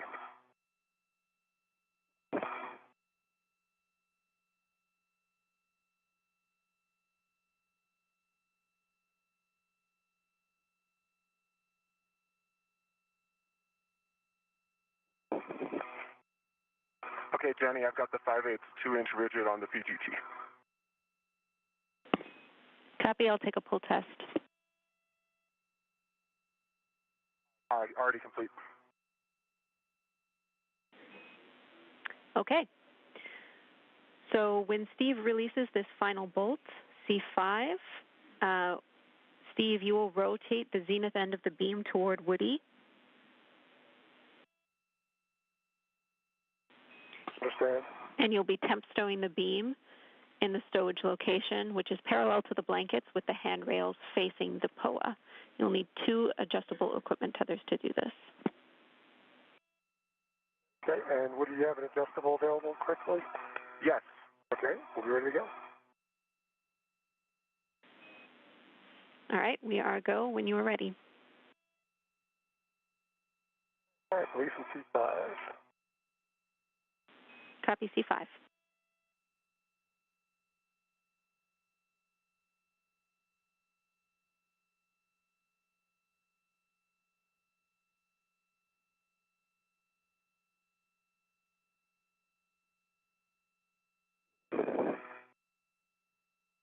All right, 5 is complete. Complete, so I my PGT down a little bit. Okay, Woody, here it comes. Ground copies. All right, retrieving my adjustable.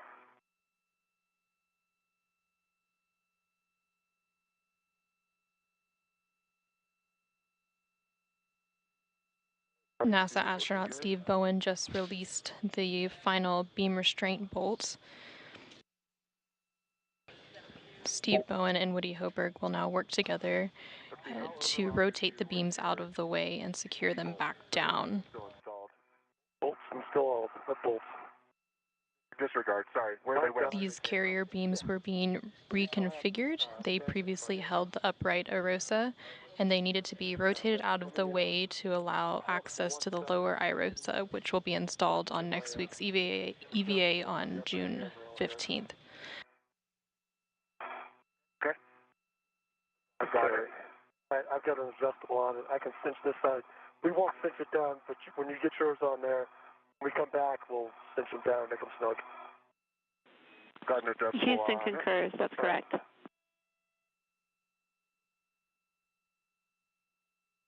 And this is going to 0012. Copy, and Steve's exactly right. We'll cinch this down later on. What we need to make sure of right now is that the beam is clear of the nadir upper support beam, so that's the one by you, Woody.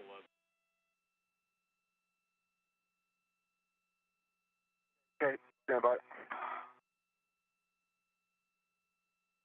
It's clear.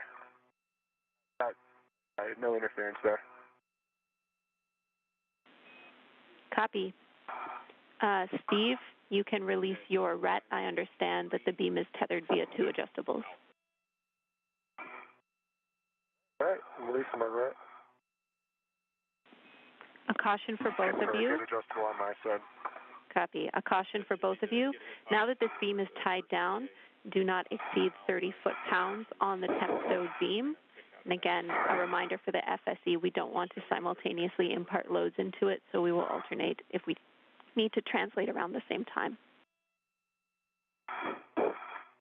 Copy. Copy.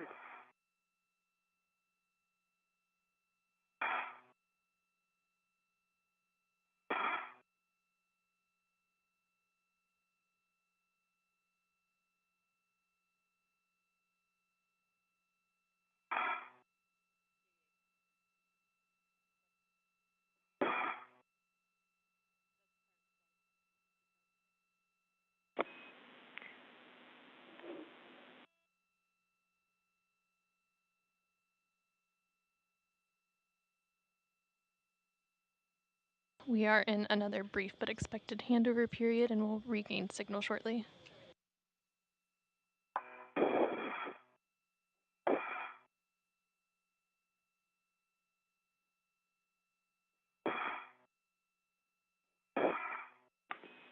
Houston's back with you after a short handover.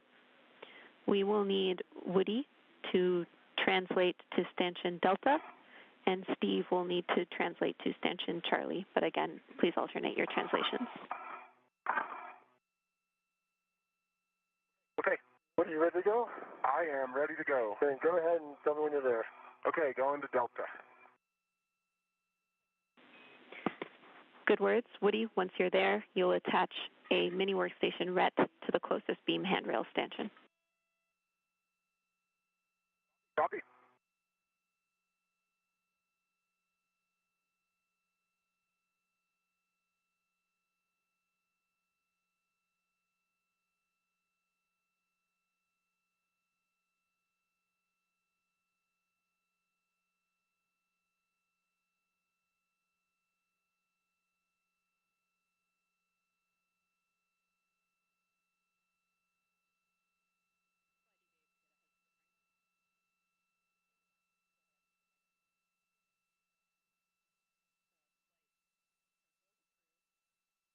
All right, I'm at Delta, putting that mini workstation RET in work. All right, I'm going to start my translation. Copy both. Sounds great, Steve.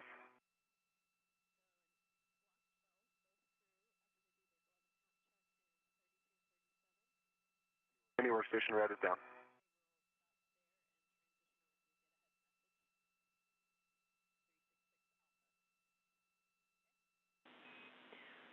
Woody, once you have that RET down, you'll be readying your PGT.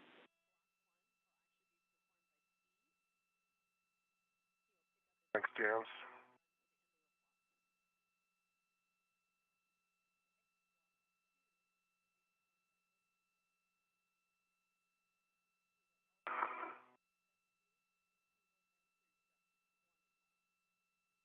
All right, Woody. What will be my PGT setting when it swings over here? If that was for Woody, then your setting is Bravo 7, counter 2. Bravo 7, counter 2 is set. All right. Then when it gets here, what will it be? It'll drive the 20 turns. It'll also be Bravo 7. You'll just be clockwise 2 Bravo 7 clockwise? For Steve. Okay, understand. All right, I'm ready to drive C9. Copy. You're releasing C9. Expect 8 to 11 turns.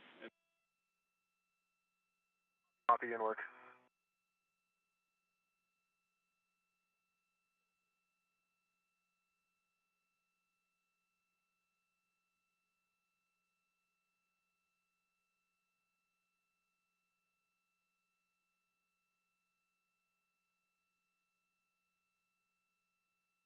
I counted 9.5 and it popped out. Ready for C10. Copy. C9 released. Your go for C10. About a minute until a short handover. Copy, starting turn C10.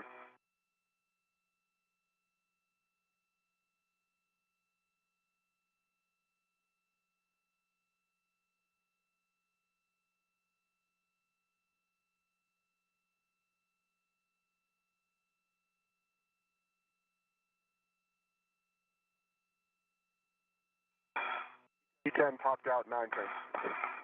Blood check. Copy. 9 turns. C10 popped out. You'll be rotating the beam toward Steve. Copy. Ready, Steve? Yep. Coming at you. Short handover.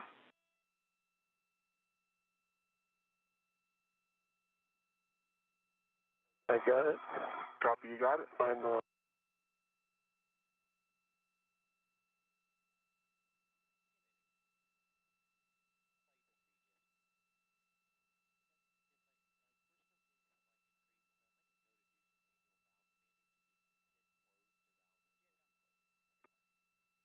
Steve.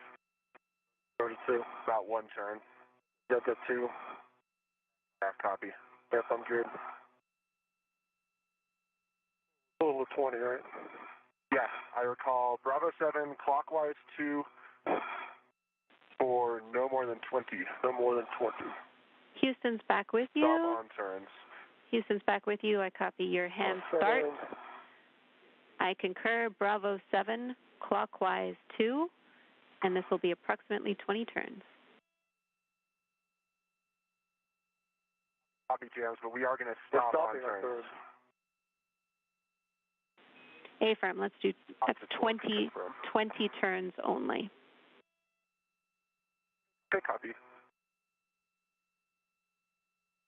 Driving C9.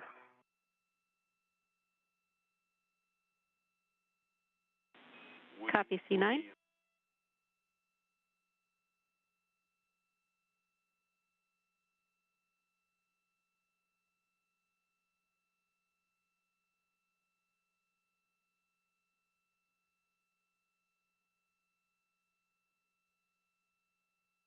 And I'm stopping there. It's getting kind of close to the bottom.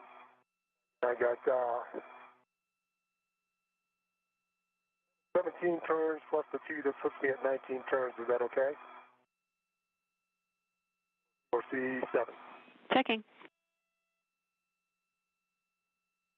C9, I put in 18 turns plus 2 hand starts.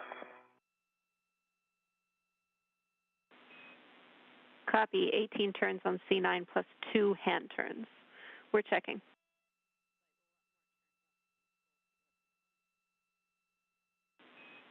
Steve, we want more turns on your bolts. Let's hit it again at the same settings. All right, and how many more do you want? Only 1 turn. All right, that's it. Complete.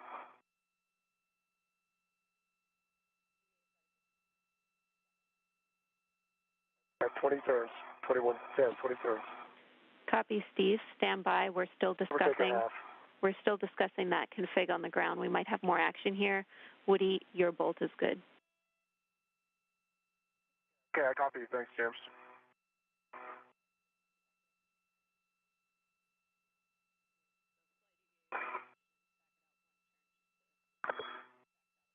What's different about your bolt?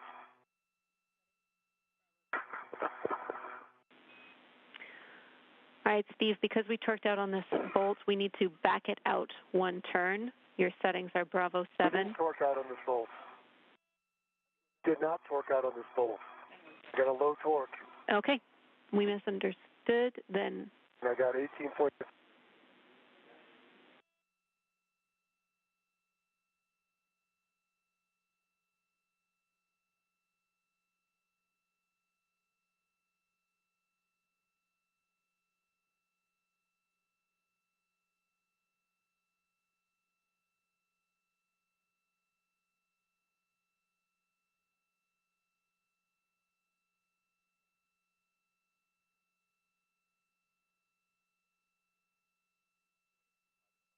You can see I have a red light for not reaching torque.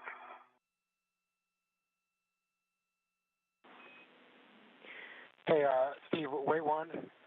I'm trying to get word from Houston here. I think we came up on a handover quicker than they expected. Hey, okay. This is Houston. We hit a patch of ratty comm. We are good on that bolt, Steve. So at this time, I'm handing over to Frank. Frank, you are prime IV. We are 1 minute away from a 5-minute LOS. Hey, I copy. I am prime IV. And can you just verify what step you're on in block 12?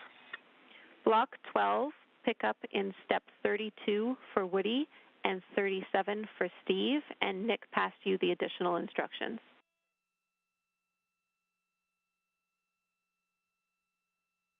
Copy 32 and 37. Thanks, James.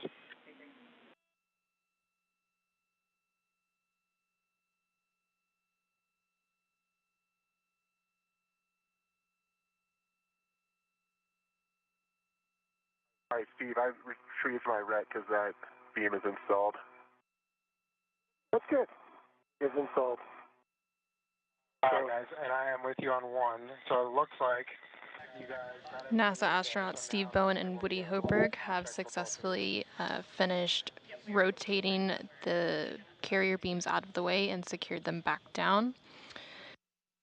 This was the last planned task in this EVA, but they will now move into some get-ahead tasks for next week's EVA. Frank, I've got a few incidental black smudges on my glove fingertips. Otherwise, no change, and dry hat.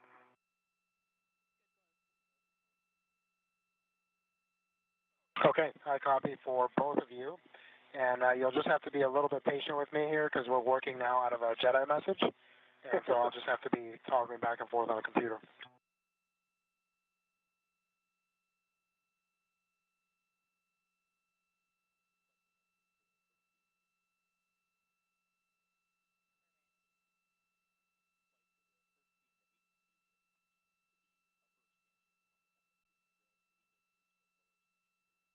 We are now in an approximately 5-minute loss of signal. We will regain signal shortly after that. During this period, NASA astronaut Frank Rubio aboard the International Space Station is the prime IV for the spacewalking crew.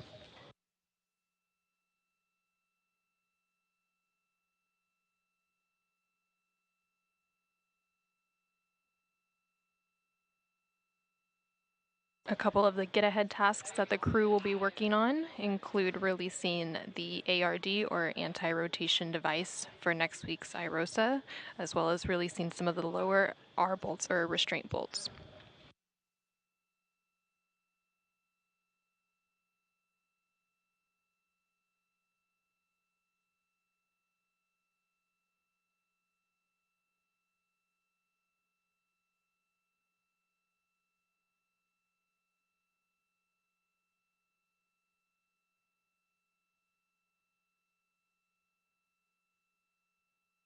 While today's spacewalk has focused on installing the IROSA, or International Space Station Rollout Solar Array, on the starboard fore truss connected to the 1A power channel on the space station, next week's spacewalk will focus on installing the IROSA to the starboard 6 truss connected to the 1B power channel.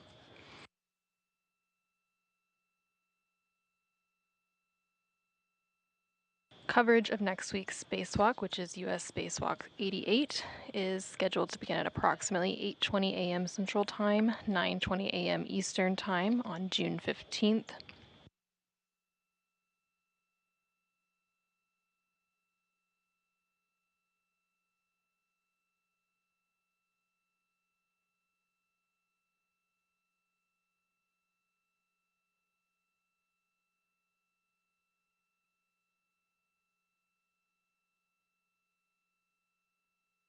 The spacewalk next week is scheduled to begin at approximately 8:20 a.m. Central Time, 9:20 a.m. Eastern Time, with NASA TV coverage beginning at 6:45 a.m. Central Time, 7:45 a.m. Eastern Time.